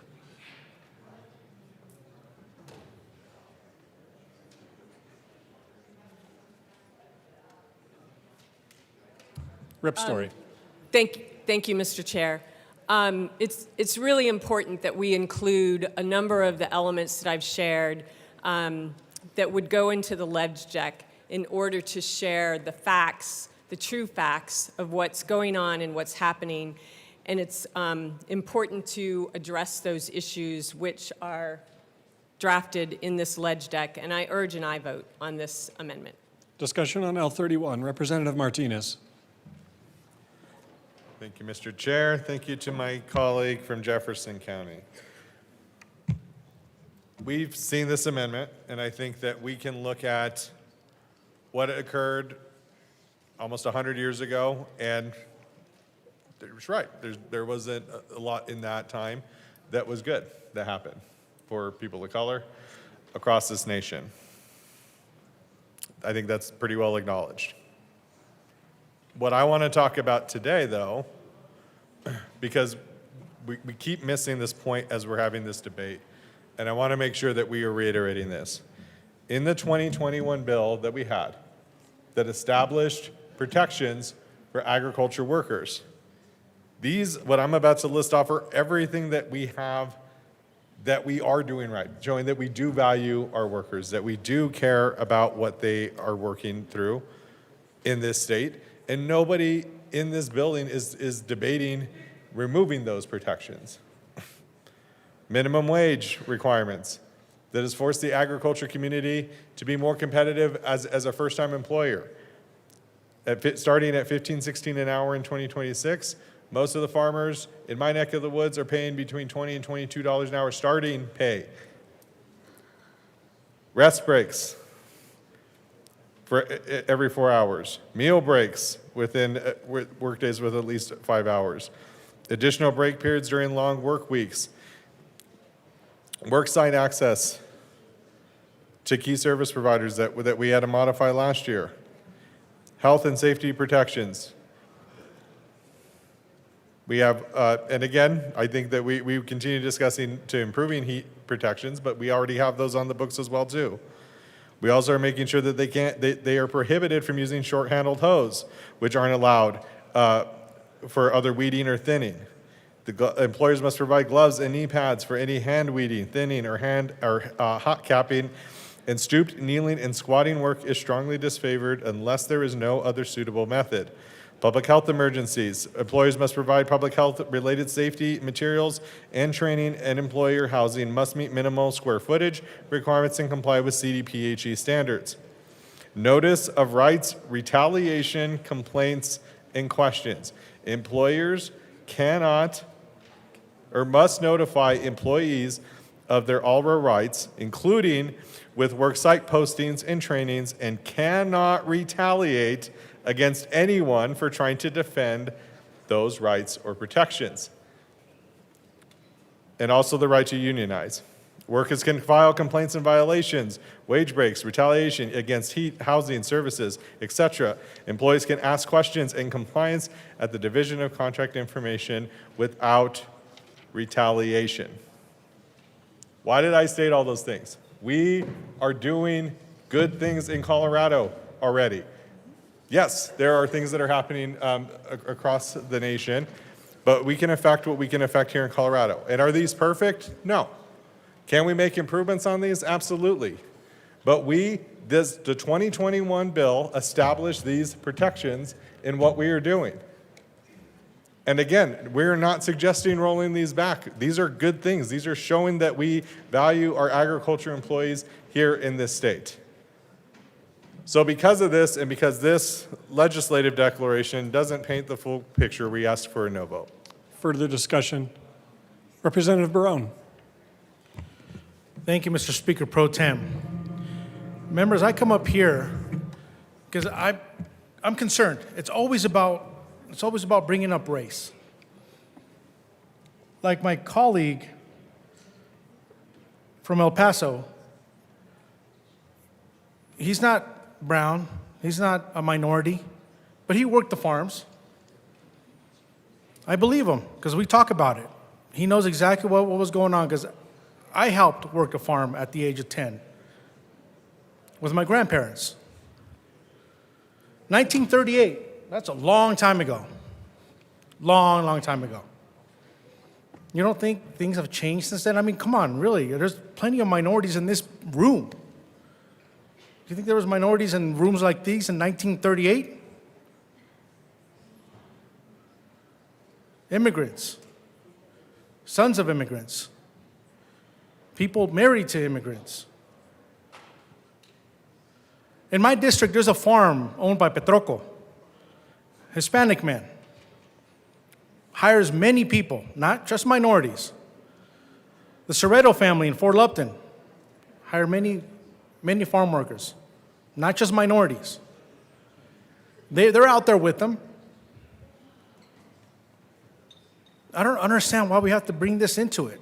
Why can't we all just be Americans and farm workers? It doesn't always have to be about minorities, minority this, minority that. I've said this before, we're not victims. We're not. We work our way.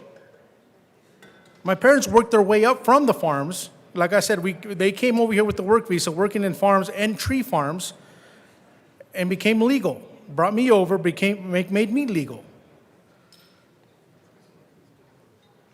I mean, being a farm worker it builds strength, it builds character, it builds a future for yourself. Built a future for my family. It builds a future for many families in my district that I know, that I grew up with. The Holton family, Italian immigrants. They own a farm. They don't really seed corn or any of that, but they have a farm with cows, and they have their small little area where they grow vegetables for themselves, but they're immigrants too. They built a future for themselves. Working in the field over the summer with my grandparents, at 10, it helped me build character, it helped me build calluses on my hands to be able to work in the oil and gas industry with my father in the future. To build that future for my family, to help my family build that future. I just don't understand why it has to be race. We're all Americans here. We all build a future for ourselves. We're living in a time where, honestly, a lot of people that I know don't even see race anymore. Let's leave that out of it. Let's get back to what this bill actually does, and let's leave race out of it. It's not fair. It's not fair to any of you. Not for any of you here in this room, especially not me. I urge a no vote. Further discussion on L31. Representative Gonzalez. Thank you, Mr. Speaker Pro Tem. I just want to echo some of the comments that my colleagues came up here to address specifically this amendment. I don't think this amendment is needed, and I encourage a no vote. Any further discussion on L31? Representative Story. Thank you, Mr. Chair.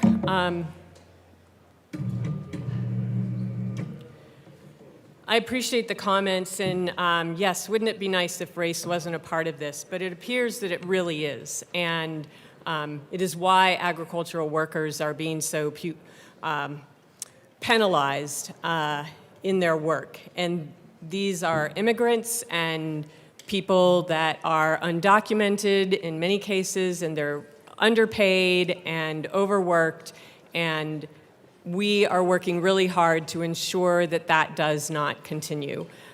This legislative declaration covers a number of factors that we have talked about that are really important that we should include in the ledge deck, including that agricultural workers perform essential labor that sustains Colorado's food systems and broader economy, yet are excluded from many basic labor protections afforded to other workers, including overtime protections. The federal overtime protections for workers were established in the Fair Labor Standards Act of 1938, but as I mentioned, Congress excluded farm workers and domestic workers from such protections.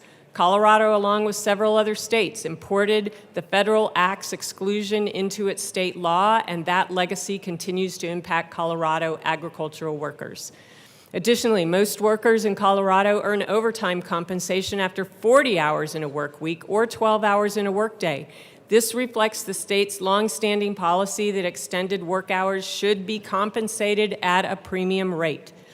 Agricultural workers, however, receive overtime pay only after working more than 48 hours in 1 week, and highly seasonal agricultural workers receive overtime pay only after working more than 56 hours in 1 week. Agricultural workers do not receive daily overtime pay, and they only get overtime on rare occasions. Many of them talk about how they recognize they're supposed to get overtime pay, but they work 60 hours a week and they never get a paycheck with overtime pay in it. Overtime protections are a fundamental component of fair labor standards and are intended to prevent overwork, promote health and safety, and ensure that employees are fairly compensated for extended hours of labor and support the family and community relationships that are foundation for a thriving economy. These are all important things that some of the comments that we've heard and read are not coming close to providing these types of standards. Also, support the family and community, extending equitable overtime pay to agricultural employees recognizes the value of their labor, promotes economic fairness, and aligns agricultural employment standards with those of other industries. And this one's really important that it's in this amendment. Part 7. In Senate Bill 2187, enacted in 2021, the General Assembly directed the Colorado Department of Labor and Employment to adopt overtime rules for agricultural workers that would address the inequity and racist origins of the exclusion of agricultural employees from overtime and maximum hours protections available to other employees. Despite this direction, agricultural workers are still required to work more hours to earn overtime than most other workers in the state. And finally, the General Assembly, therefore, in this amendment, declares that the agricultural employees are entitled to overtime protections consistent with those provided to other workers, and that eliminating outdated exclusions is necessary to remedy longstanding inequities in Colorado labor law. I urge an aye vote on this amendment. Further discussion on L31. Rep. Martinez. Thank you, Mr. Chair. Again, I go back, I appreciate my colleague from Jefferson County bringing up the first section of this legislative declaration. And I don't think anyone is arguing that section. However, who were the first farmers and ranchers in the state of Colorado? Latino farmers and ranchers that were here before Colorado was Colorado, in my area, in my neck of the wood. They were here when this was Spain, when this was Mexico, when this was the territory of Colorado, and after. So when we're talking about who the farmer is and who they are and who they represent, we also need to make sure that that is paramount in the front of our eyes. Farming is not a monolith. Not every farmer ranch looks the same across the state. They have different problems. They grow different crops, but they're resilient. So when we're talking about that, we also need to remember that. Again, I have the privilege of representing Latino farmers and ranchers that have been farming and ranching this land since before Colorado's Colorado, and Latino farm workers. And finding a balance for them is what we are trying to do with this bill. So I want to make sure that we keep that at the forefront of our minds. Additionally, I want to reiterate this because this piece is in here. This is a market and a business and an industry that does not set their own prices. They are at the whims of commodity pricing that is affecting the entire nation. Coupled with my situation in the valley with very low water, no water, and that's going to be felt across the state. So I go back to this statistic that was shared by my good co-prime. I'm not negating this. There is not a single farmer or rancher in my area that has said, we do not want to pay our workers overtime. We do not want to pay our workers better. That is not there.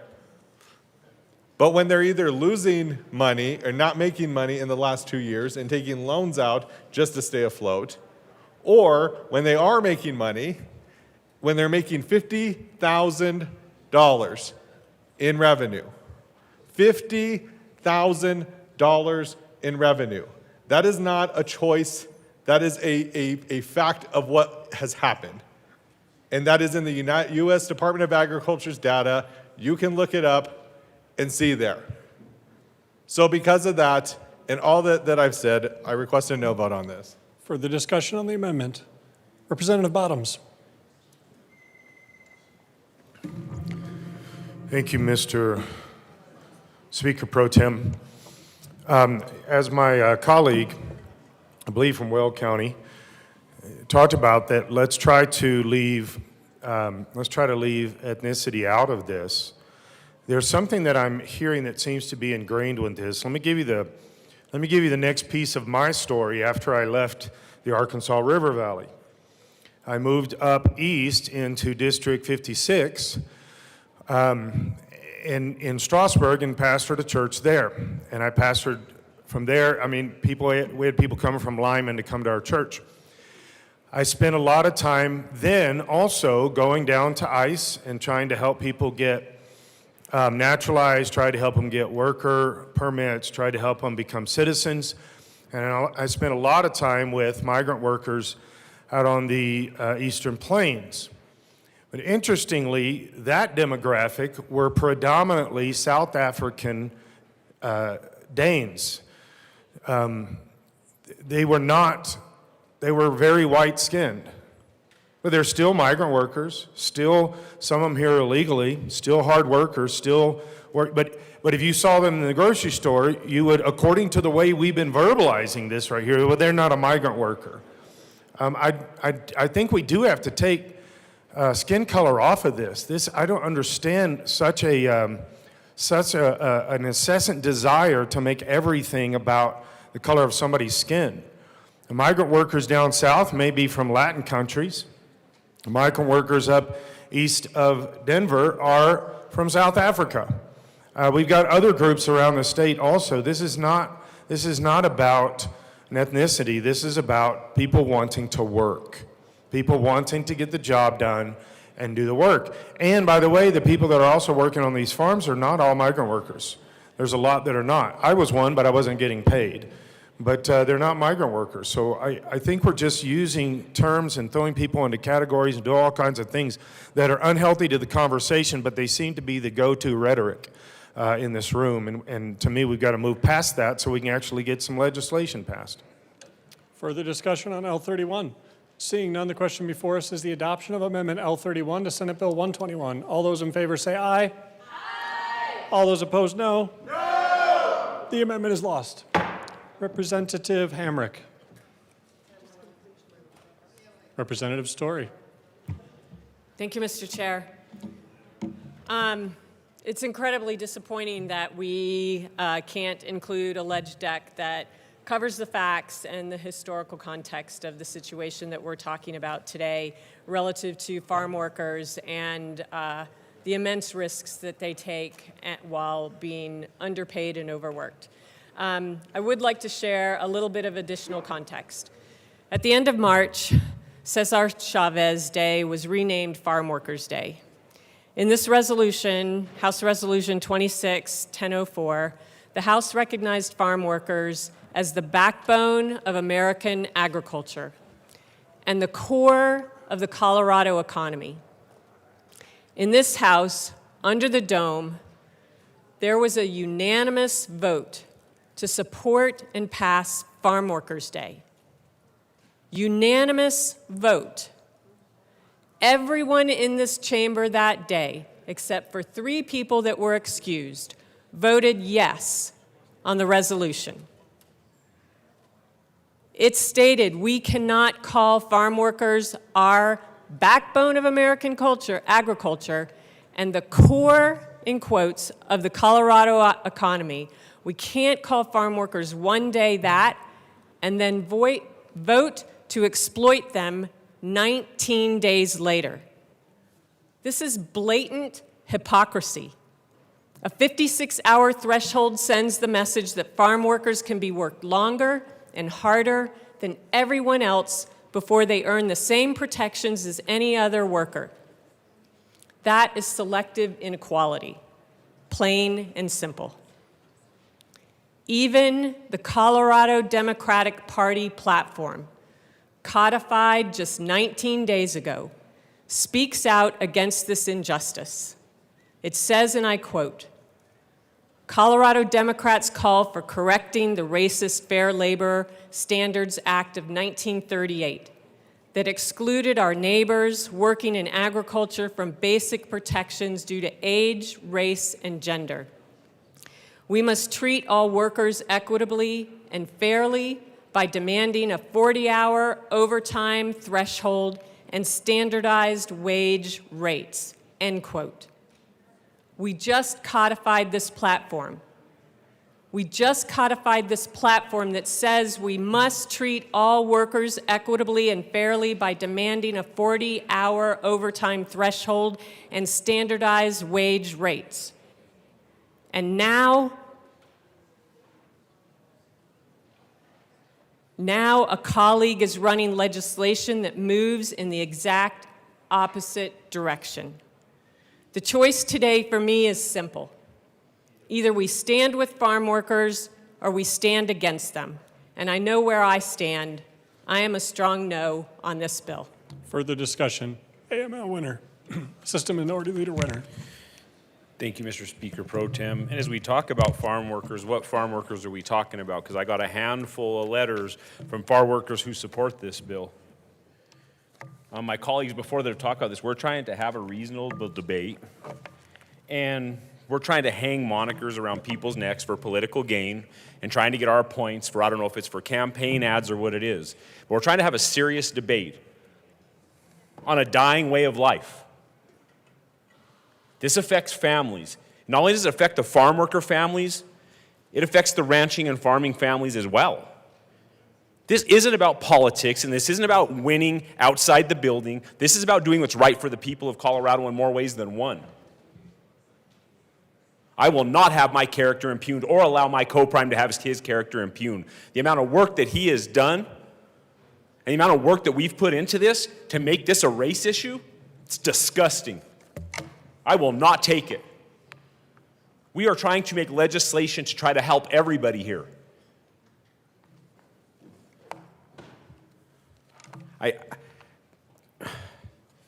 Let's have healthy debate and quit trying to hang people with this. I mean, this isn't for, we're really trying to thread a needle here to help everybody. And we can all sit up here and we can spit facts back and forth and what study, but we should be debating this in this room amongst this group of people. You can bring in 50 letters that say somebody don't want it. I can bring in 51 that says we're at that impasse right now. So let's have a civil discussion instead of trying to make people look like the bad guy. That isn't what this is about. He's not a bad guy. I'm not a bad guy. We're trying to help everybody here.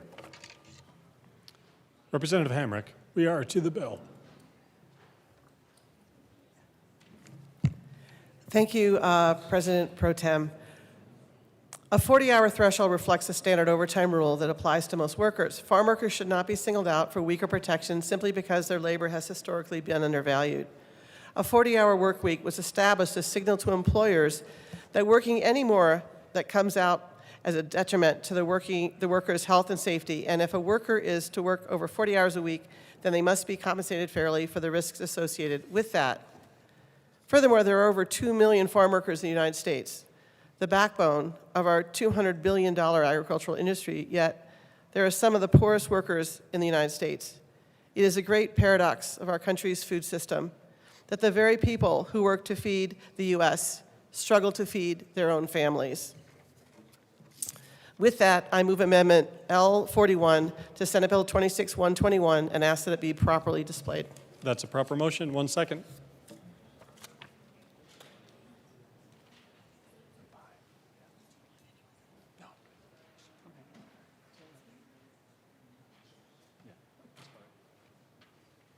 Rep. Hamrick, the amendment is before us. Please proceed. Thank you, President Pro Tem. Amendment L41. And Rep. Hamrick, I just got to correct the record here because, you know, the Senate has a president, and that really feels like a demotion. And I think on behalf of all of us, we can agree that we do things right over here. So I appreciate you, Rep. Hamrick. Thank you, Mr. Chair. Thank you, Speaker Pro Tem.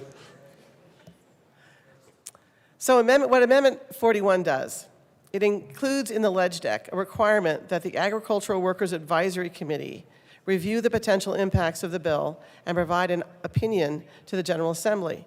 The advisory opinion must then be posted publicly on CDLE's website. The bill only goes into effect after the advisory committee has submitted its opinion.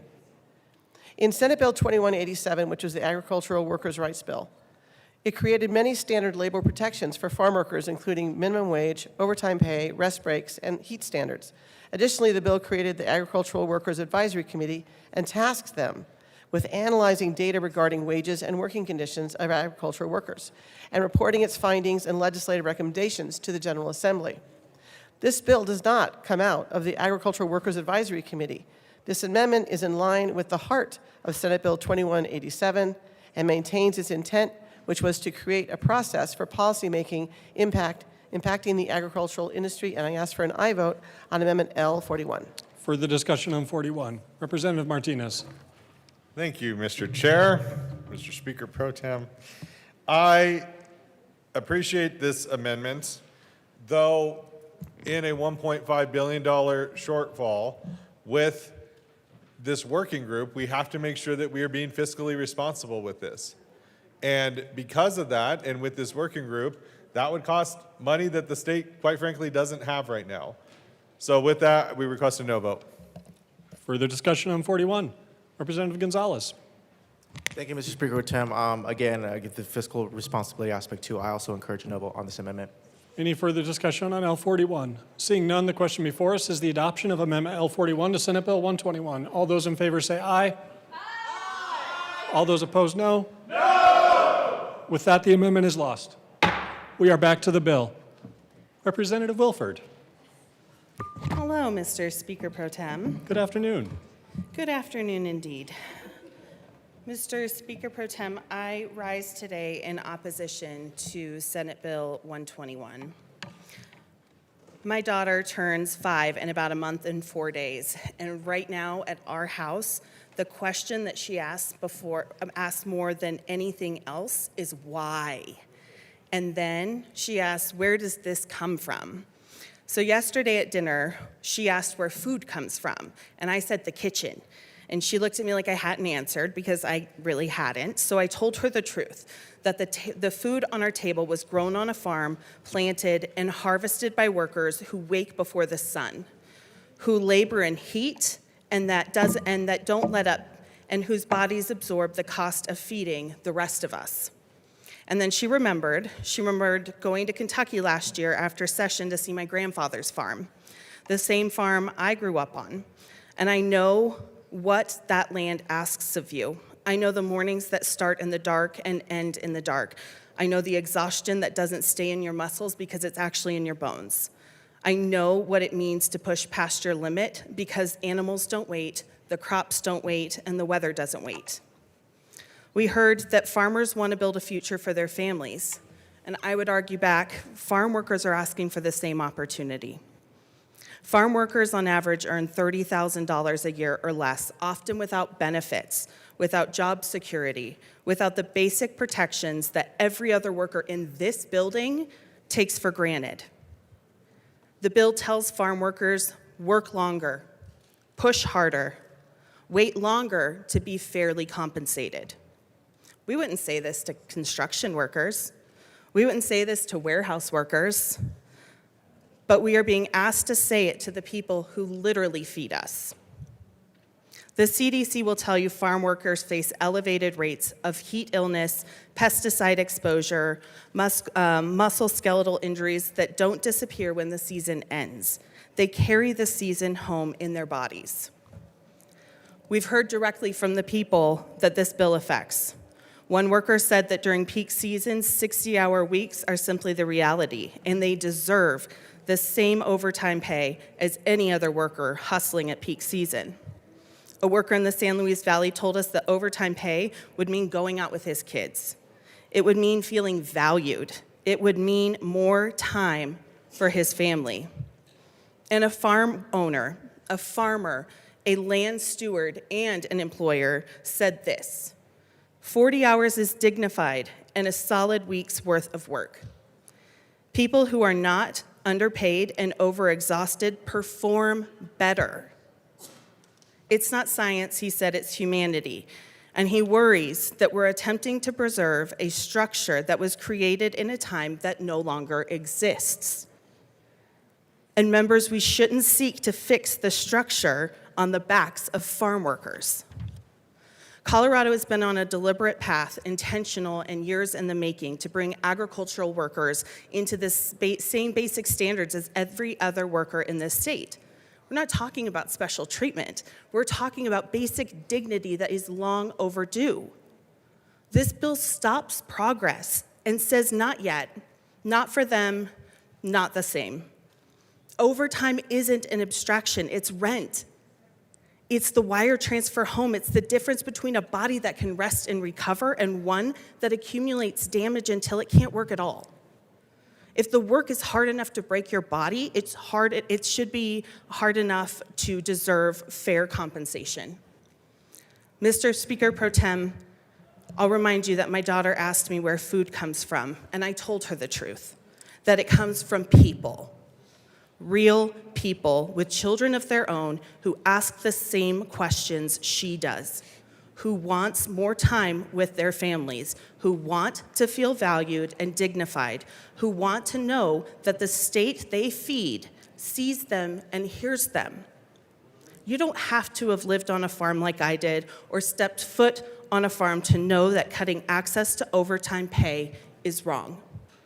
My daughter asked me where food comes from, and one day she's going to ask me what we did about it. I know what my answer will be, and I urge you to know yours as well. Vote no. Further discussion on Senate Bill 121. Representative Froelich. Thank you, Mr. Speaker Pro Tem. It is an honor to serve with you. An honor to serve with you. Let me begin with expressing our shared appreciation for the farmers, ranchers, and farm workers who put food on our tables. It's not insignificant that so many cultures celebrate significant events around a shared meal, and that many begin each meal with a prayer, a blessing, or a statement of gratitude. And let me add that the bill sponsors are responding to a real crisis in rural Colorado, in rural America. My remarks on the bill and my reason for opposition are based on the fact that the causes of farmer and rancher hardships are not only external, but many are global. The most obvious example is the horrific historic drought that we will face this year. This will affect every corner of our state, every industry, and every person. Is the answer to our drought to increase the required number of hours a farm worker must work from 48, and it's not 40, it's 48, from 48 to 56 by 8 hours before they qualify for overtime? Let's talk about why farmers and ranchers are in economic peril. And I fully acknowledge this is not news to my colleagues. Spoiler alert, it's the Epstein class. J.D. Vance and his friends have an economic interest in distressed farmland through entities like Acre Trader. Platforms like Acre Trader facilitate the purchasing of fractional shares of distressed farmland by allowing individuals to invest in agriculture land without having to buy and manage a farm themselves. Assets are turned into an LLC-owned assets where investors can buy shares and create a mutual fund. The ownership model makes it hard to tell who is investing in farmland and more challenging to evaluate ethical conflicts. A hedge fund against inflation, where you're incentivized to buy distressed farmland. How is money made? There's an annual rent paid by farmers to these anonymous owners of your land. Appreciation of the land increases in value. The commodity goes up and down. Farmland is more concentrated in the hands of U.S. investors than ever before. Farmlands purchased by investors has increased from 2008 by 231%.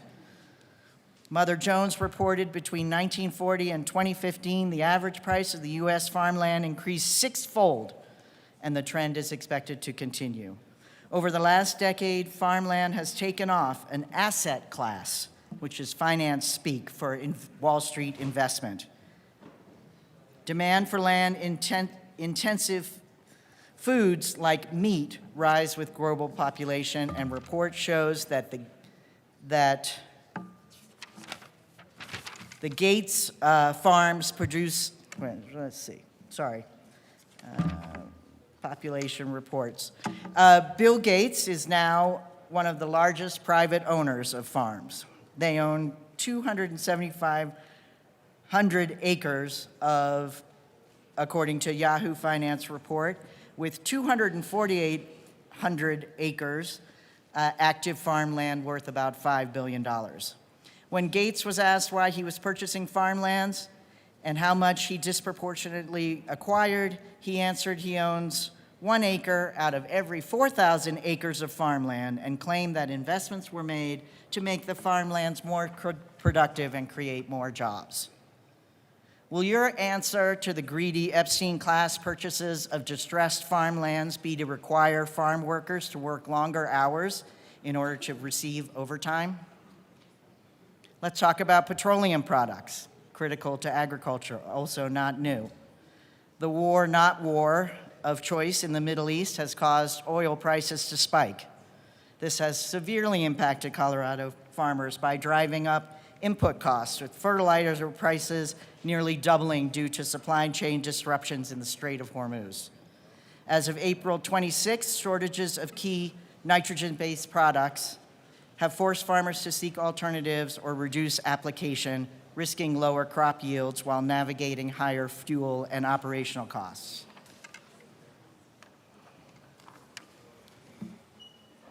Petroleum-based fertilizers are widely used in Colorado, of course, particularly in the eastern plains, and provide essential nutrients like nitrogen.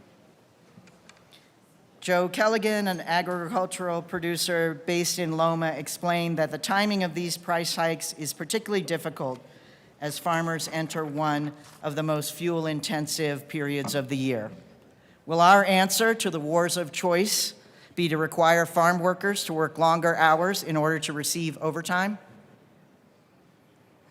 How about global corporations that set the prices for fertilizers, but as my colleagues know all too well, also pesticides and seeds? Monsanto faces significant legal challenges related to Roundup that have weakened their crop sciences division. However, the profit motive remains, and Monsanto must make up the litigation costs with the sale of their other products.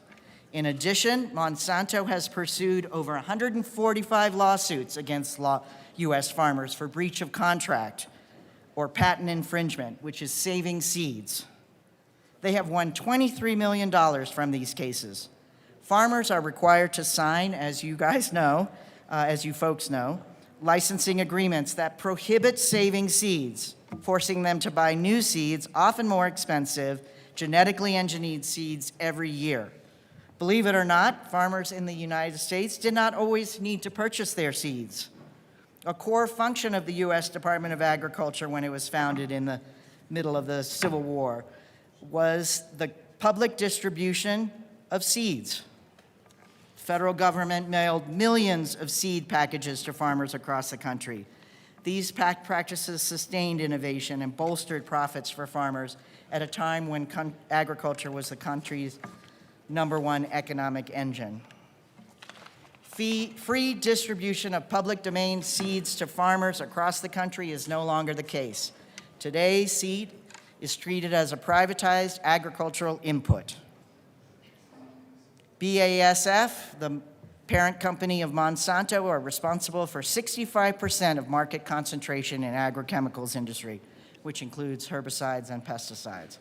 Will our answer to the corporate ownership of seeds and fertilizers and their exploitative practices be to require farm workers to work longer hours in order to receive overtime? As mentioned by the sponsors, tariffs promoted by Epstein Island visitors like Commerce Secretary Howard Lutnick and President Trump have had a huge negative impact on American farmers and ranchers. Rep. Froelich, my apologies, I just don't think you could hear me. I just want to bring us back to the bill and remove other references that are perhaps not helpful or pertinent to our discussion here. Thank you, Mr. Speaker Pro Tem. The point is that tariffs have had a larger impact on Colorado farmers than any wages paid to workers. Additionally, we can talk about the cancellation of USAID and its impact on Colorado farmers. Will our answer to the cancellation of the markets of USAID be to increase the amount of overtime hours a farm worker must work in order to qualify for higher wages?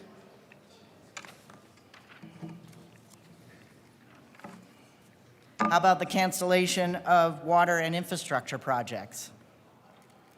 Will our answer to the cancellation of millions of infrastructure grants be to require farm workers to work longer hours in order to receive overtime? How about the mass deportation of our workers?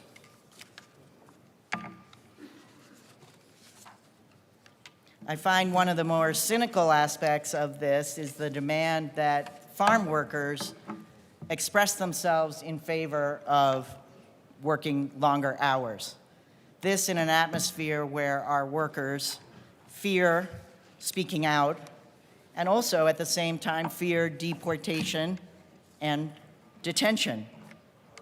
When the DLSS held its hearings about overtime, they received messages that said from a fall 2021 meeting, the bosses told us to say no to overtime.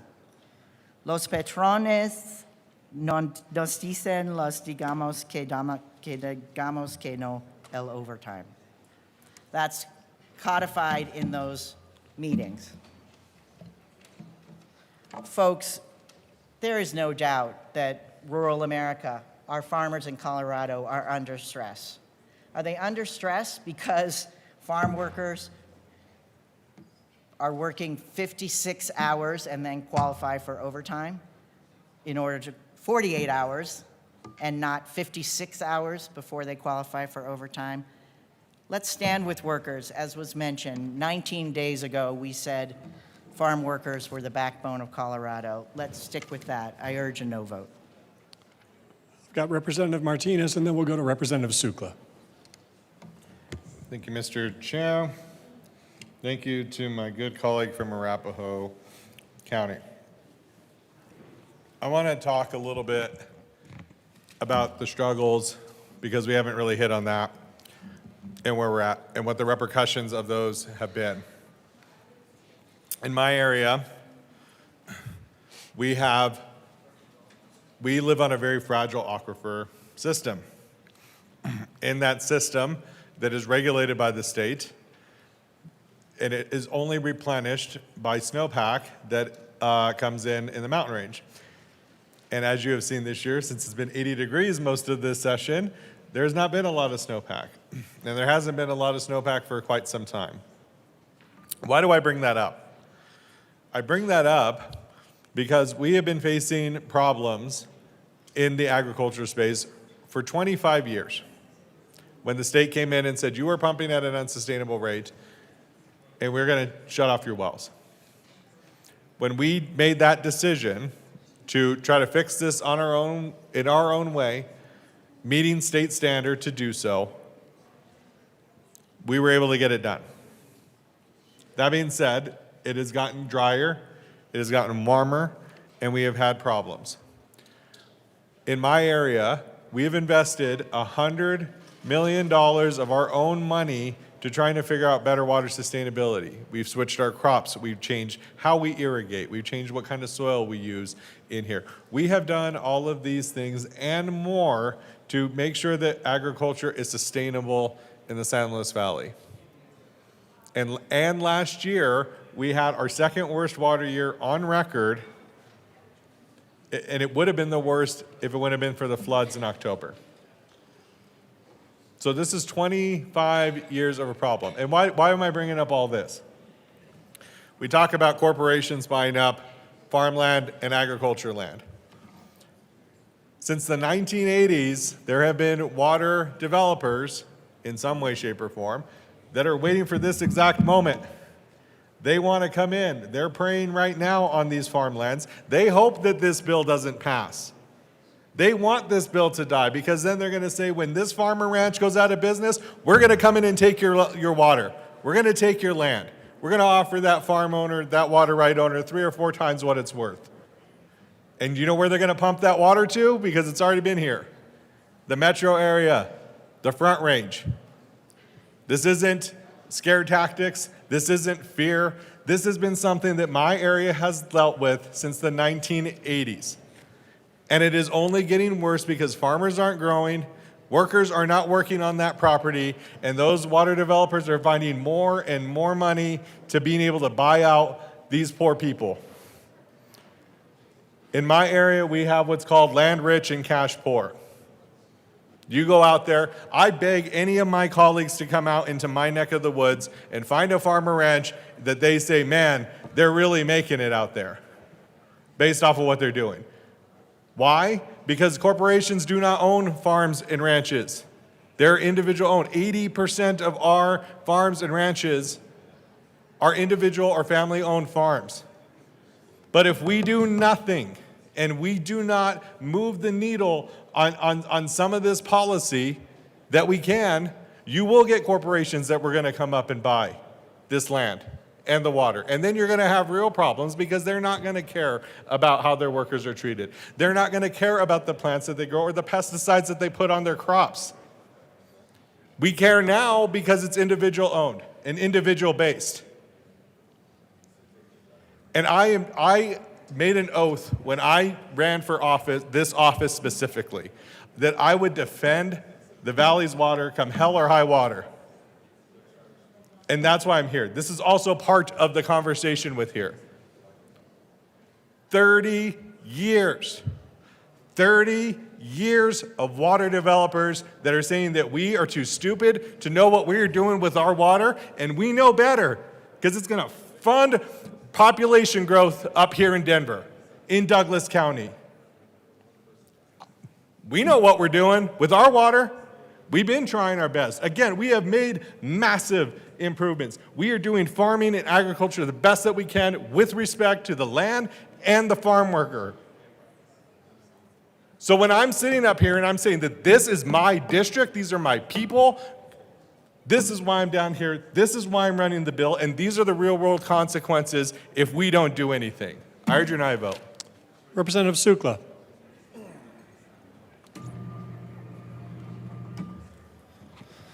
Thank you, Mr. Speaker Pro Tem. So if you notice, I don't have any piece of paper because I don't need a piece of paper for what I'm fixing to say. I was raised on a ranch and I was raised on a farm all my life. And when I leave this place, When I get to go home every once in a while on a weekend, I go back to my farm that I own. I am a farm worker. When I was 6 years old, my father got me and my brother, put us in a pickup, and took us to a farm. And he said, I just bought this farm, kids. Got a mortgage. It was 500 and some change acres. And that's where I grew up. That same year that he bought that farm, there was a man walking down the road that swam across the border, and he was working for a sheep herder that was treating him bad, and he asked my father for a job. His name was Floyd Castro, but we didn't know that for 10 years because we didn't know how to speak Spanish and he didn't know how to speak English. And that man helped raise me. He worked for my father for 35 years. Then he started teaching me words in Spanish, and I started teaching him words in English and my other family and the rest of my family. And pretty soon he could speak English and I could speak a little bit of Spanish. My dad had a thing called accumulator, and it went behind the baler, and it put the bales in groups of 8, and then he could pick it up with a machine called the farmhand. And every once in a while, it would screw up, and the bales would get cockeyed. And I would go to, my father would say, son, I want you to go out there, and I want you to straighten them bales out. And I would say to my dad, well, you got that man right there that's a farm worker. Why don't he do it? And he says, I don't want him to do it. I want you to do it, son. It's hard work, and you need to learn how to work hard. So I'd go out there in that heat all day, and I'd straighten them bales out. Then when the hay shed, not the hay shed, but when the corral got full, he would tell me that I needed to go in there and shovel out the undercover part. And I'd say to my dad, well, why don't you let him, Floyd, he's the one that is the farm worker. And he'd say, no, I don't want him to clean it out. I want you to clean it out. That man is a part of our family. That man, one day to my dad, about 15 years later, said, I want a green card. Can you help me get a green card? My family helped him get a green card. If that man said that he wanted $1,000 to send to his kids in Mexico, which, by the way, he said he was an Indian. I said, I thought you were Mexican. And he said, no, I'm not Spanish, I'm an Indian. There's Indians in Mexico too. If he said he needed $1,000, my dad gave him $1,000 and he'd wire that money to Mexico. If that man, when he said that he was ready for a bigger RV to live in, my dad went and bought a bigger RV for him. This deal about race, that man helped raise me. That man lived till he was 75 years old. What's really interesting about this, he was illegal. He worked for us during the summer, and then he worked for the chief of police at Globe, Arizona in the winter. This bill is the right thing to do. That man worked hour after hour. That man planted gardens that helped us. When he wanted a row hoed, he'd get me and he'd say, Larry Don, go row that hoe. He made the best tortillas I've ever eaten in my life, by the way. This has nothing to do with race. My father loved that man. My mother loved that man. I loved that man. And when he died at 75, it broke my heart. He didn't complain about 56 hours or 48 hours. He got so good that he told my father, I want you to put the water on that field. I want you to put the water on that field. And then I'm going to tell you when you're going to cut the hay. He ended up running the whole place so that we could go to the mountains and move our cattle to the next pasture. This is a good bill. It has nothing to do with race. And quit bringing it in here. Thank you. Representative Wynn.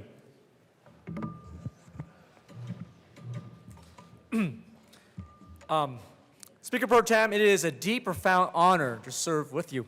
That's lovely. It's a profound honor to serve with you. My family has generations of being farmers. of being fishermen, of being agriculture workers. My grandfather himself was a farmer in Hue, Vietnam, raising crops of rice fields and chickens. I respect people who work in the agricultural industry. It is hard work. Your back aches, your hands and feet are raw from blisters, and you're so exhausted from working the moment the sun rises and the moment the sun goes down, day after day. Agricultural workers work some of the most intense and physically demanding jobs. Now, I don't know any careers positions that have an overtime pay threshold past 56 hours of overtime. Colorado overtime thresholds has no daily limit, only a weekly one. This bill basically establishes that there will be two full extra days of work before workers qualify for overtime pay. An argument that I've heard is that agricultural workers want these hourly requirements because they want to work. Seasonal workers and migrant workers do want to work, but workers do not want to work, and they don't want to give up their right for fair wages. And it's the same argument time and time again. Work longer, work harder, accept less wages, and be grateful for the work you are given. There are roughly 30,000 farm workers in Colorado, including 4,400 migrant workers recruited by the H-2A visa program. About 1 in 5 U.S. farm workers live below the federal poverty line. According to the recent data from the National Agricultural Workers Survey, by contrast, in 2024, more than 97% of farm households had a wealth levels above the estimated U.S. median household level. So this is really an equity issue. It is a dividing issue between employees and their employers.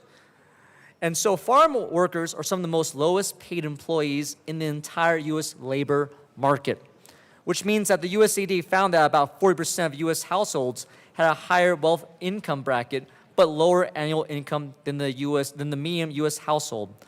The current overtime standards allow for seasonal employees to designate 22 weeks a year to use a 56-hour threshold. This bill does not address the many issues for seasonal workers. Farming employers, according to an unnamed seasonal worker, described that they would have their crops rot rather than pay their workers overtime. This further degrades standards for some of the lowest paid and most vulnerable workers in the Colorado labor market and will not improve productivity in Colorado's agriculture sector. And in my opinion, this bill will do the opposite. This continues to take wages from workers who live paycheck to paycheck. Immigrant workers and migrant workers make up the majority of agricultural workers in Colorado. I believe that this bill will harm workers' health and deepen economic inequality, and that we should be looking into other ways of addressing standards for workers, such as raising the standard for wages for workers in farm fields, and a standard that would be no different for other workers in Colorado, which again is a 40-hour threshold. Thank you very much. Representative Johnson. Thank you, Speaker. Thank you, Speaker Pro Tem. And I want to come and I want to, make sure that we are understanding the full side of things. I am proud to represent House District 63, which, when we go by statistics, is the top ag-producing district in the state. I have 7 counties, 6 of which are in the top 10 of the ag-producing counties of the state. And those counties, for all 7 of mine, are Logan, Morgan, Phillips, Sedgwick, Washington, Yuma, and most of Weld County. I travel my district. I do an oil change when we're not in this building every 2 weeks. And why? Because I represent all of the people out in Northeast Colorado, the folks who are boots on the ground. I grew up in ag. I grew up working for, with, and as a voice for agriculture. And when I'm talking to those who also worked with me in ag, mind you, I don't know a huge percentage in this room that can say that they have AI'd cattle, meaning artificially inseminated, that they've put post in, that they've driven equipment, that they've went and helped build a barn when a giant windstorm came through, that they've helped pull out goats when they were kidding, or that they had to go chase coyotes off. All the things that are not glamorous. Again, the shoveling of manure and making sure we have to put, wires in. And if you've never had to winterize a pivot sprinkler, Don't recommend it. It gets pretty messy and you ruin the clothes you're wearing. But I bet you not many of us can say that we've done that in this building. Work side by side with ag workers as an ag worker. And I can tell you when I talk with them, I grew up in high school and they'd say, I want to go work for my neighbor's farm. I want to go work for so-and-so's farm because they treat you like family. My farmers, my ranchers, they know their workers' names. They know their workers' families. They know the stories that happened about the soccer games, the football games. Maybe a mother or father is sick. They care. They know. And when I talk with a lot of my friends who are ag workers, and I talk when I go to all 7 of my counties with ag workers, they say that they are scared they can't work for the farms that they call their own. Because if you ask where they work, they'll say, I'm a farmer, and that's my farm. Or I'm a rancher, and that's my ranch, because they take so much pride for where they work. They actually go and will compete on if they can get more hours, or they used to. Now I have many of my ag workers in House District 63 who say they're looking at Wyoming, Nebraska, Kansas, because they can get all the hours they want. Because when you do this simple math, not the statistics we've heard here, colleagues, but the simple math, if you are only allowed to get 48 hours before overtime, okay, maybe you get 51 hours and you're cut off. That little bit of overtime for those 3 extra hours are a lot less than when you were able to get 60 hours or 65 hours on a hard week because you're trying to save up for your child's surgery, or you want that new pickup because you just went mudding with it and might have destroyed it. But when you're looking at getting more jobs because you can get more hours, because collectively more hours mean more pay, as opposed to maybe getting 1, 2, 3, 5 extra hours at overpay time, the math adds that you want more hours. And so when I talk to these ag workers, some of that pride is going away because they say, well, I work on A, B, and C farm now. I can't just get all those hours in one farm and just call that home. I can't leave all my overalls and my tools at this one place because now I'm having to move it to make sure I can collect those hours for my family. So when we're talking about ag workers, let's talk about them across the state with those who actually grew up with them, those who work with them, those who live as neighbors with them. And when I talk to House District 63, they say they want more hours because that means more pay. And they take pride in the work they are doing. So this bill, Senate Bill 26-121, supports Colorado agriculture. It helps with the small farm and small ranches, but it helps with the ag workers as well. And this has been a balancing with a thread through a needle, like our colleagues have said, because we want to make sure we're looking at everything. But colleagues, especially those in urban areas, please reach out if you want a tour. Come and talk with some of the ag workers that we are talking about on behalf of this bill. Listen to the stories collectively, not just the data on a piece of paper. And I bet you'll be surprised to hear, at least in Northeast Colorado, where I call home and I travel and I know many, they want more hours because that means more pay. I urge a yes vote. Representative Story.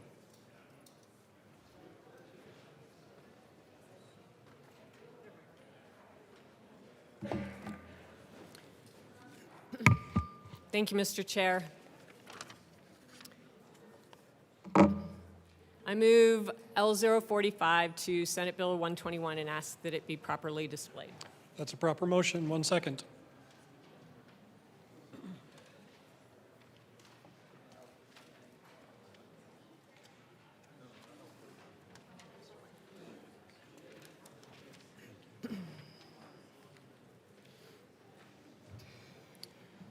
Rep. Story, please proceed. Thank you, Mr. Chair. This amendment, L45, is directed at the legislative declaration. Policy changes impacting the agriculture industry should be consulting with the Agricultural Workers' Rights Advisory Committee. And what this amendment does, is that it names the Agricultural Workers Advisory Committee experts on agricultural policies. Any legislation impacting this industry should utilize consultation with this committee. This amendment reiterates the key role of the Agricultural Workers Advisory Committee they should have in developing policies in this space. The following committee members are appointed by the Director of the Labor Standards and Statistics Division in CDLE. 2 members have workers as agricultural workers, 2 members who are workers' rights advocates. The Commissioner of Agriculture also appoints the following: 3 agricultural employers, 2 representatives from the Migrant Farm Worker Division of Colorado Legal Services.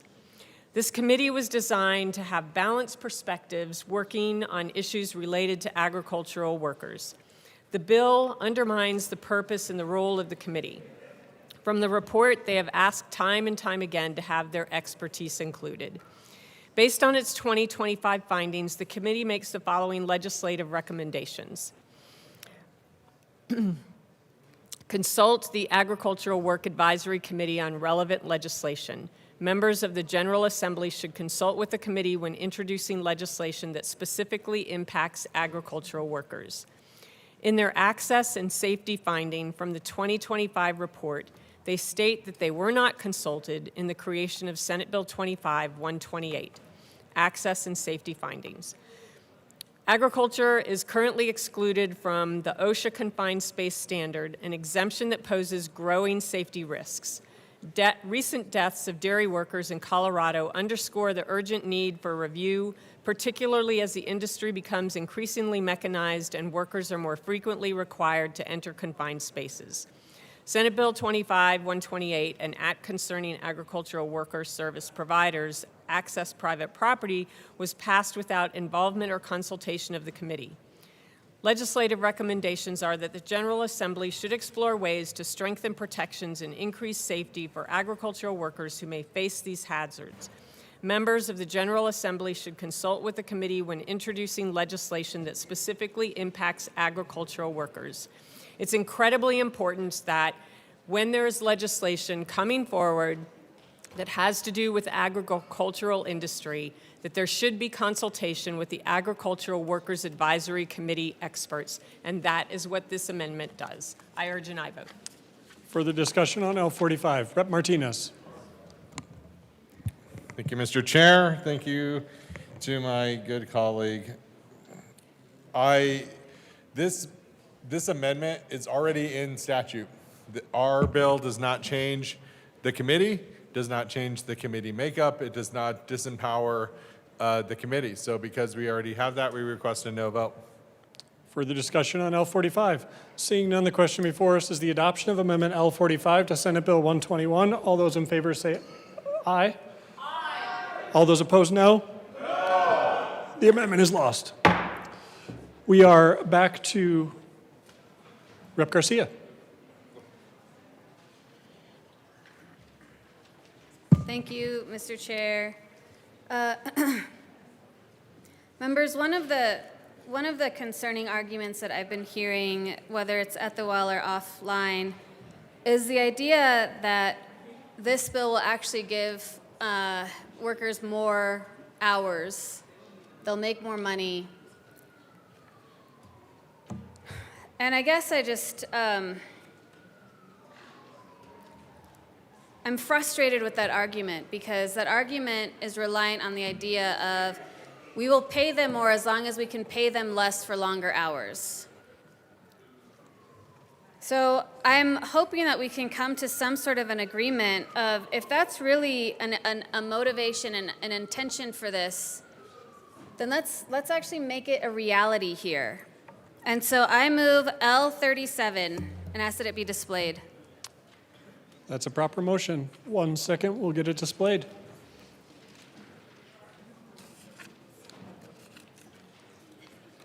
Rep. Garcia, please proceed. Thank you, Mr. Chair. So going back to the original intention of this brand new bill is that what we are seeing here is an increase in hours worked before they can start to get overtime. So they will have to be out in the fields more, be more exposed to toxic chemicals, to extreme weather, to backbreaking work. So then if these workers ever do actually get to the threshold of 56 hours where they then can start to earn overtime, let's pay them more in overtime. Right now, the rate is 1.5 their hourly rate. And if they end up making it to 60 hours, then let's reward them truly and say that their rate should be 2 times their regular hourly rate. If we're making agricultural workers work 16 hours more than other workers in the state before they can receive overtime pay, then they should get even more than the standard overtime pay. Currently, ag workers in this bill, ag workers will have to work harder and longer in order to even get overtime at all. So let's pay them more once they do reach that threshold. We will say this over and over and over again because we want to make sure people understand that farm work is really hard on the body. No, I'm not a farm worker, so I don't have that direct experience. But I come from a farm working family. I know what it's done to my dad, to my uncle, my aunt. I've heard the stories from them on what it's done to their parents and their grandparents.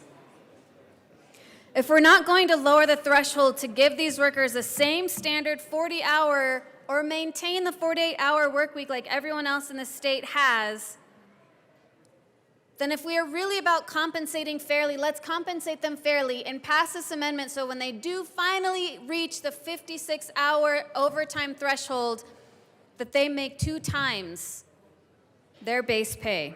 I ask for an aye vote. Rep. Martinez, and then we'll go Rep. DeGraff. Thank you to my good colleague from Adams County. This goes into the premise of the bill.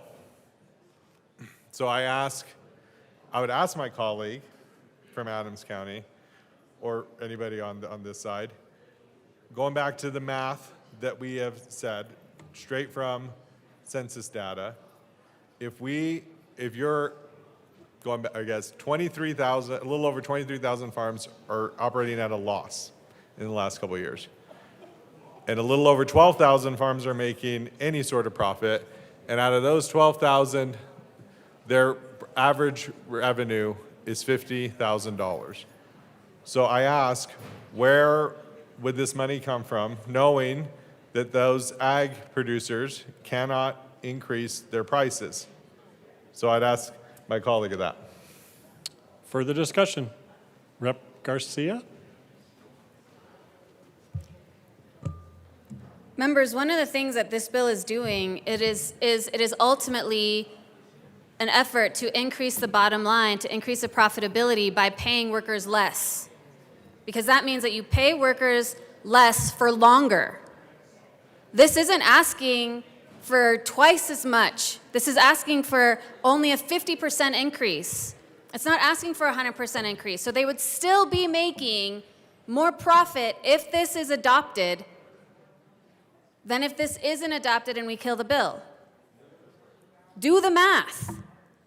This actually does still save the farmers money on paying the farm workers that are doing the grueling work for hours and hours and hours. Please vote yes. Mr. Assistant Minority Leader. Thank you, Mr. Speaker Pro Tem. And I know that this bill is essentially about farm workers, but we keep hitting on that they're the only ones that's suffering from this, but there's workers in the ski industry that have no overtime exemption, outdoor salespeople whose primary duty is making sales away from their employees' place of business have no overtime exemption. Transportation workers, including taxi cab drivers and certain interstate motor vehicle carrier employees working on CDL required commercial vehicles, camp and outdoor education field staff, property managers, some commissioned sales employees, and I mean, this isn't just about farm workers. There's other industries that have that, and it keeps being said that this is the only industry where this is happening. If we're going to have the conversation, I guess we should be consistent. Rep. DeGraff. Mr. Chair, and I think increasing the value of overtime is a great idea. And it just occurred to me that one way we could do that really easily is by not taxing overtime pay. But it seems like that has been already considered and then rejected. So I don't know. Maybe we could go back and not tax overtime. Further discussion on L37. Seeing none, the question before us is the adoption of Amendment L37 to Senate Bill 121. All those in favor say aye. All those opposed, no. No. With that, the amendment is lost. Further discussion on the bill? Madam Assistant Majority Leader. Thank you, Mr. Speaker Pro Tem, and thank you, colleagues. I wanted to talk about this on thirds, but I'll talk about it here. So first, we typically open with, "It's an honor to serve with you." It's an honor to serve with you. But I do also want to say it is an honor to serve with the sponsors of this bill. I want to start with, sorry. I wasn't laughing because I didn't mean it. I mean that. But I want to start by thanking the sponsors of this bill and by thanking some other members in this chamber. For example, my colleague from, I say to her she's from 92 counties, from my colleague from Morgan, Logan, Phillips, and so much more. I want to thank you. I want to thank the AML as well. I want to thank my colleague from the Valley, and I want to thank anyone else. Oh, my colleagues from Grand Junction and Palisade, thank you. I want to thank you too, Repslaw.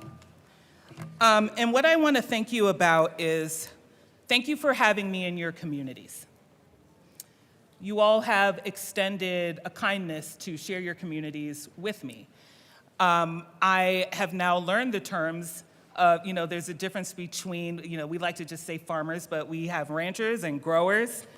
I will shout out a certain place that has a lot of peaches that makes the best hooch in Colorado. And I want to thank my colleague from the Valley. Quite frankly, I didn't know much about fences, but I will jump in a truck whenever you need me, brother. And I think what's really important for me to share this, and the reason why I wanted to do it is because I have learned in meeting with your constituencies about what's happening in your industries. I've learned, for example, do we know what the average age of a grower is in this state?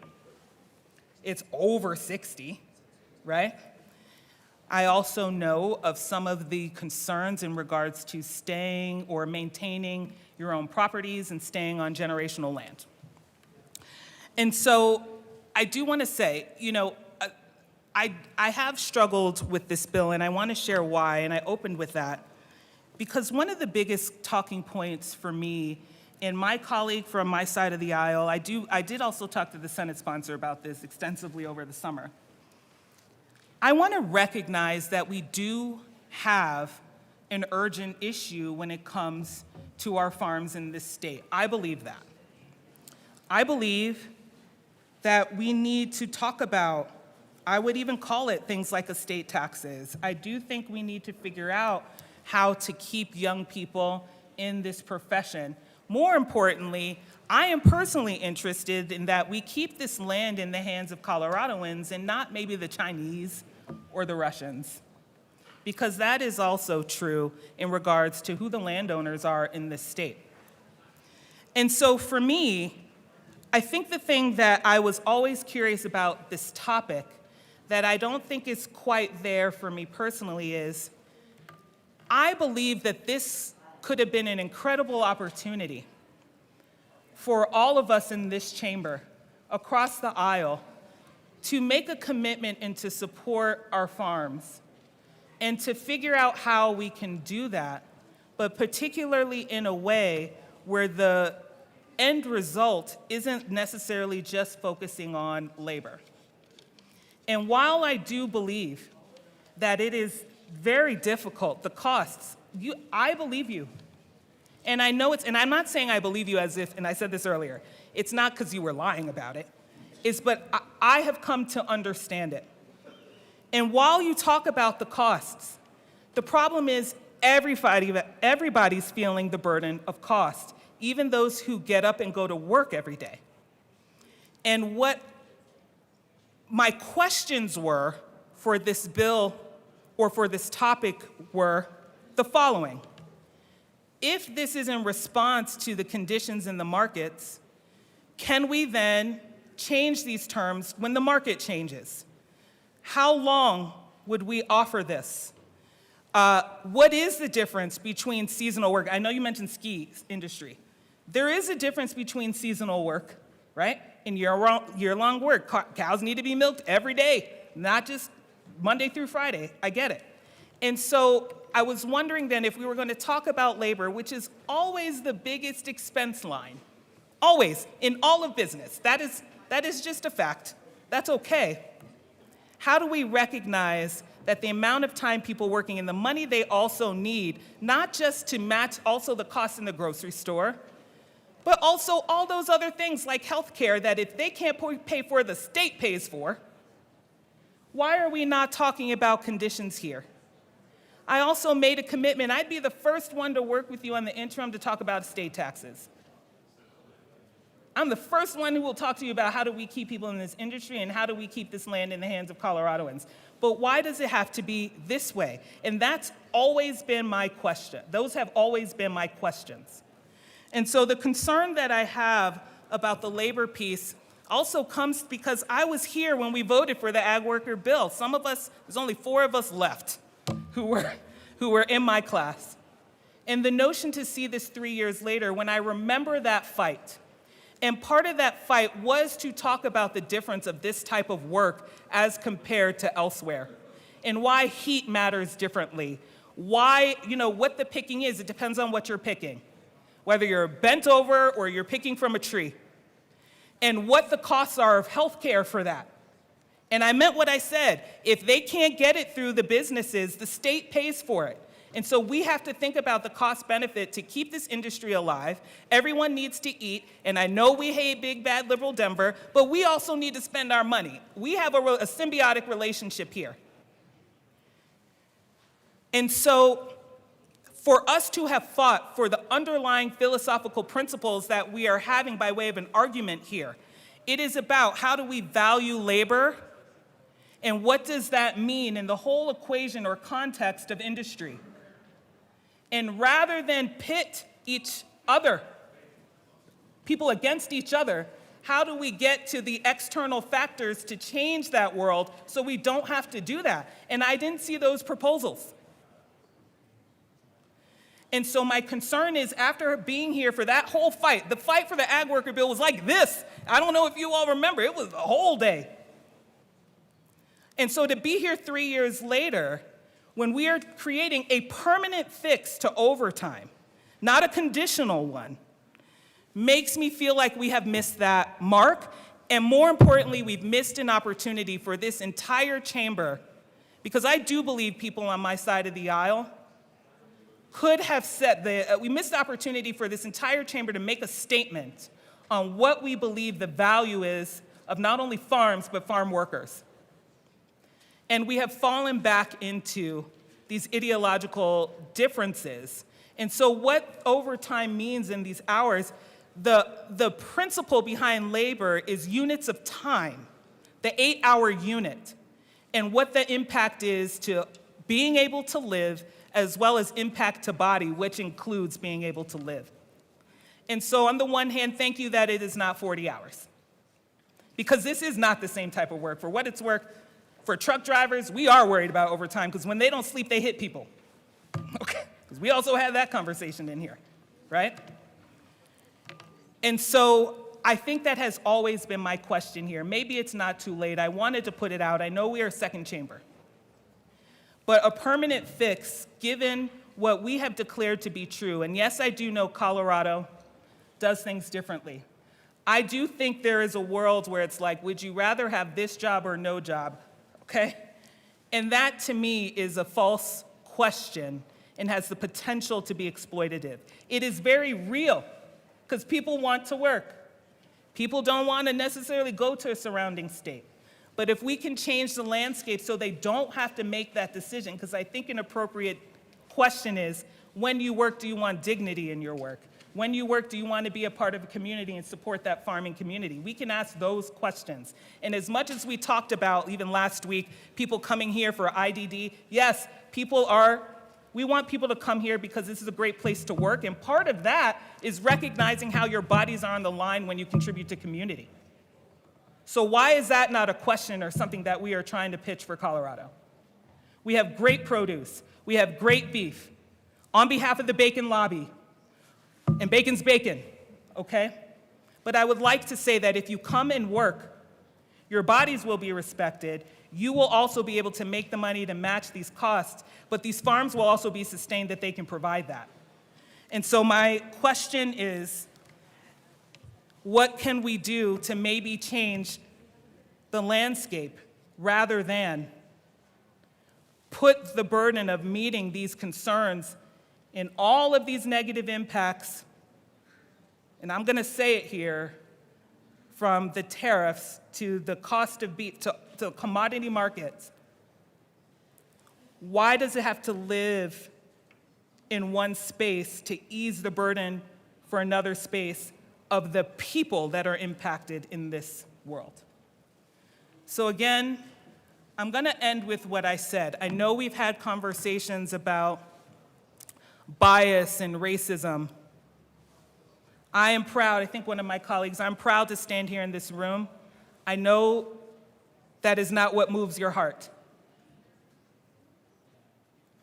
But we cannot deny potential impact when we have opportunities to mitigate that, to help us on that path to equal opportunities. So I end with, is there another way? You would have my support and my vote. I hope you always invite me back to your communities. I would be more than honored to visit. And I do think that we, as the levers of policy, can address this maybe with a different way. So thank you both. Further discussion? Representative Soper. Thank you, Mr. Chair. I wanted to come down here and say a few words. First of all, I greatly appreciate the sponsors bringing this bill. Members, as many of you know, I worked for 8 years as a farm laborer, every summer picking Olathe sweet corn around Montrose, Olathe, Delta, Colorado. It was a job where you started at 4 a.m. in the morning, and our goal was usually to be done by mid-afternoon. I probably have never had so much money in my entire life as I did then, but then again, I was also a teenager and in my early 20s. And the ability to, of course, work hard and save at the same time was pretty easy. What I will say is, farming is difficult.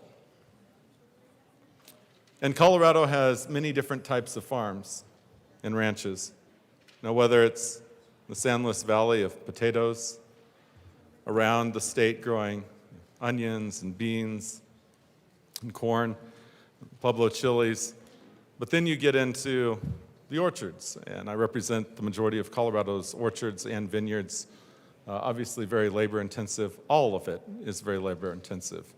It's very difficult to be able to grow anything and to have a machine just come through and do exactly what a human can.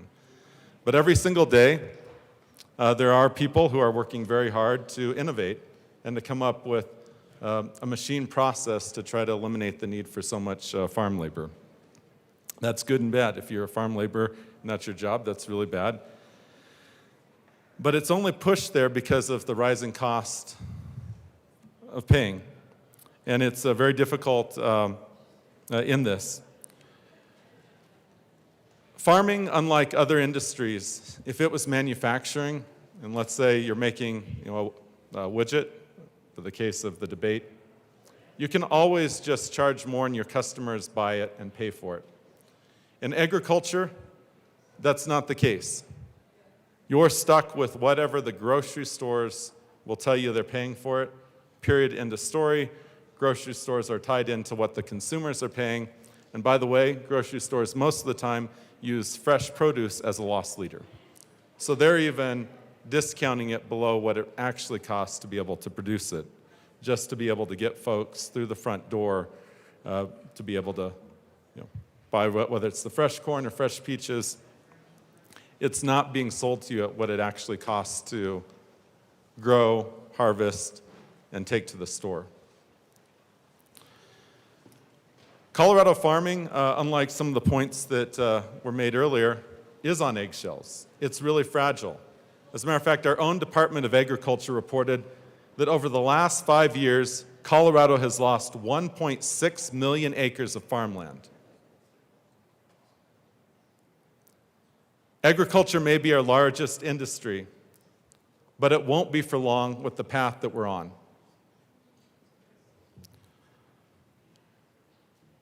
Countless individuals, 24,000 more or less, work in the agricultural industry as farm laborers. That also includes the farmer who may own the farm. The idea of an absentee farmer is something that is few and far between. The person who may own the farmland is right out there along with a migrant worker or domestics that are the domestic workers, and they're working together. And what I can tell you from growing up in a farm family, in a farm community, with all my closest friends being farmers or orchardists, a lot of them are orchardists, they're the last, the ones who owns the farm or the orchard is the last to see a dime. Colorado's largest peach orchardists, for over a decade, never saw a dime. But yet people would look at them and say, "You're the largest. How could you go through these tough times?" It's because their entire family was not making any money. They barely survived. They had tough freezes, droughts, labor issues. There were grocery store contract problems. Now they're on better ground, but that's just for that one family.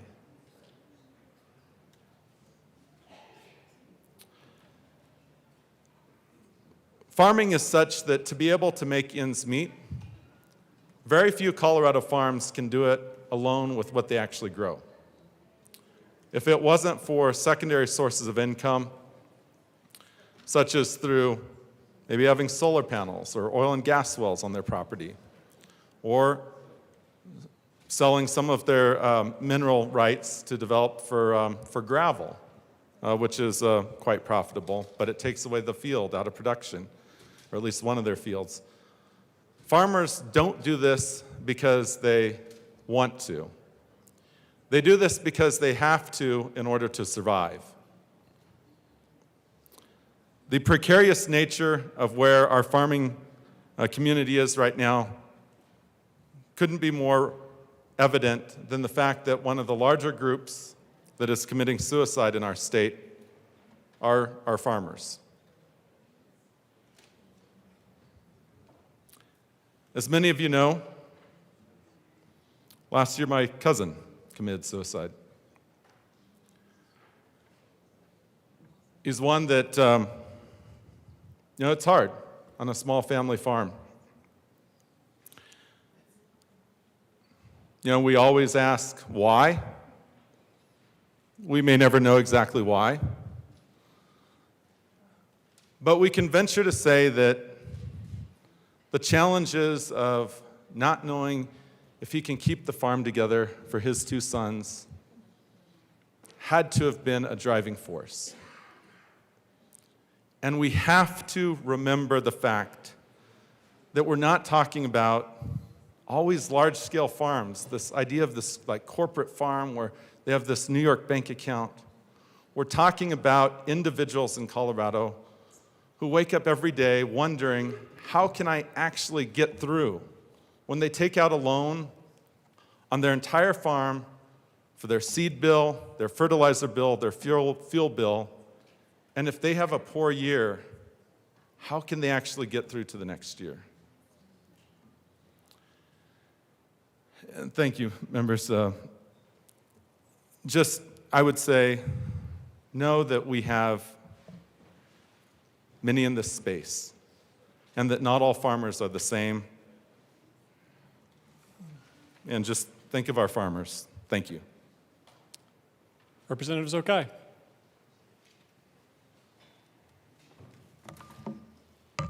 Thank you, Mr. Speaker Pro Tem. It is really cool to serve with you. It's super cool to serve with you. Awesome. Members, let me start by saying that I in no way believe that it is the intent of the sponsors of this bill to hurt workers. I understand that they are doing their part to advocate for their districts, but I also have a lot of concerns from hearing from workers and what impact this legislation will have on their lives. What we have before us is a powerful industry working to secure a special carve-out. And I worry about the precedent that will set if we allow that to happen. I do want to start by once again reminding us that the status quo is 48 hours, not 40 hours, and that this bill says it should be even more, 56 hours, before a worker receives overtime pay. That is not a standard that any of us would accept for ourselves or for our staff or for any other industry in Colorado. And yet, we are creating in this bill a system where some of the hardest working people in our economy are expected to labor longer before earning overtime. Workers who put food on our table, who labor in extreme heat and cold, who face dangerous conditions, and who often have the least power to advocate for themselves. I want to say that in my conversations with many of you, I appreciate hearing that you want to hear from the workers. And I hope that in some of the debate we've had today, you have heard their testimony read. But I also want us to think about the fact that this body imposes legislation that hurts a worker's bottom line, hurts their take-home pay, and then asks a worker that is working extreme hours in extreme conditions, possibly with a language barrier, to come and advocate for themselves against what we're doing. They are relying on us to stand with them because we told them we would. We talk a lot about supporting workers and farm workers and ag workers in this building. We have specifically talked about supporting ag workers just a few weeks ago. And we unanimously passed a resolution for Farm Workers Day. I want to read from one of the sponsors of that resolution, Madam Majority Leader's remarks, because I think she put it better than I could. In rural Colorado, farm workers make up a crucial part of the workforce, helping sustain local economies and communities every single day. And many of those workers are our families who make up the significant share of the agriculture workforce and help keep this industry moving forward. Behind every number is a story, a family, a sacrifice, a legacy. Farm workers are not a footnote in our history, they are the backbone of it. I want to thank the Majority Leader for her remarks, especially because, unlike the Majority Leader, I do not come from a family of farm workers. As has been pointed out by the good rep from El Paso County, I'm a lawyer, and I do not have a farm working background. I will also note that that good rep does not follow my advice on the law or on tax policy, of which I do have a doctorate and a master's, but I can appreciate the intent of following the expertise in this building. And because I don't have that personally, I think it's important that we rely on the workers who have made it clear they do not want this. In 2021, I worked with a nonprofit outside of this building to pass a bill that supported ag workers and to establish labor standards and protections. We had a lot of debate in this building about that bill, but it did pass. And many workers showed up to the rulemaking specifically to speak about this issue of overtime pay. And you have heard their remarks, so I won't belabor it and repeat the remarks that my good colleague from Denver County read. But it was very clear that they do not want to have to work longer before they receive overtime pay. One person who I relied on in the advocacy for that bill in 2021 was Polly Baca. She has been an amazing mentor of mine. She has told me about her family's history growing up in Weld County where there were signs that said, "No Mexicans or dogs allowed," and about how her family was excluded from any overtime protections. And she has shown up to speak out against this bill, and I would like to read her remarks. Employers will argue that farm workers are asking for longer hours beyond the 40-hour threshold. Yes, farm workers could use more income, but income that is based on overtime, that are voluntary and fairly compensated, not exploited. Farm workers are asking that their time be valued like that of other workers. We want fairness, dignity, and equal treatment under the law. We should be asking ourselves, how do we bring agricultural workers up to the standards that other workers enjoy? And I will say that other workers in other sectors are fighting for fairer conditions as well. But instead, what we are debating is how to justify keeping them below it. I am asking for a no vote on this bill to respect the basic dignity of workers. And when we set that threshold higher for one group of workers, we send a message that their time is worth less than others. With that, Mr. Speaker Pro Tem, I would like to move, Amendment L43 and ask that it be displayed. That's a proper motion. We'll get it displayed.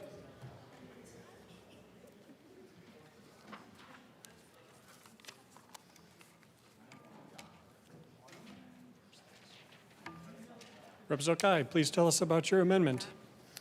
Thank you, Mr. Speaker Pro Tem.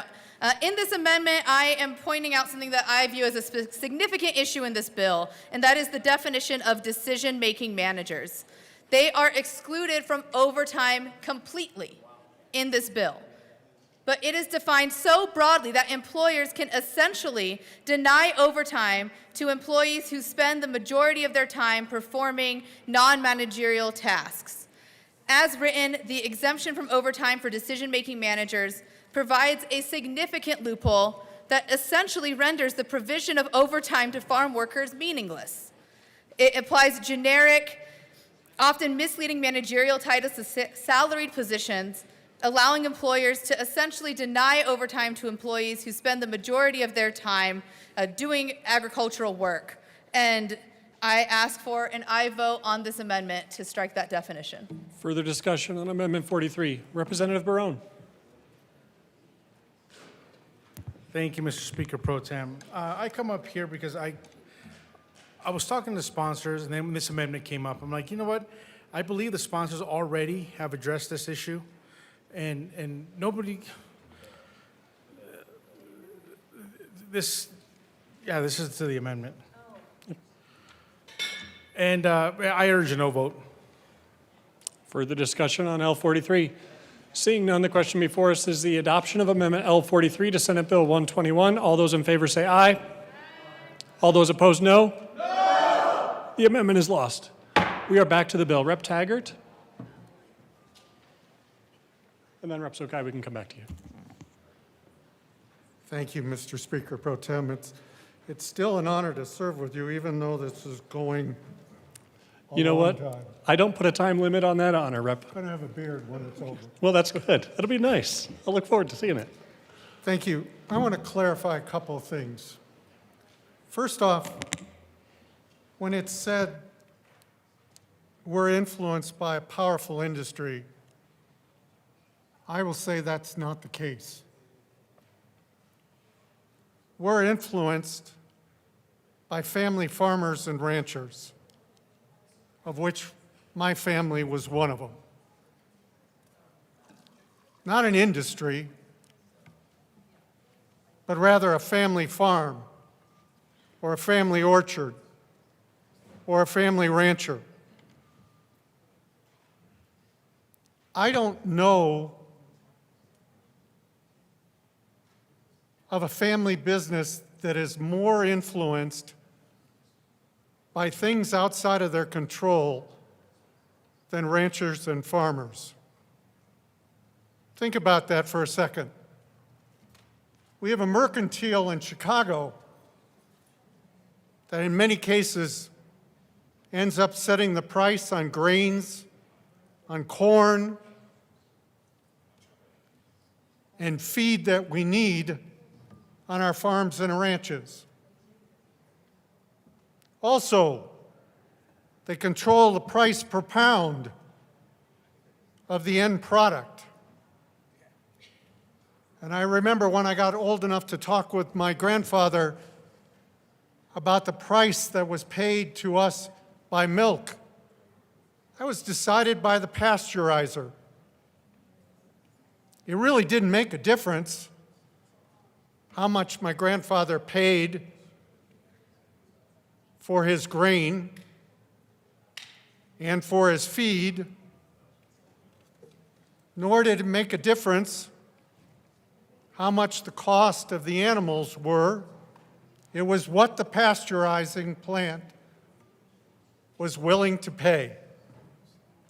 Period. Think about that in relationship to other business, which I know we don't want to think about. But all the years that I ran consumer product companies, if my prices of my raw materials, my prices of labor, my price of manufacturing and assembly went up, it went up for all of us, and we could adjust to the market. We had to be careful that we had to continue to be competitive, but we had the right to adjust to the dynamics of the marketplace. The farmer and rancher doesn't have that luxury. They pay, or they are compensated, by what takes place in Chicago, Illinois, in the mercantile market. So they're hit at both ends. At the beginning of the process for feed and materials, and they're hit again with a limit that's set by, again, the mercantile on what the market's willing to pay per pound for whatever it might be, whether it be beef. In my case, it was milk for the most part. I don't understand this constant conversation that it's the industry that's pressuring us. What should be pressuring us is that farms are going out of business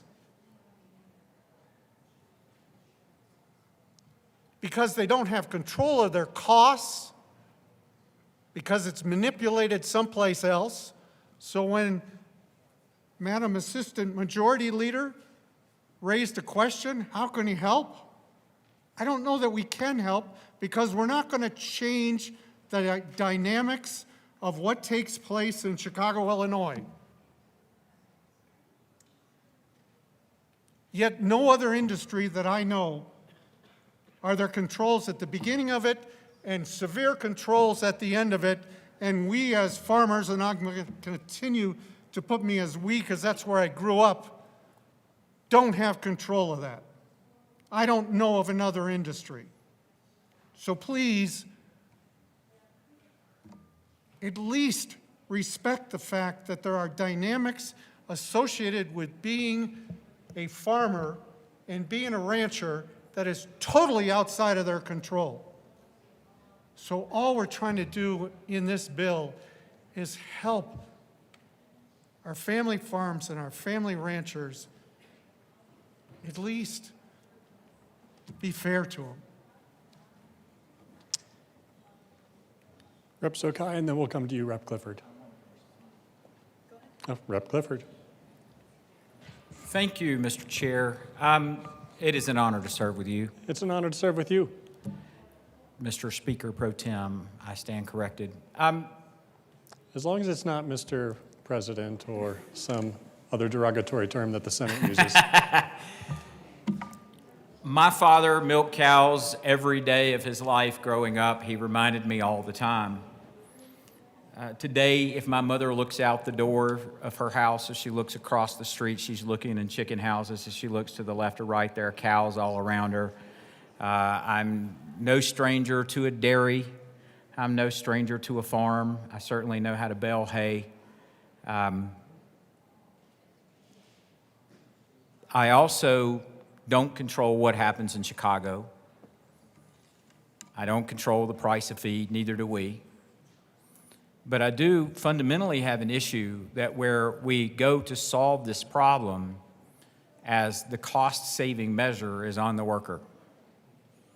And I can't determine whether a farmer works somebody beyond 40 hours or not, or 56 hours or not, et cetera. Those are cost decisions that, just like feed, they have to make. But I do know that workers come to work and they come to earn a wage and they come to get paid.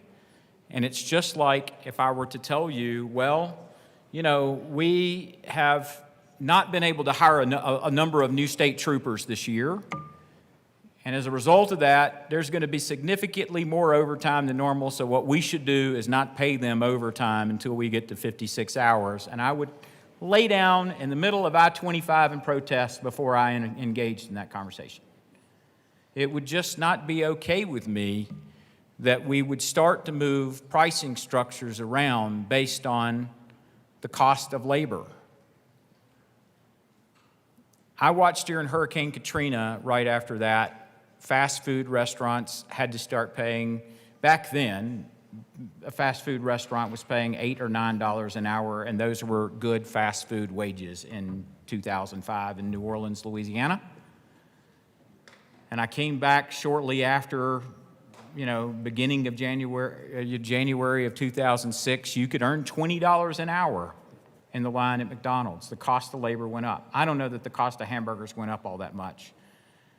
It was a supply and demand issue. We are dealing with pressures that are happening on the workers, and the workers come to work. And it is just as fair for those workers to get overtime the same as most other workers, as any other business decision. And where we should not be legislating cost controls is on the backs of the people that are making the farms work. And I can't help what happens in Chicago. I really can't.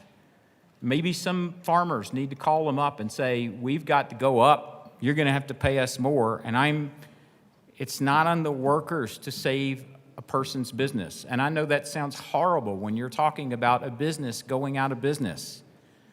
But it's not at all on the labor, the people that have no other way to earn, the people that don't have access to the same capital and the opportunities as everybody else, for us to put the thumb on the scale there.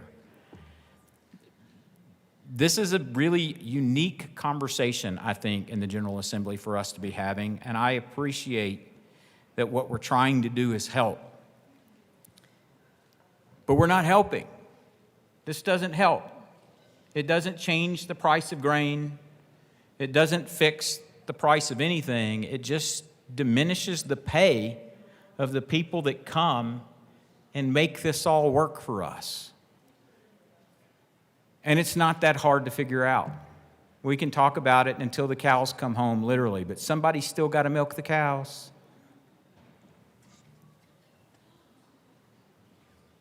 Rep. Sokai.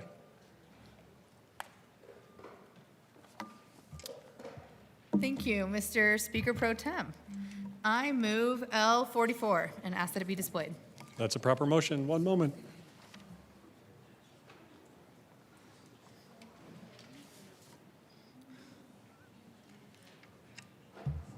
Please proceed.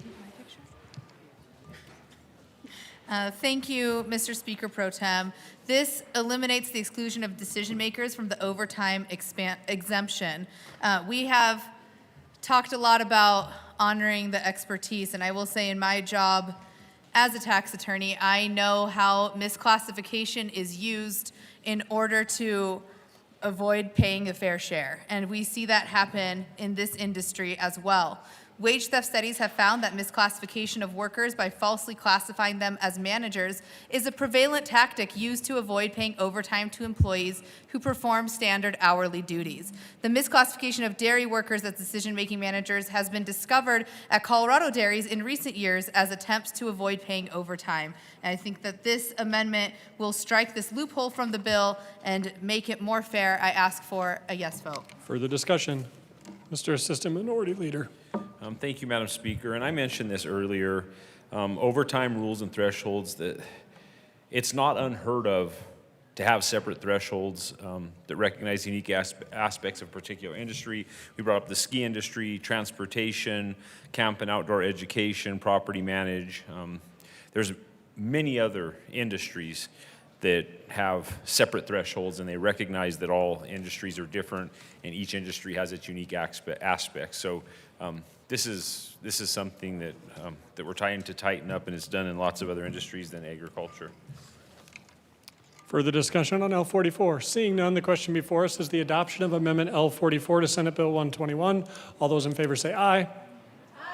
All those opposed, no. No. The amendment is lost. We are back to the bill. Rep. Garcia.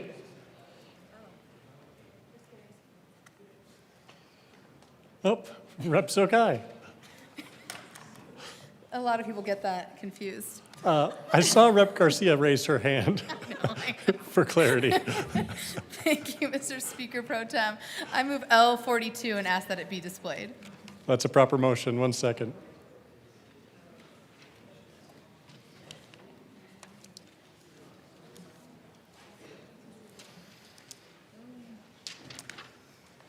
Rep. Sokai, tell us about your amendment. Thank you, Mr. Speaker Pro Tem. This amendment eliminates the exclusion of sheep herders from overtime exemption. Again, if we do not pass this, then they are not entitled to any overtime protections. Sheep herders, goat herders, and cattle herders are required to work extremely long hours, caring for the livestock out on the open range and keeping them safe from predators. They often live in isolation without electricity or running water. According to a 2010 study, Colorado sheep herders often work between 80 to 90 hours a week and do not get a day off. Based on their current weekly wage of $620.52, working 80 hours a week amounts to $7.75 an hour. Most workers on call 24/7 are entitled to be paid for all hours that their freedom is restricted. Sheep herders, however, are not. And as noted in the calculation before, they don't even make minimum wage for the hours that they do work. For this reason, they should be paid overtime. They should be entitled to the same protections, even if it is a higher threshold, and especially because they are working more than 60 hours a week, just like other ag workers, especially given that they hardly ever get a day off. And with that, I ask for a yes vote. Representative Martinez. Thank you, Mr. Chair. Thank you for my colleague from Larimer for bringing this up. When we're talking about range workers, in 2021, before Senate Bill 87 became law, range workers in Colorado were paid a monthly salary, and they're known as their base wage, of $1,727 per month. Prior to the passage of Senate Bill 87, the base wage for range workers was set by the federal H-2A visa program. Senate Bill 2187 established range workers' base pay wage in statute and increased their base wage by 20%. That means in 1 year, the legislature increased the labor costs on the state's sheep producers and goat herder producers by 20% in 1 year. For 2022, the base wage was $2,060 per month. Beginning in 2023 and going forward, the base wage is adjusted for inflation. That is already in statute. We must also keep in mind that base wage is essentially all take-home pay for the worker. Employers of the range workers up here on an H-2A visa must pay, or let me restate that. Employers of range workers here on an H-2A visa must pay all of the following costs, including travel to and from the employee's home country, provide housing on the range, usually in a mobile sheep herder wagon, food, and any equipment the range worker needs to do his or her job. Federal law also requires range workers to be provided with the reliable communication, and in practice, that usually ends up being a phone. In very remote areas without cell phone services, satellite phones are provided instead. When we talk about cost to sheep producers, they actually pay inflation twice as part of mandatory wage increases set in statute as part of that cost of providing on all expenses paid for range workers. Additionally, range workers are often on duty nearly 24 hours a day, 7 days a week while on the range. Employees must follow H-2A visa contract terms. They must not impose any illegal deductions from the pay, and they must respect basic labor protections. Range workers aren't required to be paid overtime because their work isn't measured in hours. While they live with the flock, they are responsible for the animals 24/7. They work irregular bursts. It's not clean 8-hour shifts like you would see in a factory.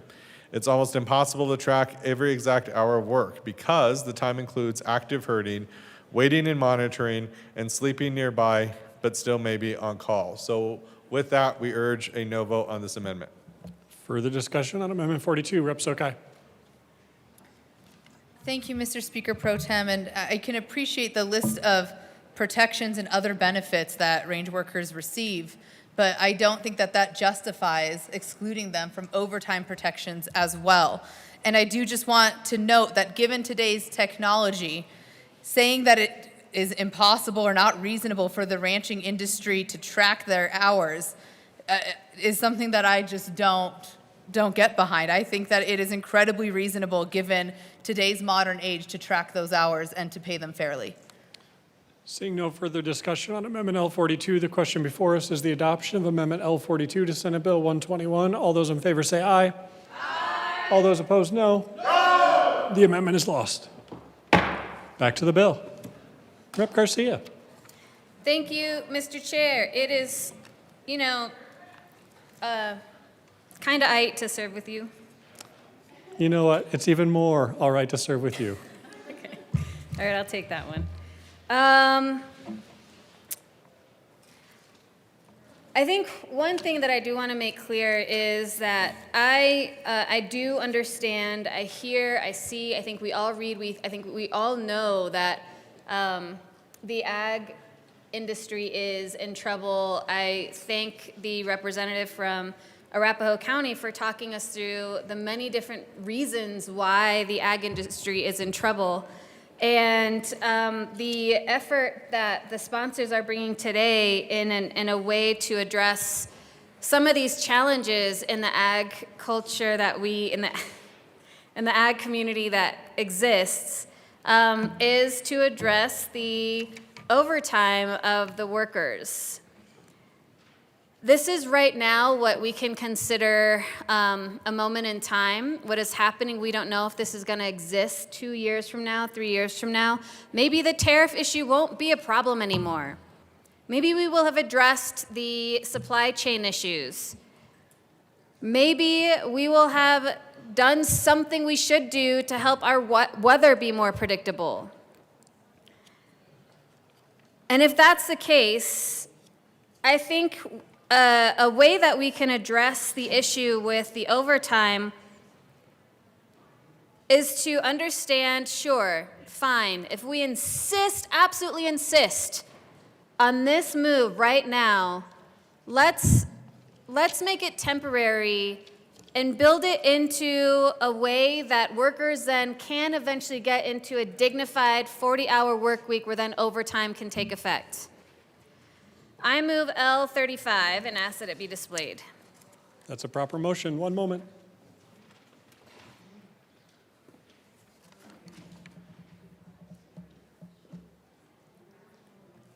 Rep. Garcia, please proceed. Thank you, Mr. Chair. So what this amendment does is it phases out the 56-hour overtime threshold and brings it down to 40 hours over the course of 4 years. 4 years in the lifetime of a farm worker is a long time, but it allows us to consider the changing political dynamics. It allows us to improve on our technologies, and it eventually gets us to a place where we start this year with 56 hours, and we gradually move to the point where farm workers do then begin to accumulate overtime in 40 hours. Why do we need this? We need to ensure that agricultural workers will eventually receive equitable overtime pay. We cannot make this special exemption for this industry permanent. We heard AML from Denver talk about the permanency of this particular change.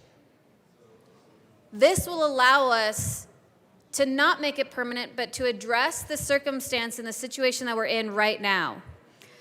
We also know that farm work, again, is physically demanding. There is no reason why such a labor-intensive industry should be exempt from basic labor protections indefinitely. This change is a permanent change, but this amendment allows it to not be permanent, address the time frame that we are in right now, the circumstance we are in right now, and help move farm workers to a dignified overtime scale. This gives industry time to adjust. It gives industry a time to adjust to eventually get to a 40-hour work week. We hear that all the time, that they need time, they need time. You can't just flip a switch. Great. Let's give them 4 years to adjust to a 40-hour overtime work week that every other profession experiences.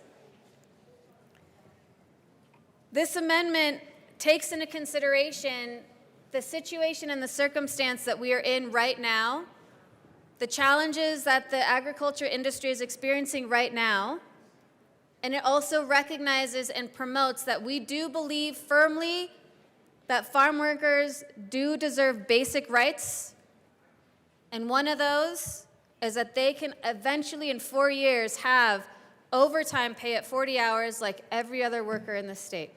I ask for an aye vote. Representative Martinez. Thank you, Mr. Chair. Thank you to my good colleague. We're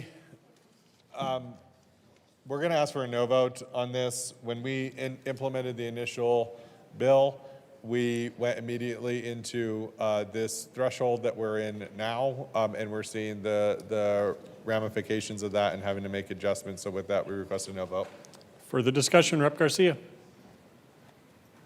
Thank you, Mr. Chair. I'm curious if the sponsor could actually go into detail of what those discussions were, what the ramifications were if we were to do something like this. Rep. Martinez. Thank you, Mr. Chair. Thank you to my good colleague from Adams County. That's the whole premise of what we are talking about within this bill. So we made an adjustment that happened faster than anticipated, and we're seeing the ramifications of now where farm workers are working less, or they're working, getting capped at the 48 hours at the farms that they're working at, and instead of getting them more overtime and more pay, they're having to work at 2 or 3 different farms in order to still make up the same amount of pay that they had because we made the shift in that matter. So I think that in this, we're having to make the adjustment from where we're at now in order to making sure that we're stabilizing. And so this, I don't think would be beneficial to that in changing every single year for 4 years to being able to hit the same goal. Rep. Garcia. Thank you. And actually, I would argue that that experience is exactly why amendment like this would be beneficial, because it does outline what the time frame and what the hours would look like, and then it would give the time 4 years for adjustment. So respectfully, I think that the arguments that we just heard from the sponsor is exactly why an amendment like this would be beneficial. Any further discussion? Rep. Martinez. Thank you, Mr. Chair. And changing the rules every single year for 4 years would also not be beneficial. We request a no vote. Seeing no further discussion, the question before us is the adoption of Amendment L35. All those in favor say aye. Aye. All those opposed, no. No. L35 is lost. Back to the bill. Rep. Story. Thank you, Mr. Chair Pro Tem. It's all temporary. It's all temporary for all of us. So the farm workers deserve to be informed of their right to overtime premium pay and how many of their hours in a given pay period qualify for that premium overtime pay. Transparency is good business practices, good business policy. And to reference and record overtime rights and overtime pay hours that are worked on a pay stub is good business practice. On our own pay stubs, it identifies payments to Social Security, possibly to healthcare insurance, payouts to state and federal for taxes. And so just including this type of information on the farm workers' pay stub would be great. So I move Amendment 49 to Senate Bill 121 and ask that it be properly displayed. That's a proper motion. We will get the amendment displayed.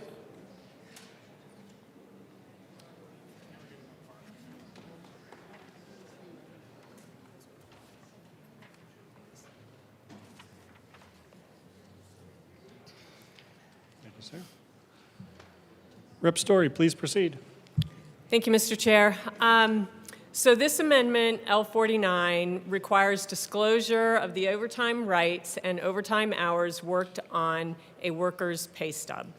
The workforce is primarily and predominantly Latino and immigrants, a demographic that is particularly vulnerable to exploitation due to workers' fears around retaliation and limited knowledge of labor laws. This disclosure also helps to prevent wage theft by clearly stating that wages the worker is entitled to each period. There's no pay obligations, just accurate, transparent reporting. It empowers workers, especially those who are unable to track hours. It protects workers and employers by reducing misunderstandings. It's good documentation. And this ensures agriculture is not left behind basic wage transparency norms across those who pay workers. And I urge an aye vote. Mr. Assistant Minority Leader. Thank you, Mr. Speaker Pro Tem, and I urge a no vote. This is redundant. Overtime rights are already posted in common areas. Essentially, this same practice is already under current law other than the paycheck. And then we talk about these small operations, which a lot of this is handwritten and takes time. Or if not, now we're going to put another burden on top of these operations that have such a thin profit margin on top of that to institute some type of payroll service if they're not able to do this. So the same people that we're helping try to save family farm, now we're going to put an unfunded mandate on them for something that already exists in federal law. So I urge a no vote. Further discussion? Seeing no other question, Rep. Story. Thank you, Mr. Chair. I still believe it's incredibly important to ensure that overtime rights and overtime hours are shared on a worker's pay stub so that everybody is on the same page, everybody knows what is documented, and it's all very clear. It's good business practice, and I urge an aye vote. Mr. Assistant Minority Leader. Urge a no vote. Seeing no further discussion on L49, the question before us is the adoption of L49 to Senate Bill 121. All those in favor say aye. Aye. All those opposed, no. No! L49 is lost. We're back to the bill. Rep. Velasco. Thank you so much, Mr. Chair. I move L56 to Senate Bill 121. 1 second, we'll get that displayed.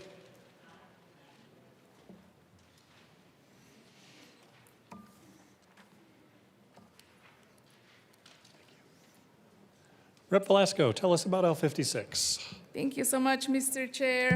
So this amendment allows for a worker's estimate of hours worked to be used in calculating overtime wages when an employer fails to maintain or produce documentation of hours worked.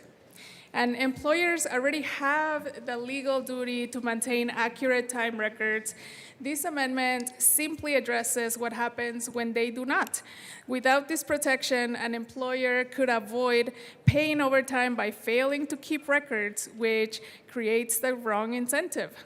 Allowing a worker's reasonable estimate ensures that the absence of records does not become a shield against accountability. This approach is consistent with long-standing wage and hour principles. When records are inadequate, courts and agencies rely on reasonable approximations. This is a practical solution to a real problem of missing or incomplete time records. It encourages better compliance going forward by reinforcing that record keeping is necessary. And I also wanted to share some of the findings from the 2025 Agricultural Work Advisory Committee report to the legislature.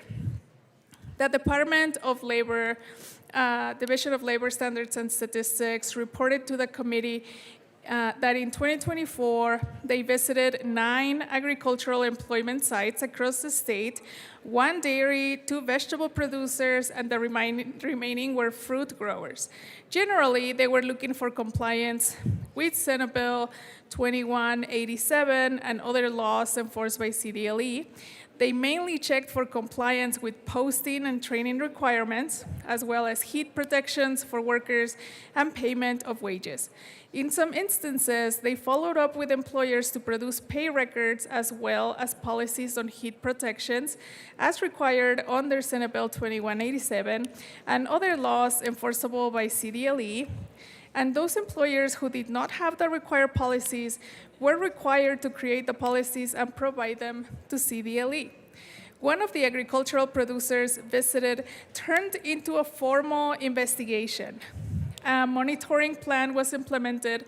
Another is now in voluntary compliance, but had to pay between $400,000 and $500,000 in back wages to workers. And 7 of the producers had violations of the posting requirements. Over $100,000 in fines were assessed. However, if the employer came into compliance, the fines were waived. Some of the employers were also sent letters regarding issues in pay records of workers, which were resolved and thus did not turn into an audit. So we urge a yes vote on this amendment. Discussion on L56. Representative Barone. Thank you, Mr. Speaker Pro Tem. I urge a no vote on this amendment. Any further discussion on Amendment L56? Seeing none, the question before us is the adoption of Amendment L56 to Senate Bill 121. All those in favor say aye.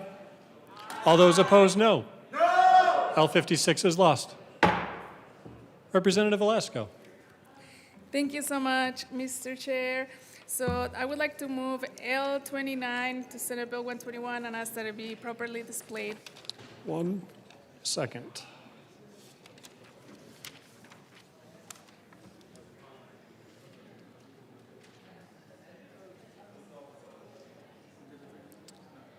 Okay, Rep. Velasco, tell us about L29. Thank you so much, Mr. Chair. So this amendment narrows the exclusion of decision-making managers from overtime exemption to supervisors at livestock employers. So currently, under Colorado wage law, executives or supervisors paid a salary and who supervise at least 2 full-time employees and have the authority to hire and fire are exempted from overtime. Similarly, there is an overtime exemption for decision-making managers of livestock employers who are paid a salary. So this amendment makes these overtime standards more in line with other Colorado laws that govern overtime in other industries as applied to supervisors. The common practice of misclassification of workers as managers to avoid payment of overtime is common and an unlawful practice. Thus, an amendment that provides guardrails to ensure that those excluded from overtime are in fact supervisors with the power to hire and fire is indeed necessary. The misclassification of dairy workers as decision-making managers has been discovered at Colorado dairies in recent years as attempts to avoid paying overtime. Although paid a salary, they are generally tasked with the ability to make nothing more than small, insignificant decisions with no real authority, which is not consistent with the meaning behind such an exemption. So we ask for an aye vote. Representative Martinez. Thank you, Mr. Chair. Thank you to my colleague from Garfield County. So this is the first amendment that I brought when we introduced the bill. It's because we heard that there were misclassifications of supervisors, and we wanted to make sure that that was addressed in the amendments because we heard that in committee. We've heard that throughout the process of the bill, so that's why we did that, to be able to increase penalties on those misclassifications. So because of that, we don't need this. But the other bit that I want to talk about too, so there are certain requirements that are currently in rule that must be met in order for a worker to be deemed a decision maker, manager, and being exempt from overtime requirements. what we've already done is simply codify the requirements to be more clear in our intent and not give any question to Department of Labor as to whether or not they would need to do any additional rulemaking to implement. Those requirements are they must be paid at least the applicable salary in Rule 2.5 of Colorado Overtime and Minimum Pay Standards Order, Comps Order, as specified for the applicable year in the Pay Calc Order. 2, they are not employed in the position on a seasonal or temporary basis, i.e., they are not expected to remain in the position for less than 12 months, and whose primary duties require routine exercise of independent judgment and discretion in matters of significance, and who either supervises 2 or more full-time employees or reports directly to the owner, majority or minority, or to an executive-level employee who reports directly to such owner, who routinely exercises independent judgment and discretion in matters of significance, whether in manual or non-manual labor, i.e., the owner's second in command or the head of the site where the exempt employee works. The salary exemption is set the comps order in 2024, which was set at the base salary of $55,000. The salary requirement is adjusted annually for inflation. For 2026, the salary exemption was $57,784 annually. The Colorado Overtime Minimum Pay Standards Order became part of the rules in 2020, so it is not a new concept. This is year 6 of this act. Also, these are workers. There are workers in other industries who are exempt from overtime, and the salary threshold is the basis or the number of these new exemptions. With that, we request a no vote.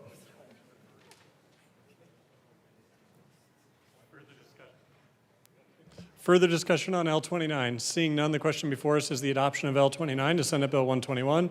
All those in favor say aye. Aye. All those opposed, no. No. L29 is lost. Representative Froelich. Thank you very much, Mr. Speaker Pro Tem. I don't know if everyone knows this, but I'm kind of one of those folks that stays in the room most of the time on second readings. And Me too. I actually listen as best I can. And I well remember the 2021 debate because on the original bill, because it was 2 very full days. Our side of the aisle didn't really speak very much. And so I understand the enthusiasm when we're voting on amendments, because that was the enthusiasm brought to the original Ag Workers Bill of Rights. And we heard for 2 full days how this Ag Worker Bill of Rights was the absolute end of the world and how it was going to change Colorado irreparably. And I remember on the second day, on third reading, one of the proudest moments for me in my time serving here, when our now majority leader got up and said, "We heard that this was the end of the way things have been done." And she said, "Thank God." And it was incredibly moving. So I'm not surprised that could there be some momentum to roll back that original bill, because the opposition to it was fierce. But we have to remember that overtime pay is not about increasing pay. It's about disincentivizing the long hours that really get at worker safety, and especially for agriculture, where the risk is found to be the highest. Division of Labor statistics found that many workers in the public setting denied wanting overtime pay, saying that they liked long hours. And we hear this in construction as well, when we've run our wage theft bills and in the course of running our protections under extreme temperatures. But in written comments, workers often said the opposite. Agricultural workers are 2.26 times as likely than others to work over 50 hours a week. And claims and information submitted to the Division of Labor and Standard Statistics confirm the existence of 6 to 7 day weeks and 12 to 13-hour work weeks. Since the initial findings on agriculture, the state, the governor, and the legislature have not charged the agency, DLSS, with conducting more research on agricultural overtime. And anyone who has run any kind of worker legislation, pro or con or anywhere in between, knows that it is incredibly common it's almost mandatory for the first floor to demand that you have some kind of study to prove that what you're doing is barking up the right tree. And so I would just urge that we haven't had that required amount of look into this. I understand the impetus, I understand the enthusiasm, because I remember the opposition in 21, and I don't want to look back on what was one of the proudest votes I've ever taken and see that undone through this particular measure. So on the bill, I urge a no vote. Further discussion? Seeing none, seeing Rep. Story. Thank you, Mr. Chair. Members, there is a great need among farm workers to be able to learn of the changes that would impact labor standards if this bill were to pass. And it's incredibly important to reach out to them directly, given where they live, what they have access to, and various languages that they may speak. So it's important that somebody be responsible for sharing with them about what's going on and educate them in that realm and help them understand what's changing and what their rights are. So I move Amendment L040 to Senate Bill 121 and ask that it be properly displayed. That is a proper motion. 1 second.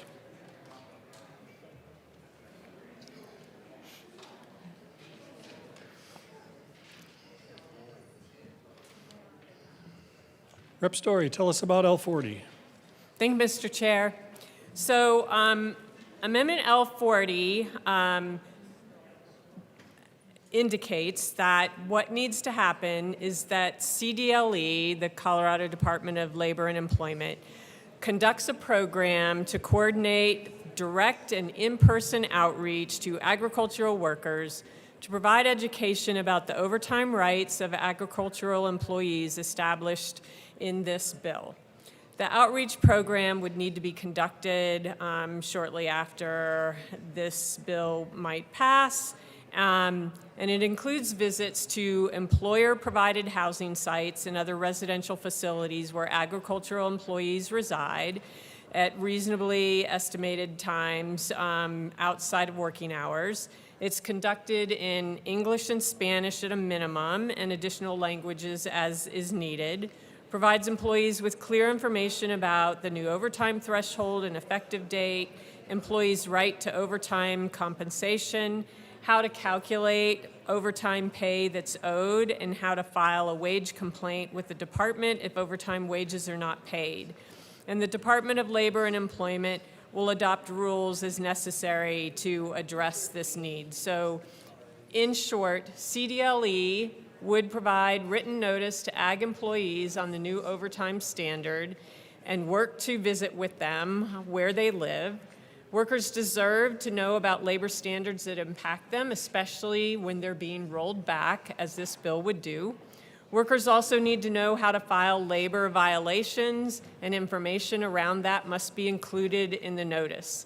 And the notice needs to be available in English and Spanish and other languages that are spoken. And the amendment is about basically informing workers of their rights. I urge an aye vote on Amendment L40. Representative Martinez. Thank you, Mr. Chair. Thank you to my colleague from Jefferson County. So this is actually an issue that we addressed last year. So there were constitutional issues with this provision, particularly lines 14 through 17 on visits to an employer on private property. especially during times of off hours, was determined by the Cedar Point Supreme Court case as unconstitutional. So that is why there was a bill last year to correct that. We do not want to go back into being unconstitutional. Within this law, we request a no vote. Further discussion on L40? Seeing none, the question before us is the adoption of L40 to Senate Bill 121. All those in favor say aye. Aye. All those opposed, no. No. L40 is lost. Back to the bill. Rep. Sokai. Thank you, Mr. Speaker Pro Tem. I move L51 and ask that it be displayed however y'all like. We'll get it displayed. Upside down is fine.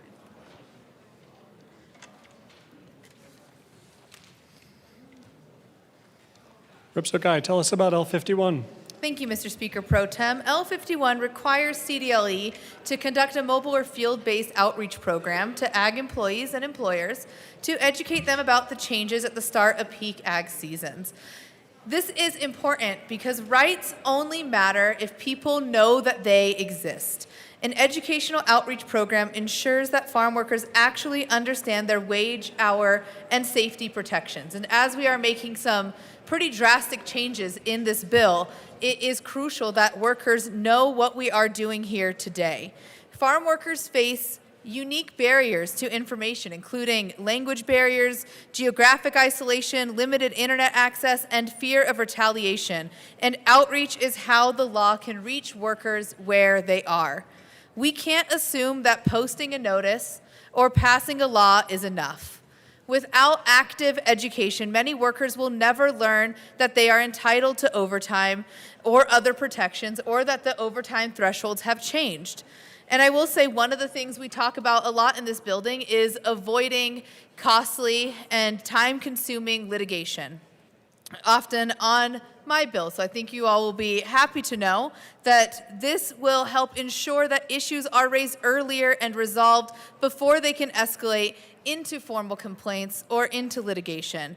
Outreach programs can be tailored to be culturally and linguistically appropriate. They can be included in different language materials, in partnership with trusted community organizations, and in person at worksite or at community hubs. And seasonal outreach will ensure that new workers are informed of their rights ahead of every season. And I urge a yes vote on this amendment. Mr. Assistant Minority Leader. Mr. Speaker Pro Tem, I would like to ask if this is a settled question. The committee will stand in a brief recess while the chair deliberates on whether this is a settled question.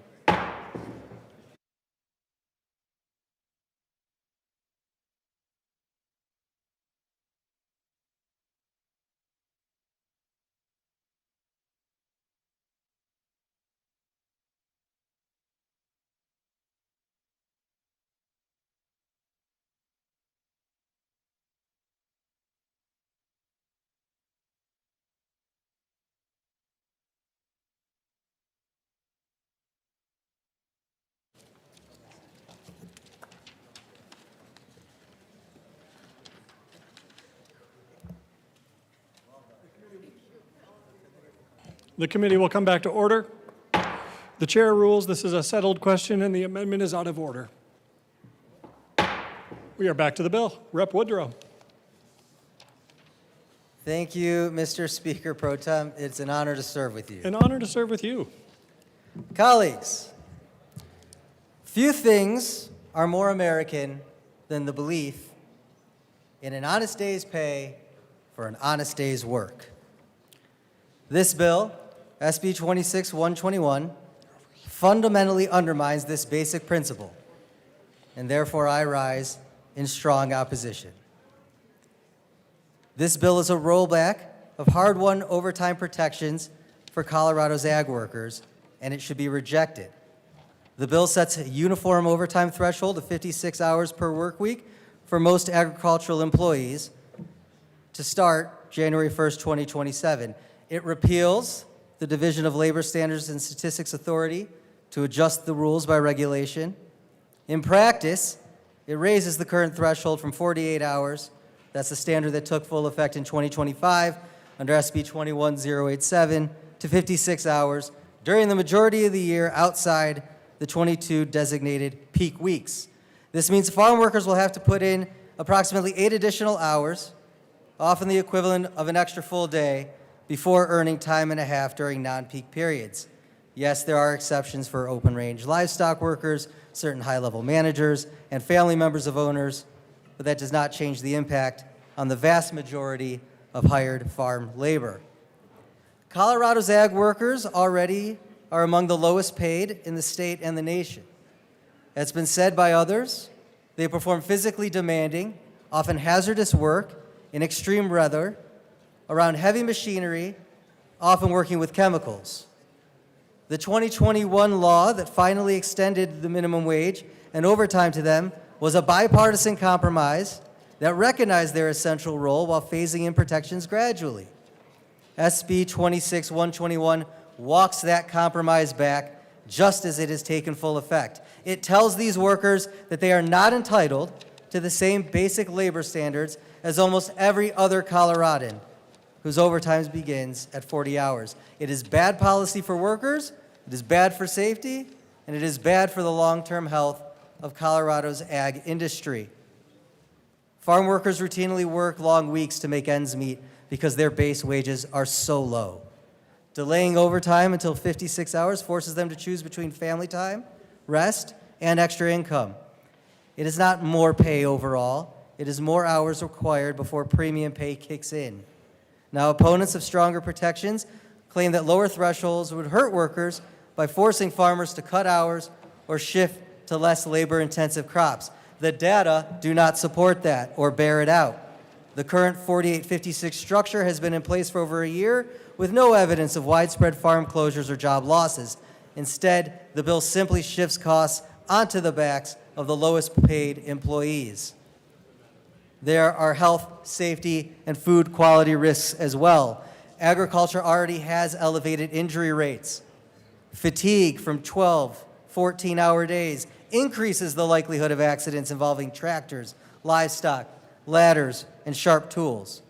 Studies consistently show that excessive overtime correlates with higher error rates, which in food production can mean contamination or lower quality product ending up on the shelves. Colorado families rely on the food grown here. We should not incentivize practices that jeopardize workers' well-being and public safety. This bill also undermines Colorado values. For decades, farm workers were explicitly excluded from basic federal and state labor laws. SB 21087 was a proud correction of that historic injustice. Yet SB 26121 sends the opposite message. Some workers are less equal. When nearly every other industry in the state follows a 40-hour standard, carving out a special, higher threshold for agriculture is discriminatory on its face. It is not pro-farmer, it is pro-cost shifting onto the people who actually do the planting, harvesting, and processing. And that brings me to the false choice that this bill asks us to make between farms and fairness. I do not deny that agriculture faces real challenges: labor shortages, weather, markets, rising costs, tariffs, immigration policy. But the solution is not to weaken worker protections enacted just 5 years ago. Competitive wages and reasonable hours help attract and retain reliable employees. It reduces turnover and training costs, and it improves morale and productivity. Farmers who treat workers well already know this. And that's why the bill's supporters include large industry groups, but the workers themselves and the advocacy organizations that represent them overwhelmingly oppose it. The fiscal note that accompanies the bill confirms that it imposes no significant new state costs. The only real cost is borne by the workers, who will lose overtime pay that they are currently entitled to during non-peak weeks. If the goal is a viable agricultural sector, we should invest in workforce development, mechanization where appropriate, and market access, not dial back basic fairness. Colleagues, I encourage you to vote no on 121. Keep the current 4856 structure in place, or better yet, let's talk about moving toward the 40-hour standard work week that applies to virtually every other worker in Colorado. Agricultural employees are not second-class citizens. They are not second-class residents. They deserve equal rights, equal pay for equal hours. They deserve the same shot at a decent life that we demand for everyone else who helps feed this state. An honest day's pay for an honest day's work. I do acknowledge that farmers are struggling. The federal tariff regime has been nothing short of a disaster. Fewer export markets, higher prices for equipment inputs, farmer bailouts worth billions of dollars that don't even begin to scratch the surface on making them whole. The farmers I know and that I have the privilege of meeting during my time in office are proud Americans, and they are strongly anti-socialist. But even they find themselves needing bailouts due to disastrous trade policy and immigration policy at the federal level. President Trump just cut ag worker pay through the H-2A visa program. If you want to talk about reducing costs to farmers, we should be talking about pressuring our federal delegation, our federal representatives, and the man in the White House to ease up on his ridiculous, unlawful tariff regime. Even after the Supreme Court said he's not allowed to do it, he refuses to back off. And he pats himself on the back for giving bailouts to the very people who he's harmed. And then we find ourselves here needing to do his dirty work, cutting ag worker pay to keep prices lower, because even though the man promised to reduce inflation on day one of him taking office, he's done the exact opposite. Everything's getting more expensive, save for toys and flat screen TVs. Even though he thinks you need an ID to go to the supermarket, you don't. Anyone can go and check out the prices on the shelves. Things are getting more expensive. If you want lower ag prices, break up ag monopolies. Get our federal government to knock it off with this ridiculous trade war. Have a smarter immigration policy, because we know who ends up doing this work. That's why farmers, many of whom voted for a man based on his hardline immigration policy, are also begging for carve-outs on the HB2A visa. Because they know who comes and picks their crops, who works their fields without constantly checking their phones. They know what's driving up their equipment costs. They know that higher interest rates are driving up their financing. And yet we come here and we run a bill to keep things less expensive on the backs of the very people who are doing the work. Some of you might find it ironic that I'm up here. Last year, I ran a bill to help a struggling industry that was faced with higher labor costs. Labor costs that are a result of policies passed by people in this room. Policies that I support, but that backfired because we don't always get it right the first time. But the restaurant industry has not pushed hardline immigration policies. The restaurant industry has not supported a guy who's jacked up tariffs in an obscene trade war with our biggest trading partners, China and Canada. The restaurant industry is not the same as the ag industry. And that doesn't mean that the ag industry doesn't deserve our sympathy. That doesn't mean that they don't deserve their bailouts. It just means that we have to take a sober look at what actually got us to this point. It's bad policies on the federal level that now have us coming down here to harm workers. I urge a no vote. Further discussion? Representative Story. Thank you, Mr. Chair.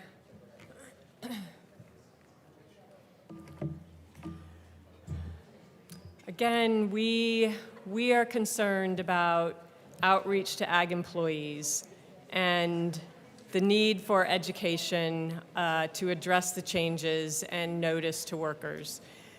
So in the realm of the education piece, rights only matter if people know they exist, and an educational outreach program ensures farm workers actually understand their wage, hour, and safety protections.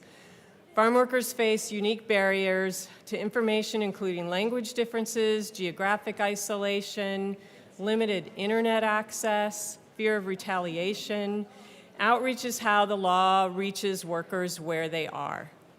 Education reduces confusion and builds trust in the system, and workers are more likely to raise concerns appropriately when they understand how the system works.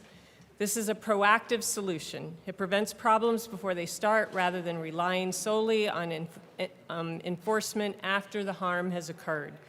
Without outreach, enforcement depends on workers coming forward despite barriers and risks. With outreach, compliance improves across the board. And the notice is important. This amendment ensures workers are informed of their rights and the changes of labor standards. If the legislature is not going to require CDLE to actively inform the industry of the changes, then that responsibility needs to be handed down to the employer. It's bad policy to pass legislation that impacts workers without requiring efforts to inform workers of these changes. This is not burdensome.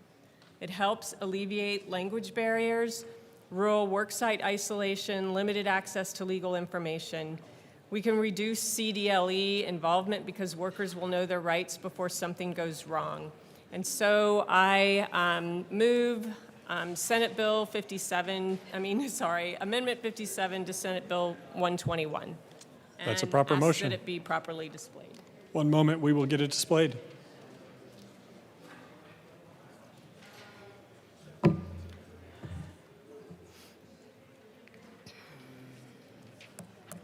Rep. Story, anything else to add? Thank you, Mr. Chair. This amendment, L57, will involve the Department of Labor and Employment through the division to develop and implement a statewide educational outreach program regarding overtime requirements and applicable for applicable agricultural employees. At a minimum, the program must provide clear, plain language, information regarding applicable overtime thresholds, agricultural employee rights, and agricultural employers' obligations under this article. It's to be made available in English and Spanish and any other language spoken by a significant portion of the workforce. It includes printed materials, digital resources, and in-person or virtual training. It would be distributed through community-based organizations, work centers, legal service providers, agriculture or industry associations, and include outreach in rural and agricultural communities, including through mobile or field-based education efforts where practical, and also includes information about how to file a complaint or seek assistance from the division.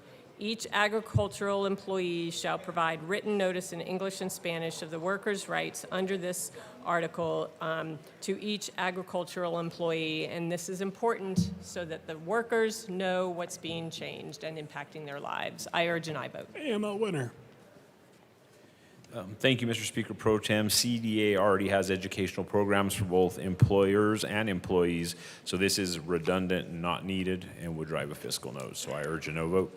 Seeing no further discussion, the question before us is the adoption of L57 to Senate Bill 121. All those in favor say aye. All those opposed, no. L57 is lost. Rep. Velasco. Thank you so much, Mr. Chair. I move L046 to Senate Bill 121 and ask that it be properly displayed. That's a proper motion. We will get it displayed.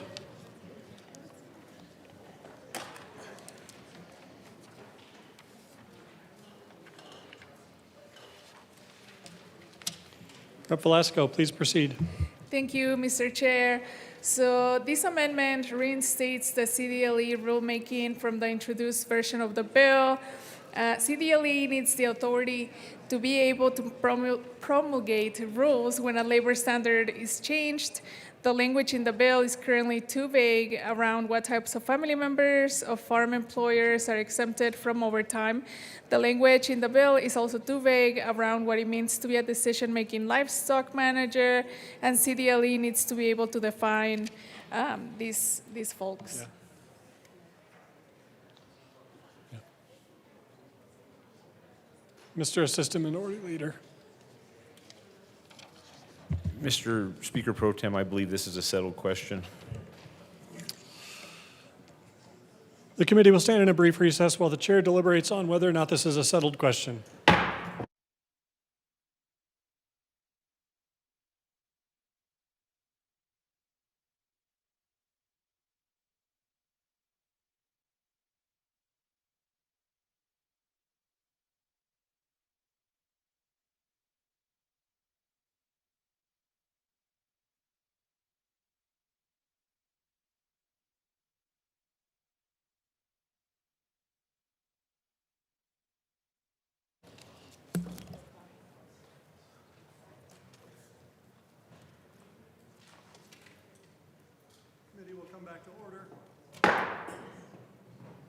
The chair rules this is a settled question and the amendment is out of order. We are back to the bill. Representative Story. Thank you, Mr. Chair.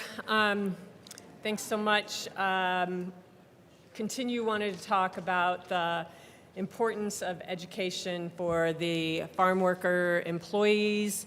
Rights really only matter if people know that they exist, and an educational outreach program ensures that farm workers understand their wage, hour, and safety protections. Farm workers face unique barriers to information, including language differences, geographic isolation, limited internet access, and fear of retaliation. Outreach is how the law reaches workers where they are.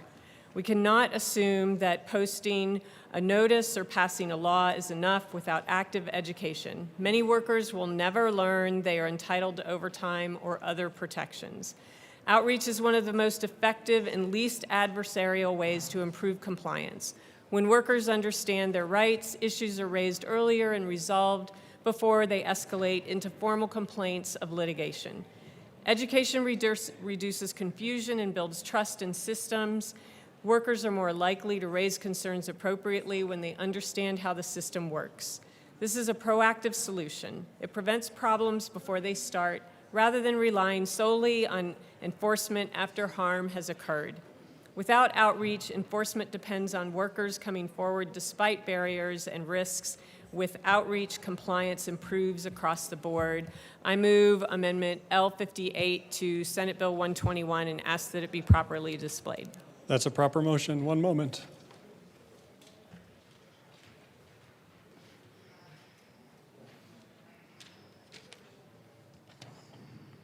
Rep. Story, please proceed. Thank you, Mr. Chair. This amendment, L58, requires that the Department of Labor and Employment, through the division, develops and implements a statewide educational outreach program regarding overtime requirements applicable to agricultural employees.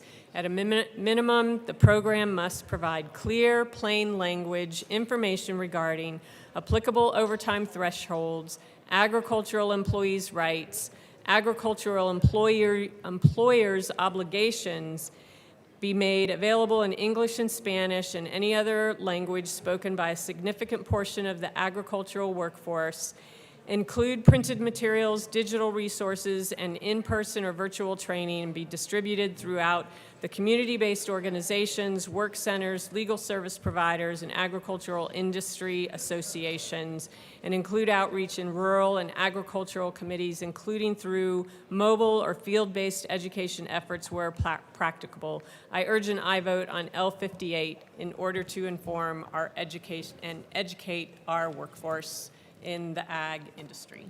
Mr. Assistant Minority Leader. Thank you, Mr. Speaker Pro Tem. The CDA already has this in place. It would be a redundant program. I urge a no vote.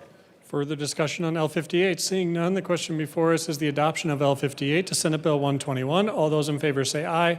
Aye. All those opposed, no. No. L58 is lost. Representative Wilford, welcome back. Thank you, Mr. Speaker Pro Tem. Members, rights only matter if people know they exist. And that is exactly why I move Amendment L059 and ask for it to be properly displayed. 1 second, we will get that displayed.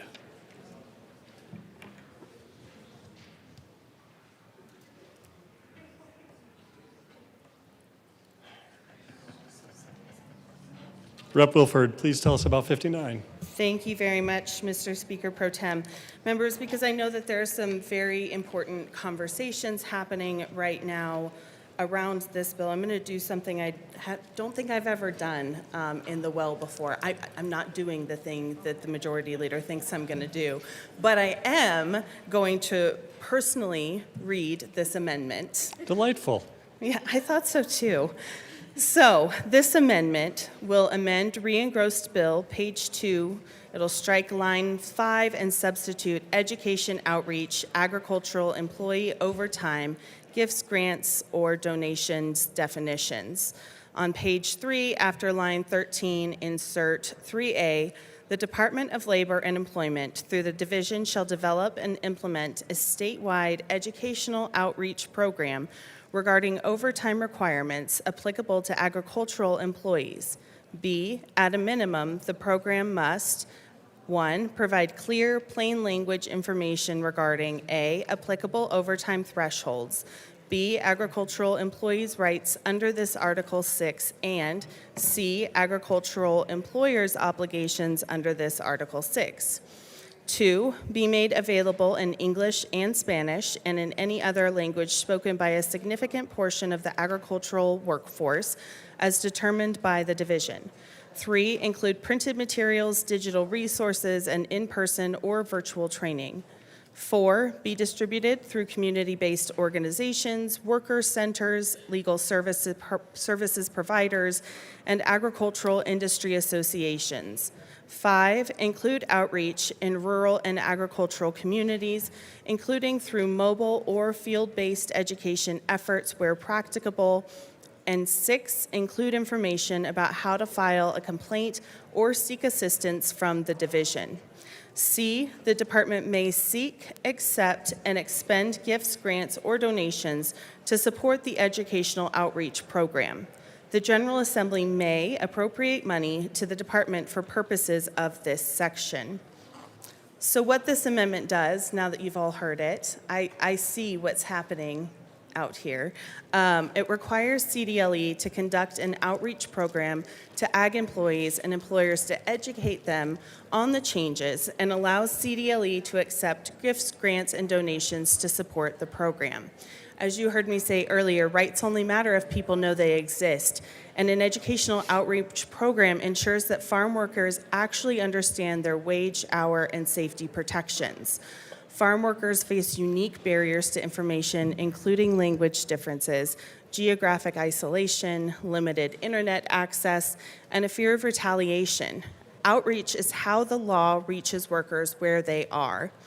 We cannot assume that posting a notice or passing a law is enough. Without active education, many workers will never learn that they're entitled to overtime or other protections. Outreach is one of the most effective and least adversarial ways to improve compliance when workers understand their rights, issues are raised earlier, and resolved before they escalate into formal complaints or litigation. Education reduces confusion and builds trust in the system. Workers are more likely to raise concerns appropriately when they understand how the system works. This is a proactive solution. It prevents problems before they start rather than relying solely on enforcement after harm has occurred. Without outreach, enforcement depends on workers coming forward despite the barriers and risks, and with outreach, compliance improves across the board. As I mentioned earlier, this also allows CDLE to look into funding outreach without dipping into the state's funds. Thank you for your consideration, and I ask for an aye vote. Further discussion on 59. Rep. Martinez. Thank you, Mr. Chair. Thank you to my good colleague from Adams County as well. There's a few concerns that I have on this. One, I think that Department of Agriculture, both at the federal level and at the state level, already does continuous outreach into the agriculture fields and with the workers, so that piece is redundant. The second bit that concerns me that hopefully my JBC friends will appreciate is that we have identified gifts, grants, and donations as the mark for to be able to pay for this group, and due to the year that we're having and having to identify where those gifts, grants, and donations are coming from in light of our $1.5 billion that we had to cut just last week, I don't think that this is responsible, so we're going to request a no vote. Seeing no further discussion, the question before us is the adoption of Amendment L59 to Senate Bill 121. All those in favor say aye. Aye. All those opposed, no. No. L59 is lost. We are back to the bell. Rep. Leader.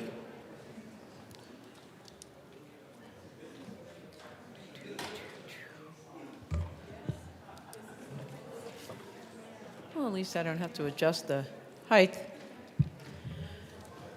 Hello, colleagues. Again, I came to this chamber to protect workers. That does mean all workers. You know, I've heard time and time again that workers want this bill. I still struggle with anyone with full knowledge of overtime laws and wanting not to get paid overtime pay after 12 hours, after 48 hours. And I really, really feel that workers need to understand this clearly. So with that, I move L050 to Senate Bill 121, and I ask that it be properly displayed. That's a proper motion. One moment, and we will get it displayed. Thank you. Yes, sir.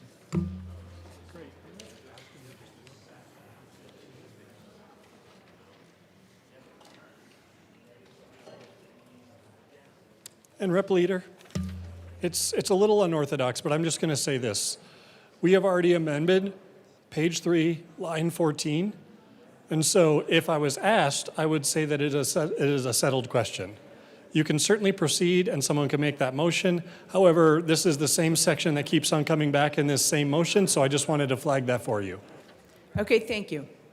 So So you could withdraw the amendment or we can proceed. I'll proceed.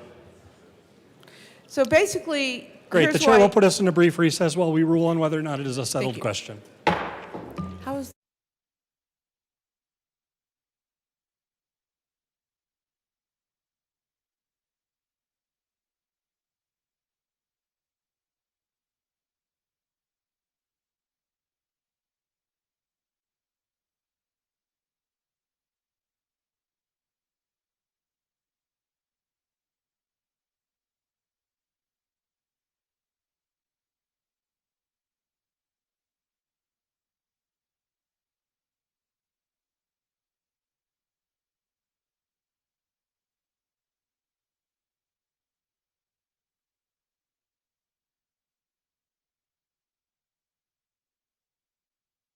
The chair rules that this is a settled question. The amendment is out of order.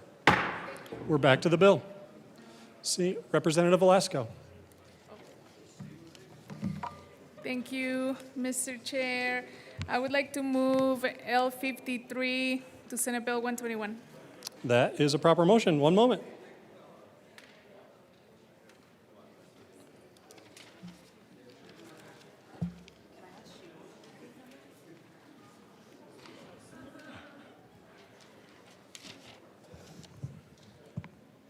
Rep. Velasco, tell us about L53. Thank you, Mr. Chair.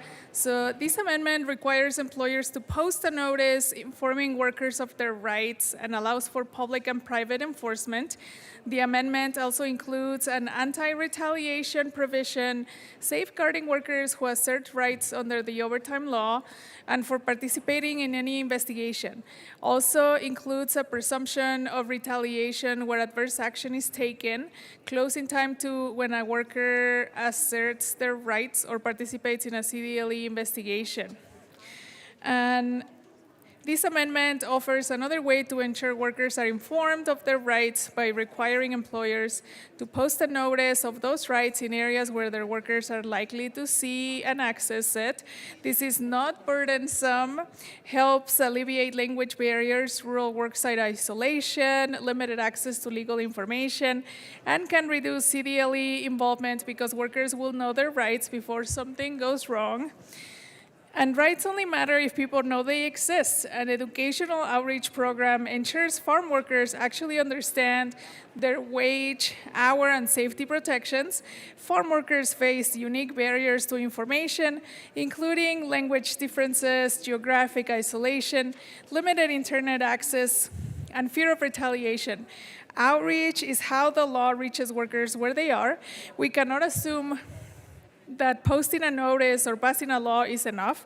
Without active education, many workers will never learn that they are entitled to overtime or other protections. Outreach is one of the most effective and least adversarial ways to improve compliance. When workers understand their rights, issues are raised earlier and resolved before they escalate into formal complaints or litigation.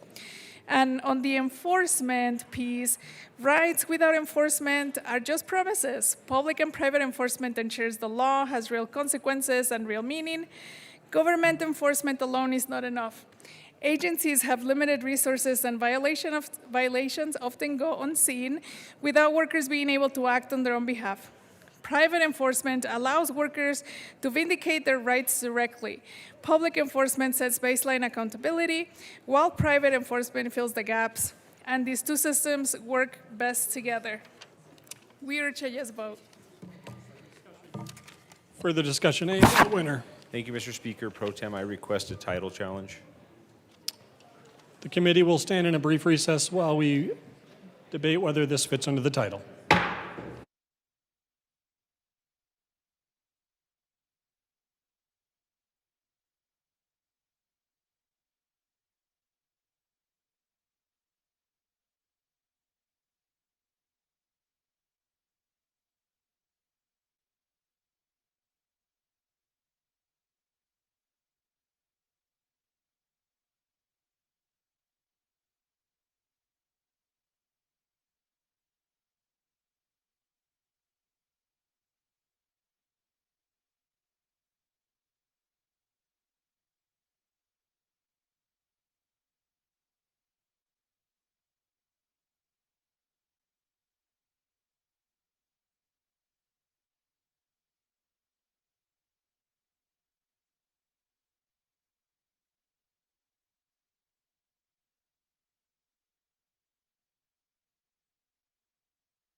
The committee will come back to order.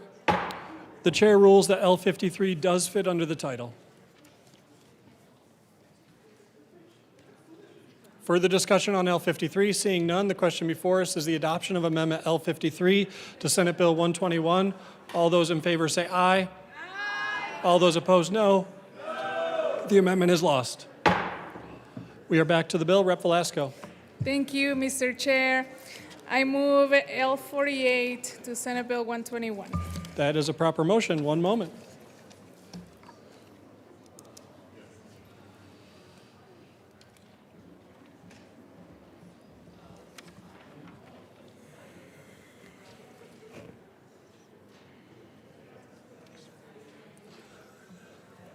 Rep. Velasco, please proceed.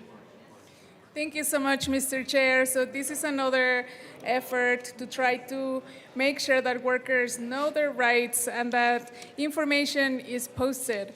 So this amendment requires employers to post a notice of their workers' rights on work sites, employer-provided housing, or through oral explanation.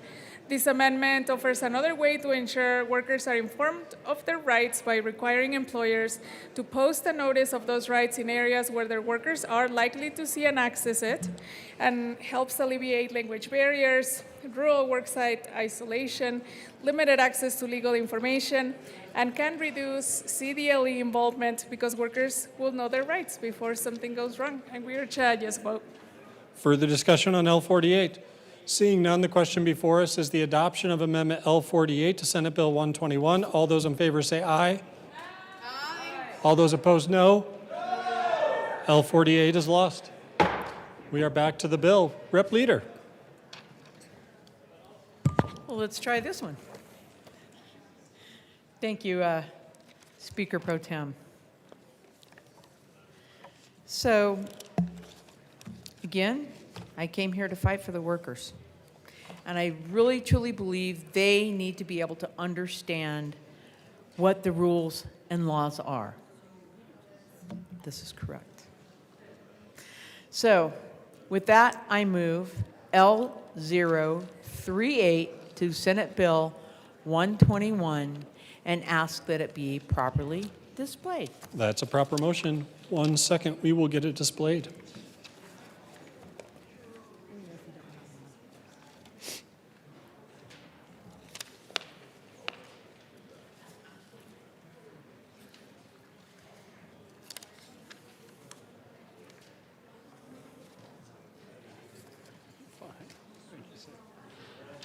Rep. Leader, please tell us about L38. Thank you. So basically, what this does is this requires CDLE to send written notice to ag employers of the change in the labor standards within 90 days of the bill's effective date. The notice must include the following: a clear statement of the new overtime threshold, remind employers of their current record-keeping obligations, provide resources to support employers with compliance, and CDLE is also required to adopt rules to implement the notice requirements. So this amendment will help inform employers of the change in overtime laws so that they can be compliant with the law. And if you take a look at amended re-engrossed bill, page 2, strike lines 4 and 5 and substitute 86120 with overtime wages for agriculture employees notice required definition rules. And then if you go to page 3, after line 13, insert notice to agricultural employers. So within 90 days after the effective date of this section, as amended, the Department of Labor and Employment shall provide written notice to agricultural employers of the change in overtime obligations. Pursuant to this section, such notice must be clearly set forth the new weekly overtime threshold, the effective date of the change in overtime obligations, and the method of calculating the overtime premium owed to agricultural employees, and to describe the employer's record-keeping obligations under Colorado law with respect to agricultural employee hours and compensation. And then 3, identify available resources, including the department's compliance assistant contacts for employers seeking guidance of implementation of this section, and 4, be provided in plain language that is accessible to the employers with varying levels of familiarity with wage and employment law. To carry out, and this is B, to carry out the notice obligation under this section, the Department of Labor and Employment shall coordinate with the Department of Agriculture, the Department of Revenue, county extension offices, consular offices serving agriculture employee communities, agriculture producers associations, and nonprofit organizations with established relationships with the agriculture employee population in Colorado. Further discussion on L38? Seeing none, the question before us is the adoption of Amendment L38 to Senate Bill 121. All those in favor say aye. Aye. All those opposed, no. L38 is lost. We are back to the bill. Rep. Wilford. Thank you, Mr. Speaker Pro Tem. I move Amendment Amendment L52 and ask for it to be properly displayed. 1 second, we will get that displayed.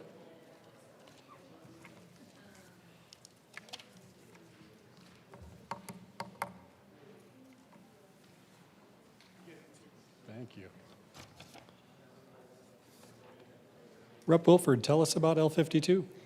Thank you very much, Mr. Speaker Pro Tem.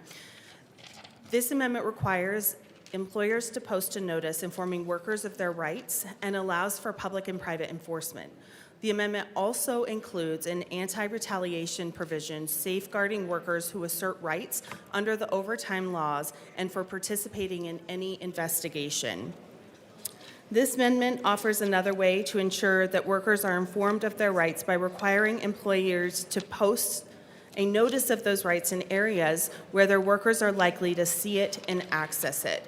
It's not a burdensome ask. It helps alleviate language barriers, rural work site isolation, as well as limited access to legal information. And it can also reduce CDLE involvement because workers will know their rights before something goes wrong. We've talked a lot about enforcement today, but rights without enforcement mechanisms are just promises.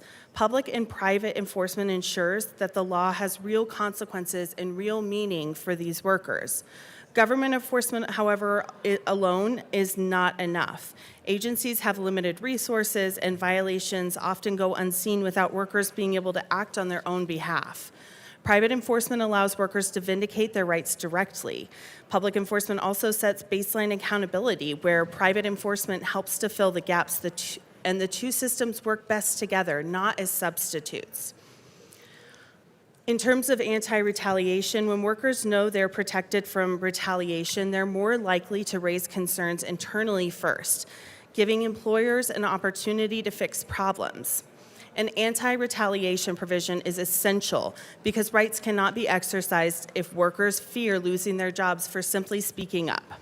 Farm workers in particular face heightened risks of retaliation due to their immigration status, employer control over housing or transportation, and isolation. Without strong anti-retaliation protections, even the best laws will go unenforced because workers will remain silent. I ask for an aye vote on this amendment. Further discussion on L52? Seeing none, the question before us is the adoption of Amendment L52 to Senate Bill 121. All those in favor say aye. Aye. All those opposed, no. No. L52 is lost. Back to the bill. Representative Garcia. Thank you, Mr. Speaker Pro Tem Chair. You know what, colleagues? If y'all are feeling tired, if you're feeling fed up, this is nothing compared to working on the farm. Working in the fields, back-breaking work. So let's suck it up a little bit more. We have a ways to go. You know, one of the things that is important for me, and I think if you've paid attention to any of the policies that I bring, it is hugely important for me that there is directly impacted stakeholding. And we've heard that there is, which I trust the sponsors, that there has been directly impacted stakeholding and the actual farm workers have engaged in the development of this policy. But something that's also important is the ongoing engagement with those who are directly impacted. So with that, I move L39 and ask that it be displayed. That is a proper motion. We will get it displayed.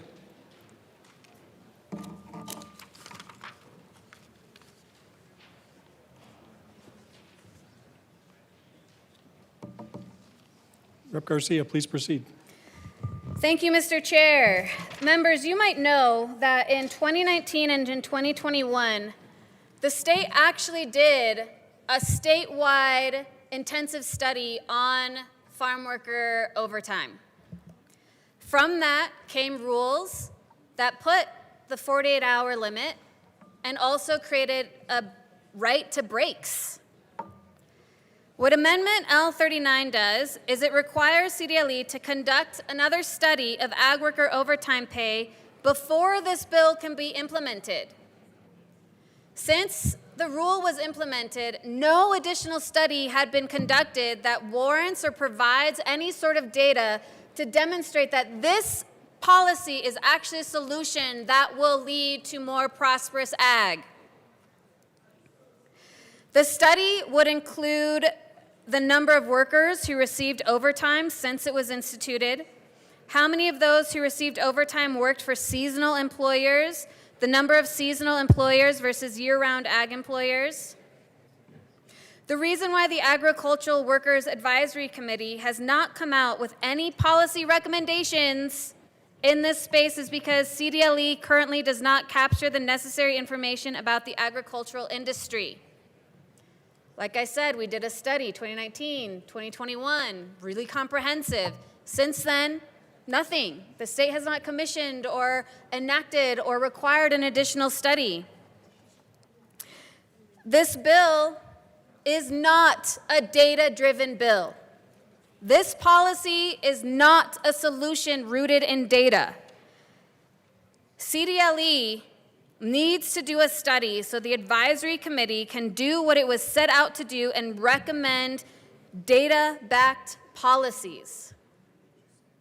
These data-backed policies are what got us to the current structure that is now being changed with this non-data-backed bill.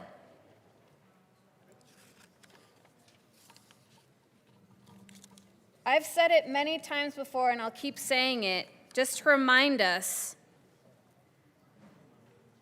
of the immense amount of responsibility that we have as legislative members.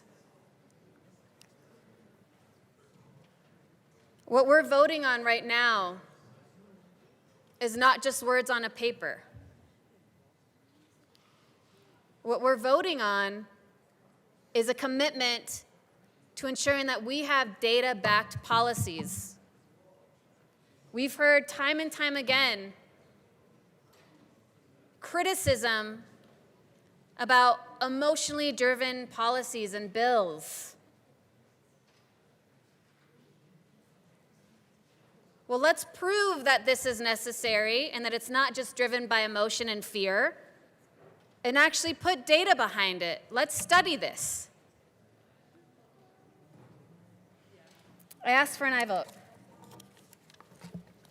Representative Barone. Thank you, Mr. Speaker Pro Tem. I urge a no vote. Any further discussion on L39? Representative Garcia. Thank you, Mr. Speaker Pro Tem Chair. I would love to better understand why there is a no against collecting data on policy. From the good representative from Weld County, if he wouldn't mind indulging us on the reason we should vote no on this. No? I'm just asking if you could follow up on why it's a no. Okay. Any further discussion, Rep. Garcia? I would say since there isn't a real reason of why we should vote no on collecting data, have data-driven policies, let's vote yes on this. And Rep. Martinez. Thank you to my good colleague from Adams County. Thank you, Mr. Chair. We have data. We have a lot of data. The U.S. Department of Agriculture publishes a survey every 2 years that is about 1,000 pages per state that breaks down per county, per demographic, everything that you need to know about the agriculture industry, to include what each different crop is growing, how much it's produced, and why, and the wages that are associated with that. That is already provided by the federal government. We do not need this as an additional revenue or an additional cost to the state when that's already being conducted by the federal government, to include our Department of Agriculture that we have here. So with that, we request a no vote. Seeing no further discussion, the question before us is the adoption of Amendment L39 to Senate Bill 121. All those in favor say aye. All those opposed, no. L39 is lost. Back to the bill, Rep. Velasco. Thank you so much, Mr. Chair. I move L34 to Senate Bill 121. That is a proper motion. We will get it displayed.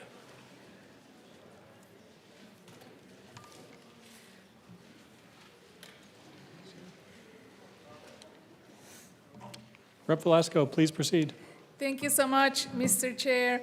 So this amendment creates a rebuttable presumption of employer liability for worker injuries caused by excessive hours worked. The penalty is enhanced in this case to 1.5 times, and overwork increases the risk of workplace injuries and health issues. The purpose of a standard 40-hour work week is to disincentivize employers from overworking their workers. If a worker is injured during a work week longer than 40 hours, or if a worker is injured after working more than 40 hours in the 2 weeks before the injury occurred, then it is presumed that the injury occurred due to overwork and the employer is liable. Employers can rebut this presumption by providing that the injury is not entirely related to fatigue or overwork, and we urge a yes vote. Further discussion on L34. Representative Martinez. Thank you, Mr. Chair. These are already covered in the basic labor protections that we have that we've outlined earlier today, so we request a no vote.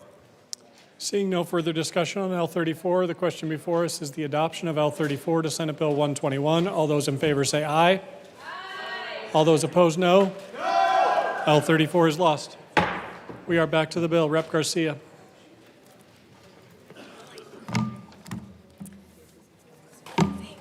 All right. Just setting up like my good colleague from El Paso, making sure I got all my papers. Taking a lesson. All right, members.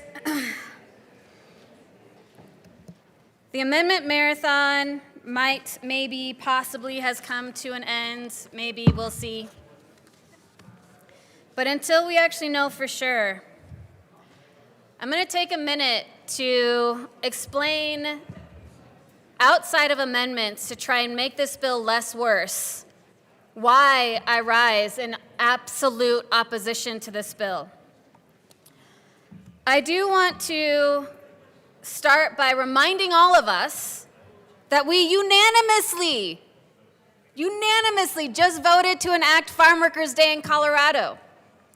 In this unanimous vote that we took, we acknowledge that the farm workers continue to face harsh and unfair working conditions, and therefore the reminder of the farm workers movement is necessary for this state.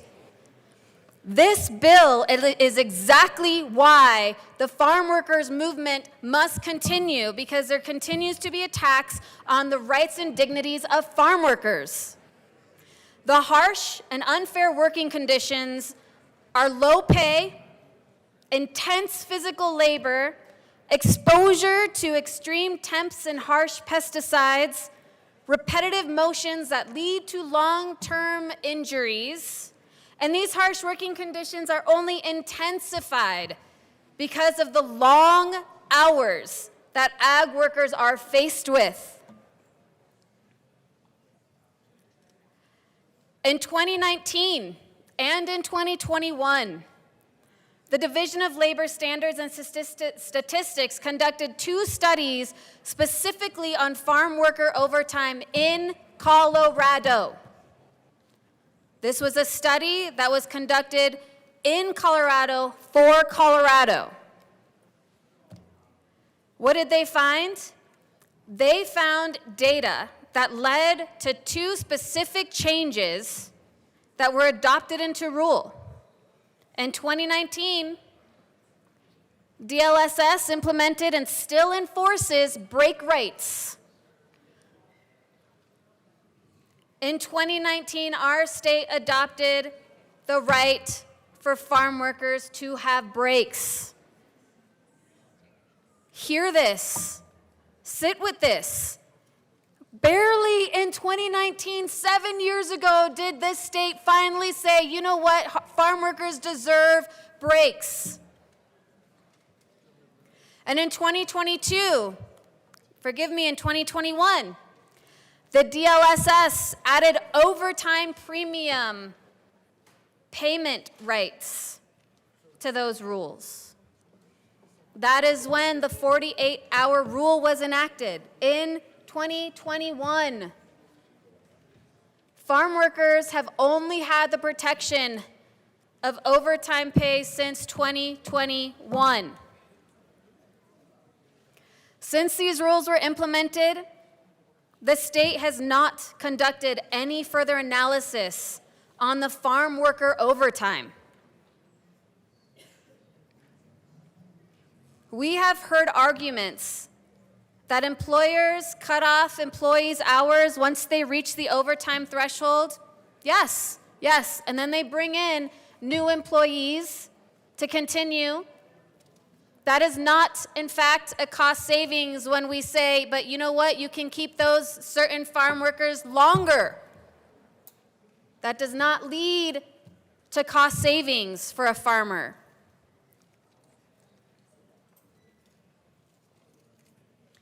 We have heard the argument that farm workers want more hours, and this bill will give them an opportunity to work more instead of going off from some other state because they earn more by working what is real overtime at the same base pay.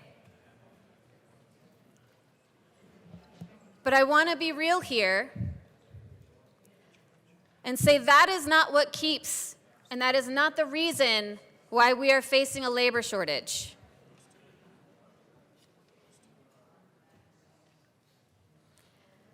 We heard earlier today,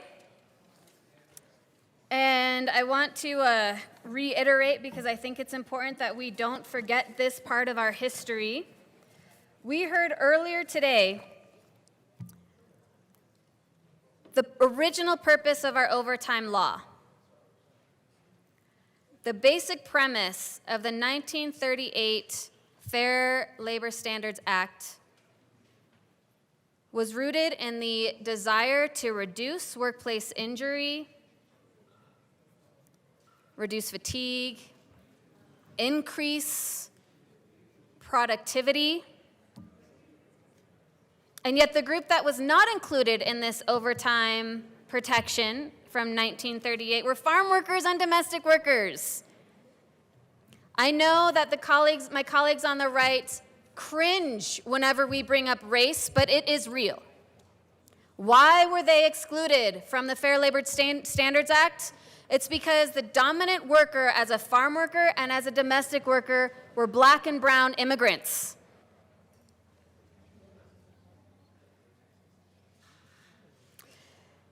In 1938, the Fair Labor Standards Act was not an easy win.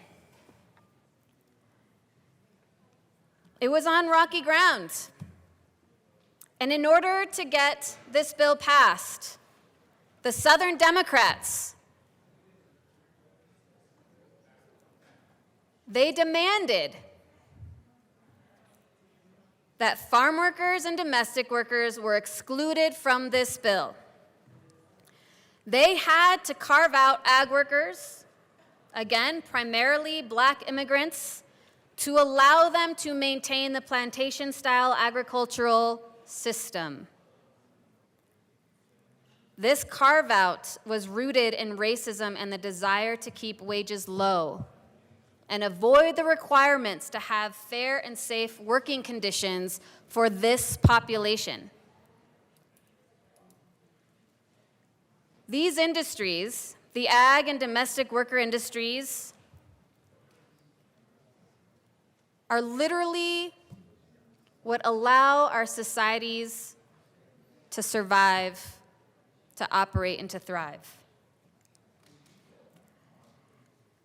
Since then, a reminder, it has taken us until 2019 to 2021 to provide even a modicum of dignity to these workers. And even beyond these updates, one of our legislative declarations upheld the study and the results of the DLSS study with the phrase, "The state consistently concludes the same, that agricultural workers warrant overtime rights as much as, in some ways more so, than other workers." So why are we even contemplating reversing the overtime rules that are rooted in data? When DLSS did their original investigation, they held meetings with farm workers and employers. The settings of these meetings included the employer while talking to the farm workers about whether or not they wanted overtime protection, and guess what? Their desire for overtime protection had to be censored because they would be going against their employer in those settings. So what did DLSS do? They put a box, a comment box, that allowed farm workers to share their opinions, their experiences anonymously into that box. One of the notes that came out of there, los patrones no dicen, digamos, no al overtime. Los patrones nos dicen que digamos no al overtime. The bosses are telling us to say no to overtime protection. So forgive me if I'm having a hard time believing that the farm workers that are saying, yes, we want you to remove this overtime protection is sincere and not coerced or free from intimidation. If we eliminate the overtime rule that already limits overtime at 48 hours, this will allow ag bosses to force their farm workers to work the full 56 hours. Farm workers are not asking for this.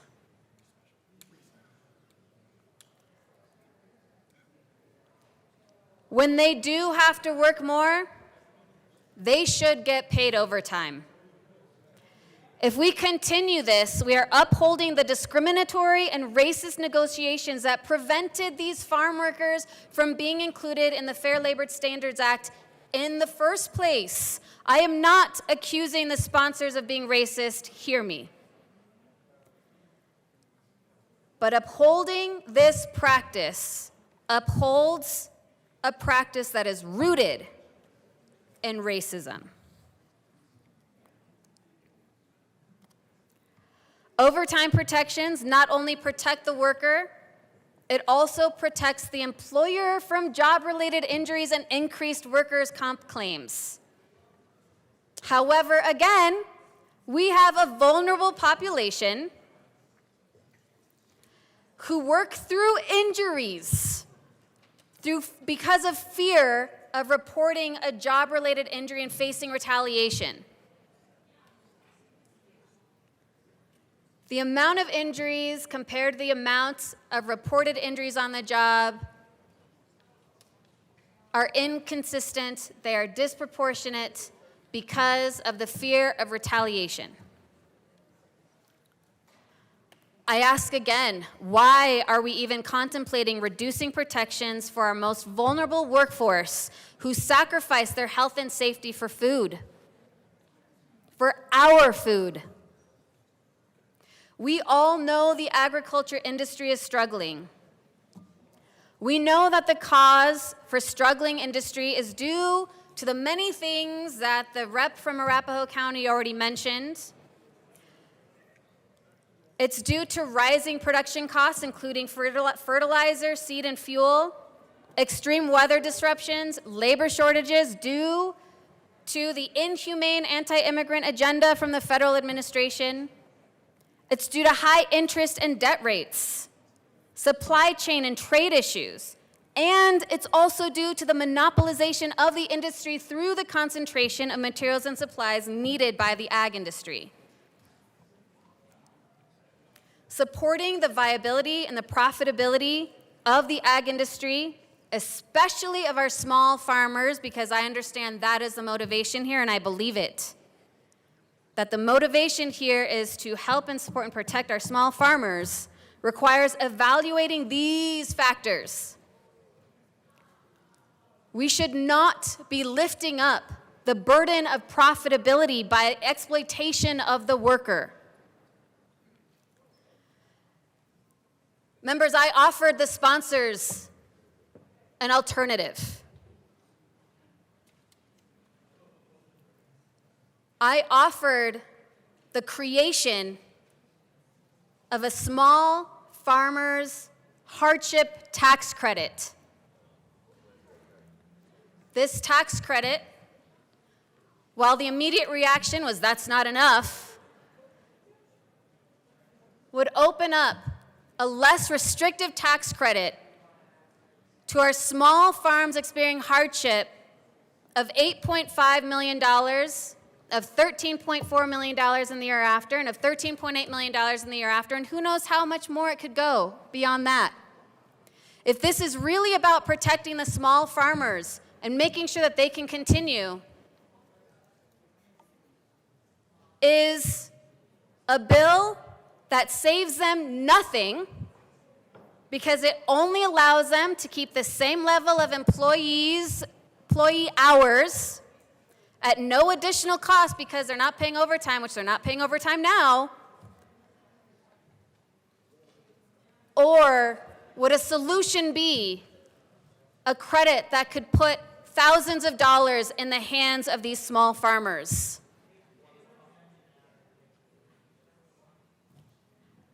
It became clear to me that ensuring the viability of these small farmers with helping them with thousands of dollars in a tax credit is not the true motivation. It's not making sure that they are staying viable. And Rep. Garcia, let's just be careful to avoid personalities, please. That offer still stands, ladies and gentlemen. That offer for a tax credit that gives immediate relief, instead of this bill that does nothing but exploit workers and gives them zero savings, still stands. Do you put money in the hands of farmers, or do you simply say you can keep your farm workers on the clock longer? This bill is not an ag industry saving bill. Ask the question. I've asked it. What are they actually saving with this? What is the cost savings with this bill, with this policy? What are farmers walking away from, or walking away with, when they extend the hours of overtime from 48 to 56? The answer is nothing. But farmers could benefit even more with a small farm hardship tax credit. We all know how important the ag industry is in Colorado. We know how important our small farmers are in Colorado. Why would we not want to help them with money instead of pretending that the solution is just keep your employees on the clock longer, risking injury, risking loss in productivity because of how hard it is?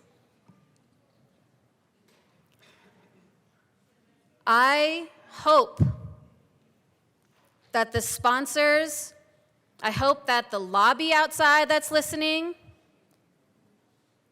considers this alternative.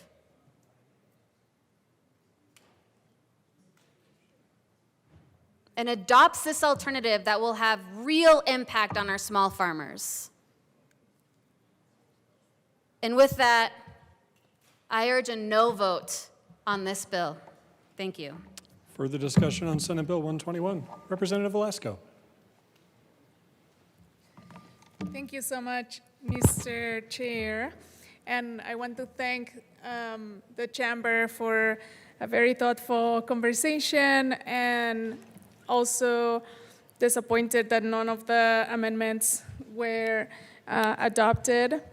And I wanted to share that it's really difficult and sad to me that we are discussing this issue as the first Mexican-born legislator in the state of Colorado, as someone whose grandpa was a bracero, an agriculture worker that came here and that was sprayed with pesticides to make sure that he didn't have lice.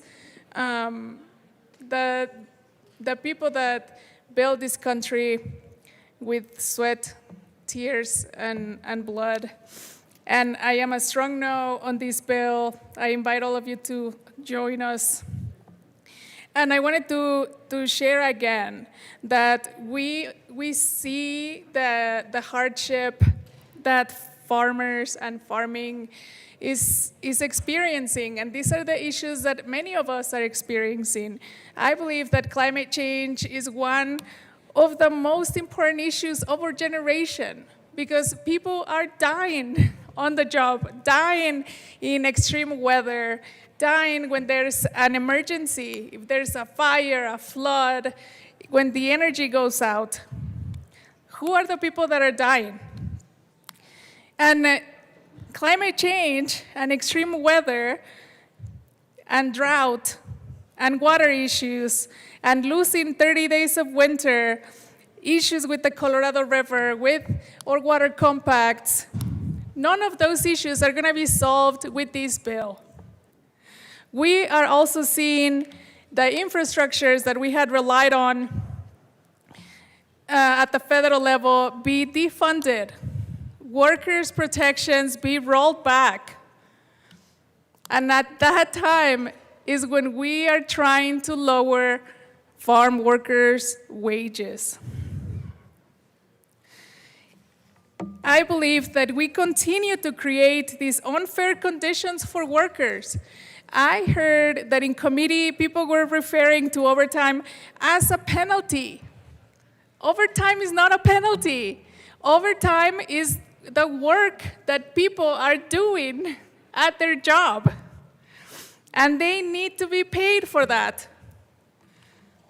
In no other industry, we are saying that overtime is a penalty. So I'm a strong no on this bill.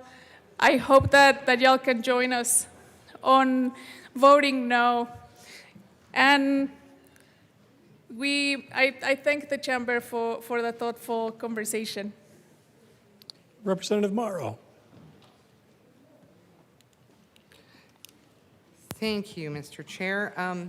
I rise in support of this bill, and I would like to thank the sponsors of the bill for bringing it and for working so hard on it. I do know the time that is put in and the conversations that have been had to get to this place today.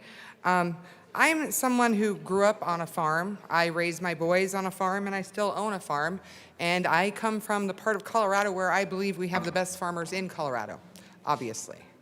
And I can tell you something about the farm life, and I've worked hand in hand, side by side with these agricultural workers, have nothing but respect for their hard work and their dedication and their skill. They're very, very skilled in what they do, and I appreciate that. But I'll tell you something about the farmers today. They can do absolutely everything right. Absolutely everything. They can get the seed in the ground on the right day. They can fertilize at exactly the right time. They can irrigate the exact right amount of water at the exact right days to get the exact best yield they've ever had and get to the end of the year and still make nothing.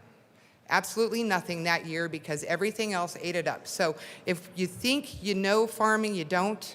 You have to live it. You have to be in it to know, and I just want to say again, thanks to the sponsors of this bill, and I am a yes.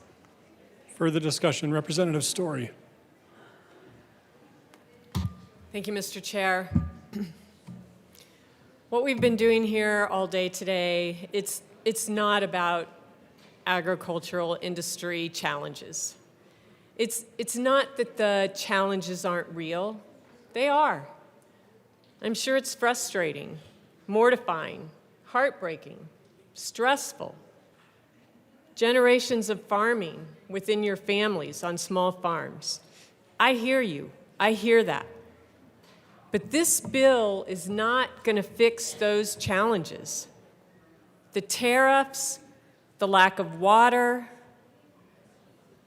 drought that's increasing, intense heat, rising operational costs, escalating fertilizer costs, fuel costs that are blowing up.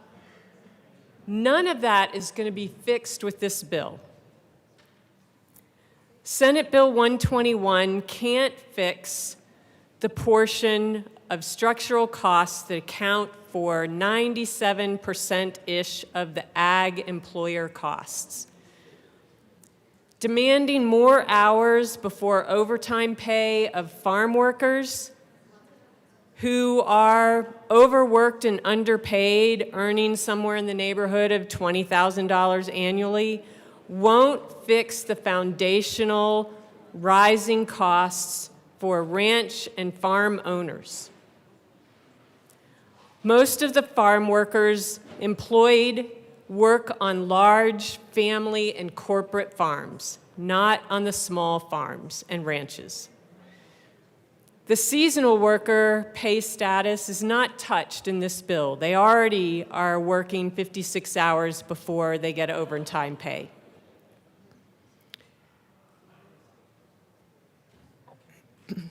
The bill is not the answer, this bill, Senate Bill 121, to fix the structural costs of farm and ranch owners, especially small farms.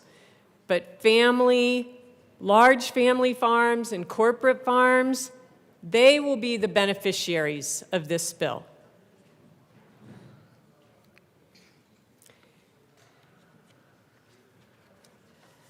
And again, I think it's important to remind you that we renamed Cesar Chavez Day to Farm Workers Day. Just 16 days ago, the House recognized farm workers again, and I quote, as the backbone of American agriculture and the core of the Colorado economy. In this House, under the dome, there was a unanimous vote to support and pass Farm Workers Day. Unanimous. Everyone in the room except 3 people that were excused. Everyone in this chamber that day voted yes on that resolution. We cannot call farm workers our backbone of American culture and the core of the Colorado economy one day, and then 16 days later, vote to exploit them. This would be blatant hypocrisy. A 56-hour threshold sends the message that farm workers can be worked longer and harder than everyone else before they earn the same protections as any other worker. That is selective inequality, plain and simple. And once again, I'll remind you that the Colorado Democratic Party platform, codified just 19 days ago, speaks out against this injustice. It says, and I quote, Colorado Democrats call for correcting the racist Fair Labor Standards Act of 1938 that excluded our neighbors working in agriculture from basic protections due to age, race, and gender. We must treat all workers equitably and fairly by demanding a 40-hour overtime threshold and standardized wage rates, end quote. We just codified this platform, and now we're running legislation that moves in the exact opposite direction, and in fact, this is the only time in Colorado that we have rolled back worker protections instead of increasing them. Again, the choice today for me is simple. We either stand with farm workers or we stand against them, and I know where I stand. I am a strong no on this bill, and I hope you will be too. Further discussion on Senate Bill 121. Representative Martinez. Thank you, Mr. Speaker Pro Tem. It's an honor to serve with you. I haven't said that today. It's an honor to serve with you. Members, I have a lot, but I will keep it to this. As a reminder, we are one of 4 states that have protections for agriculture workers on the books in our state statute. And that is a good thing. We ensure that we have a minimum wage standard. We have established meal and rest breaks, overwork protection, prohibiting short-handled tools, and the right to organize here in Colorado. And in addition to that, Senate Bill 87 has implemented we'll stick with the minimum wage standard. Most of the workers, at least in my area, are making starting at $20 and $22 an hour.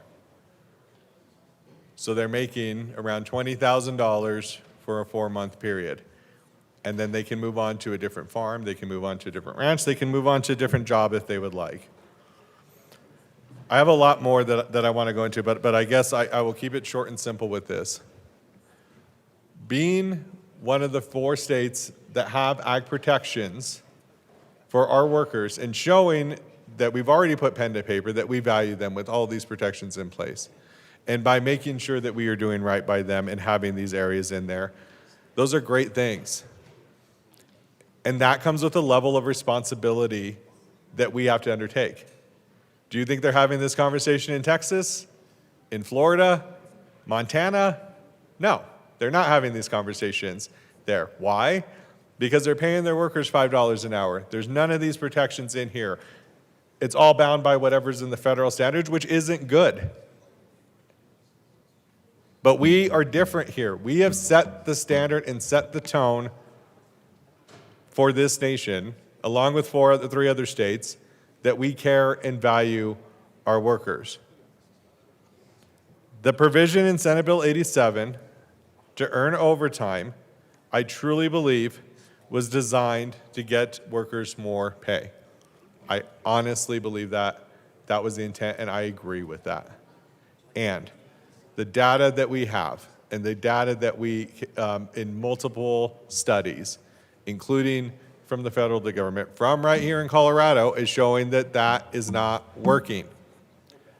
Workers are making less now than what they made before the 21 bill was enacted. So with or without this bill, that problem is still there.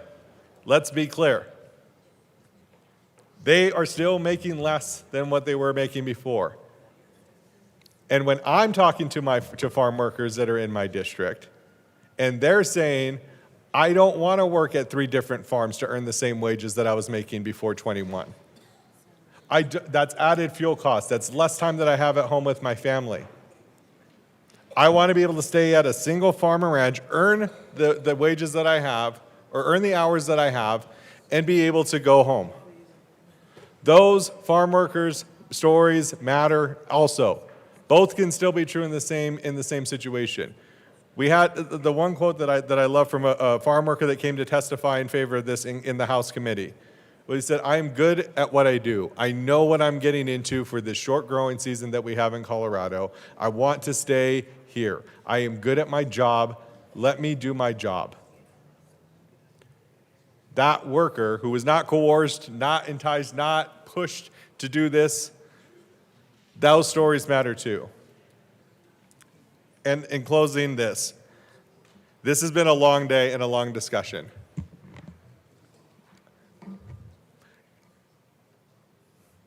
I understand and I respect my colleagues from across, that we don't see eye to eye on this. But what I would say is, I will reiterate what I said earlier. This is my district. I have the privilege of representing both the oldest Latino farmers and ranchers in this state that started this state and continue to do this and want to continue farming and ranching. And I represent Latino farm workers. I represent migrant farm workers that come in. All of those I have the privilege of helping. And what I would say is, if we don't do anything, that is not an option. I misspoke earlier when I said 30 years that there's been water grabs. 40 years, since the 80s. That's my fault. It's been a long day. 40 years of people that think that they know better than us and how we're using our land and using our water to be able to front range development. We want to talk about being left out. For the colleagues that have come to the San Luis Valley, come. You'll see. It is a different way of life there. And where Colorado started, it is always the forgotten corner of Colorado. We struggle with healthcare. This is the #1 industry in my area, collectively. And I know that today's been a hard day, but I want you to keep that in mind. I'm here protecting my district, my workers, my farmers, our water, more specifically. And I'll do it again. And I would hope that for members here, if you were faced with a challenge facing your district that was as dire as this, that you would be willing to have this kind of discussion as well too. I urge and I vote. Seeing no further discussion, the question before us is the adoption of Senate Bill 121 as amended. All those in favor say aye. Aye. All those opposed, no. No. The bill passes. Madam Majority Leader. Thank you, Mr. Speaker Pro Tem. I move the committee rise and report. You've heard the motion. Seeing no objection, the committee will rise and report.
The House will come back to order.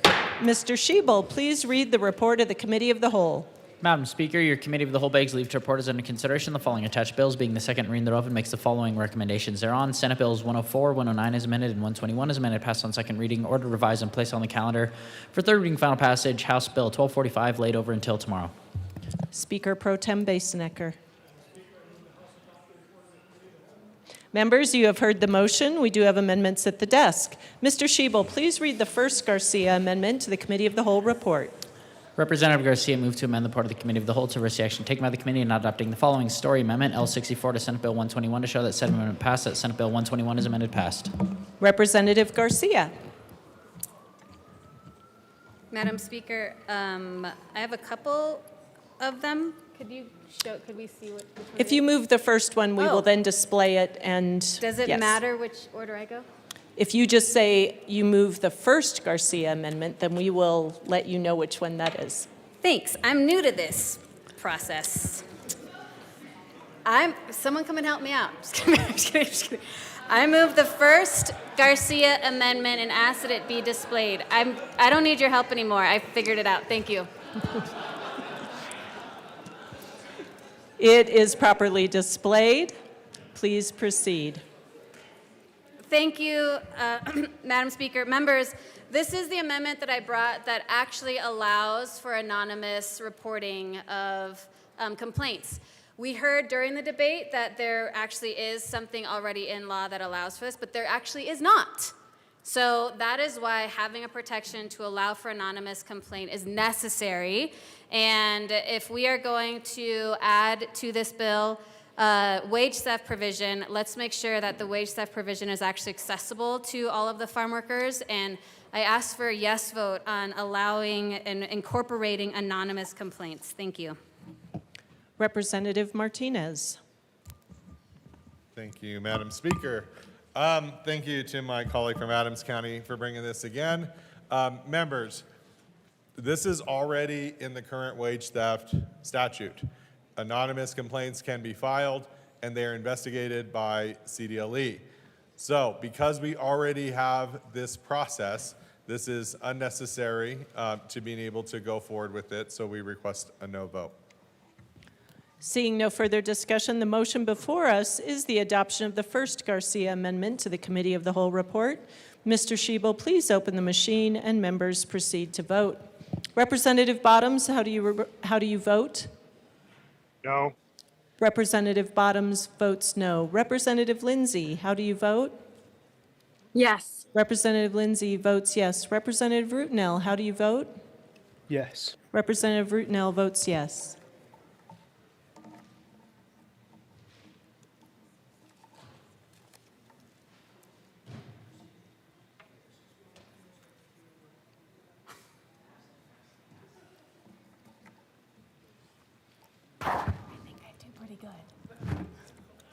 Camacho, Clifford, Valdez. All excused.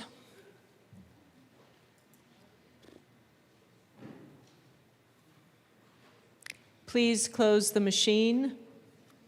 With 22 aye, 40 no, and 3 excused, the amendment is lost. Mr. Schiebel, please read the second Garcia amendment to the Committee of the Whole report. Representative Garcia moved to amend the part of the Committee of the Whole to receive action taken by the committee in not adopting the following Garcia amendment, L35 to Senate Bill 121, to show that said amendment passed, that Senate Bill 121 is amended passed. Representative Garcia. Madam Speaker, I move the second Garcia amendment to the Committee of the Whole. One moment. It is properly displayed. I figured it out. Thank you. Thank you, Madam Speaker. Members, what this amendment does, if you remember, is that it takes into consideration the urgency that our ag industry is facing right now and saying, okay, we can adopt the expansion or the reduction of protections of overtime to 56 hours. However, over the course of 4 years, we will return dignity to farm workers in getting this down to 40 hours, which is the standard threshold of overtime in our state of when you should be getting overtime work. This amendment, I believe, actually, when I was hearing, truly did actually pass. So let's see if the board says so. Representative Martinez. Thank you, Madam Speaker. Colleagues, I definitely understand the intent of this. However, changing policy and what an agriculture worker is entitled to make overtime in every single year for the next 5 years is not good. That's going to add additional burden onto CDLE. It's going to add additional burden onto the agriculture, the producers, and it's going to make uncertainty for every one of the employees not knowing where they are at in that process. And so that is a 5-year ordeal. Because of that, an additional cost that is going to be incurred by this, we request a no vote. Seeing no further discussion, the motion before us is the adoption of the second Garcia amendment to the Committee of the Whole report. Mr. Schiebel, please open the machine and members proceed to vote. Representative Lindsay, how do you vote? Yes. Representative Lindsay votes yes. Representative Bottoms, how do you vote? No. Representative Bottoms votes no. Representative Rootenell, how do you vote? Yes. Representative Rootenell votes yes.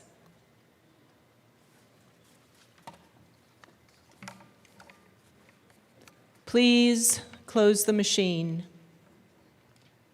With 21 aye, 41 no, and 3 excused, the amendment is lost. Mr. Schiebel, please read the third Garcia amendment to the Committee of the Whole report.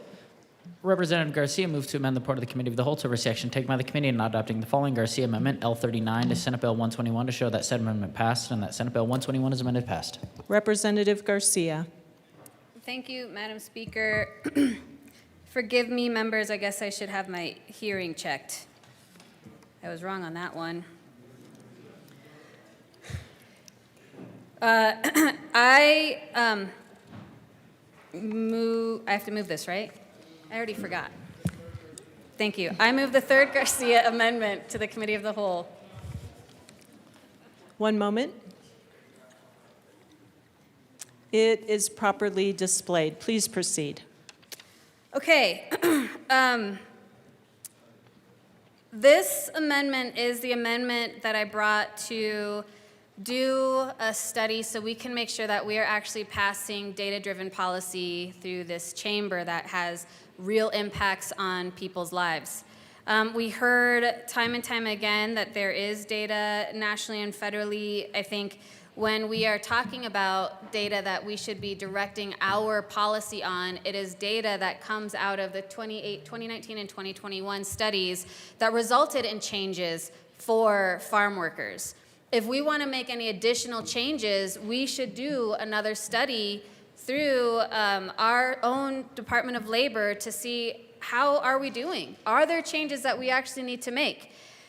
So what this amendment does, if you all don't remember, is it requires a study to be conducted before this bill, if it passes, becomes law, unless the study determines differently. And I ask for an aye vote. AML Winter. Thank you, Madam Speaker. There's a lot of data that we're already looking at. We're trying to be fiscally responsible, and on top of that, we need to get this done now. We need to help these farms now, so I urge a no vote. Seeing no further discussion, the motion before us is the adoption of the third Garcia Amendment to the Committee of the Whole report. Mr. Schiebel, please open the machine and members proceed to vote. Representative Bottoms, how do you vote? No. Representative Bottoms votes no. Representative Lindsay, how do you vote? Yes. Representative Lindsay votes yes. Representative Rootenell, how do you vote? Yes. Representative Rootenell votes yes. Please close the machine. With 20 aye, 42 no, and 3 excused, the amendment is lost. Mr. Schiebel, please read the Leader Amendment to the Committee of the Whole report. Representative Leader moved to amend the part of the Committee of the Whole to oversee action taken by the committee in not adopting the following Velasco Amendment L32 to Senate Bill 121 to show that said amendment passed and that Senate Bill 121 is amended passed. Representative Leader. Thank you, Madam Chair, Madam Speaker. I move the first leader amendment to the Committee of the Whole. Thank you. It is properly displayed. Please proceed. Thank you.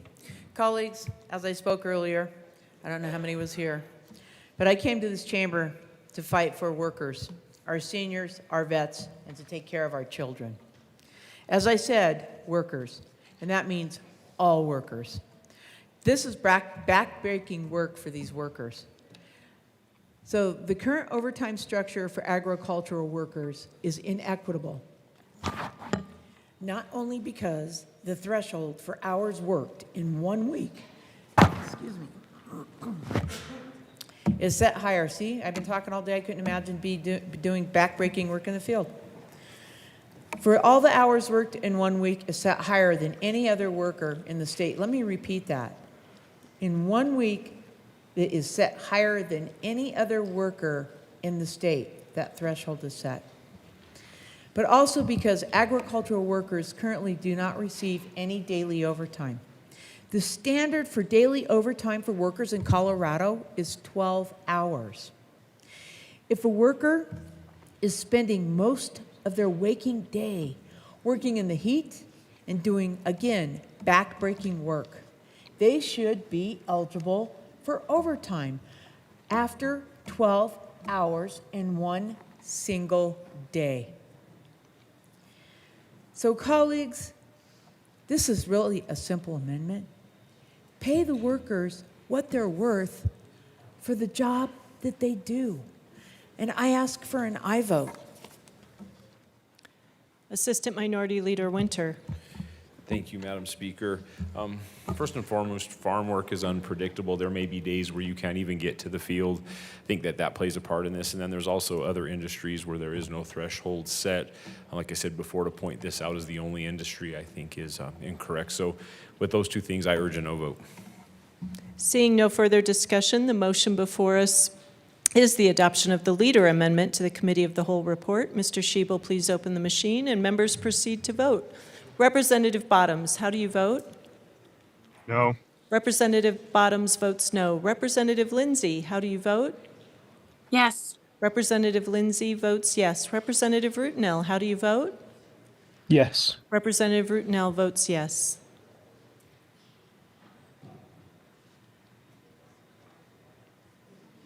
Please close the machine. With 22 aye, 40 no, and 3 excused, the amendment is lost. Mr. Schiebel, please read the Story Amendment to the Committee of the Whole report. Representative Story moved to amend the part of the Committee of the Whole to oversee action taken by the committee not adopting the following Story Amendment L62 to Senate Bill 121 to show that said amendment passed, that Senate Bill 121 is amended passed. Representative Story. Thank you, Madam Speaker. I move the Story Amendment to the committee, the report of the Committee of the Whole, and ask that it be properly displayed. Thank you.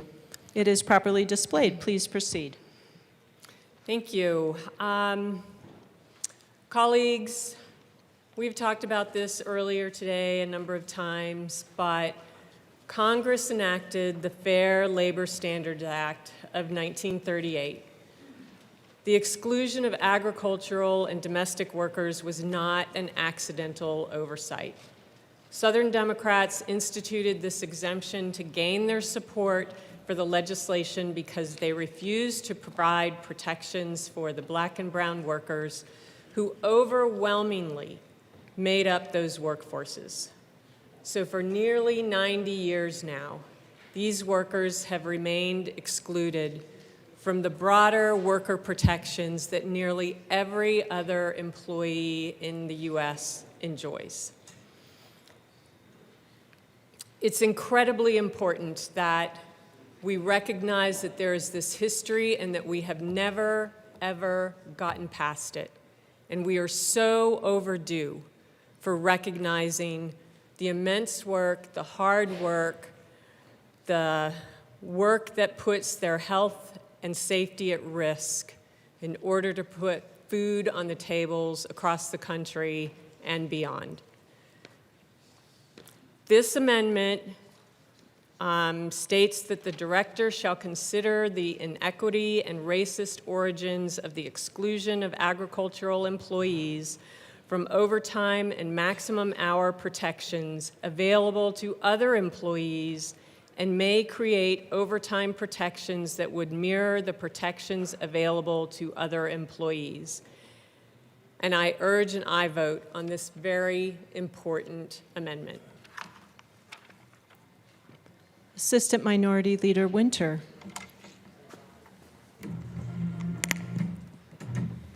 Thank you, Madam Speaker. I urge a no vote. Seeing no further discussion, the motion before us is the adoption of the Story Amendment to the Committee of the Whole report. Mr. Schiebel, please open the machine and members proceed to vote. Representative Bottoms, how do you vote? No. Representative Bottoms votes no. Representative Lindsay, how do you vote? Yes. Representative Lindsay votes yes. Representative Rootnell, how do you vote? Yes. Representative Rootnell votes yes.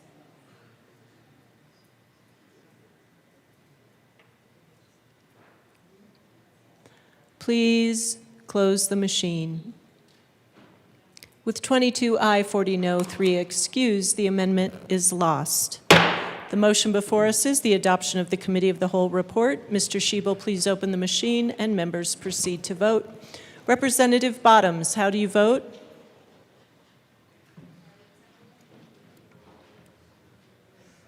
No. Representative Bottoms votes no. Representative Lindsay, how do you vote? Yes. Representative Lindsay votes yes. Representative Rootnell, how do you vote? Yes. Representative Rootnell votes yes.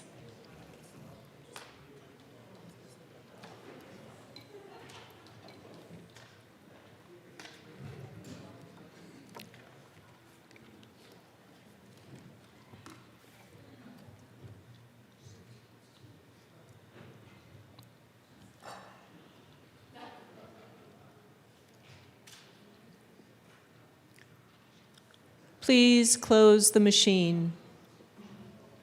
With 40 aye, 22 no, and 3 excused, the report of the Committee of the Whole is adopted. Announcements. Representative Lukens. Thank you, Madam Speaker. The House Education Committee will be meeting in 5 minutes in room 107. Thank you. Representative Mabry. Thank you, Madam Speaker. I'll be a little bit nicer than Rep. Lukens. We'll meet in 10 minutes in room 107. Thank you. The Judiciary Committee. Representative Mabry. I'm sorry. We will meet when the Education Committee adjourns. 10 minutes upon the adjournment of the Education Committee. Thank you. Members, we have some business to tend to. You are free to go. Mr. Schiebel, reports of committees of reference. Committee on Judiciary, after consideration of the merits, the committee recommends the following. House Bill 1281 is amended and Senate Bill 95 is amended. Be referred to the Committee of the Whole with favorable recommendation. Signing of bills, resolutions, memorials. The Speaker has signed Senate Joint Resolution 16. Signing of bills, resolutions, memorials will be printed in the journal. Message from the Senate. Madam Speaker, the Senate has Message from the adopted. Senate will be printed in the journal. I have one announcement. Representative Ricks will replace Representative Clifford on Judiciary for today only. Now, Madam Majority Leader. Madam Speaker, I move to lay over the balance of the calendar till Thursday, April 16th, 2026 at 9 a.m. Seeing no objection, the balance of the calendar will be laid over until tomorrow. Madam Majority Leader. Madam Speaker, I move that the House stand in adjournment until Thursday, April 16th at 9 a.m. The House is adjourned until tomorrow, April 16th at 9 a.m.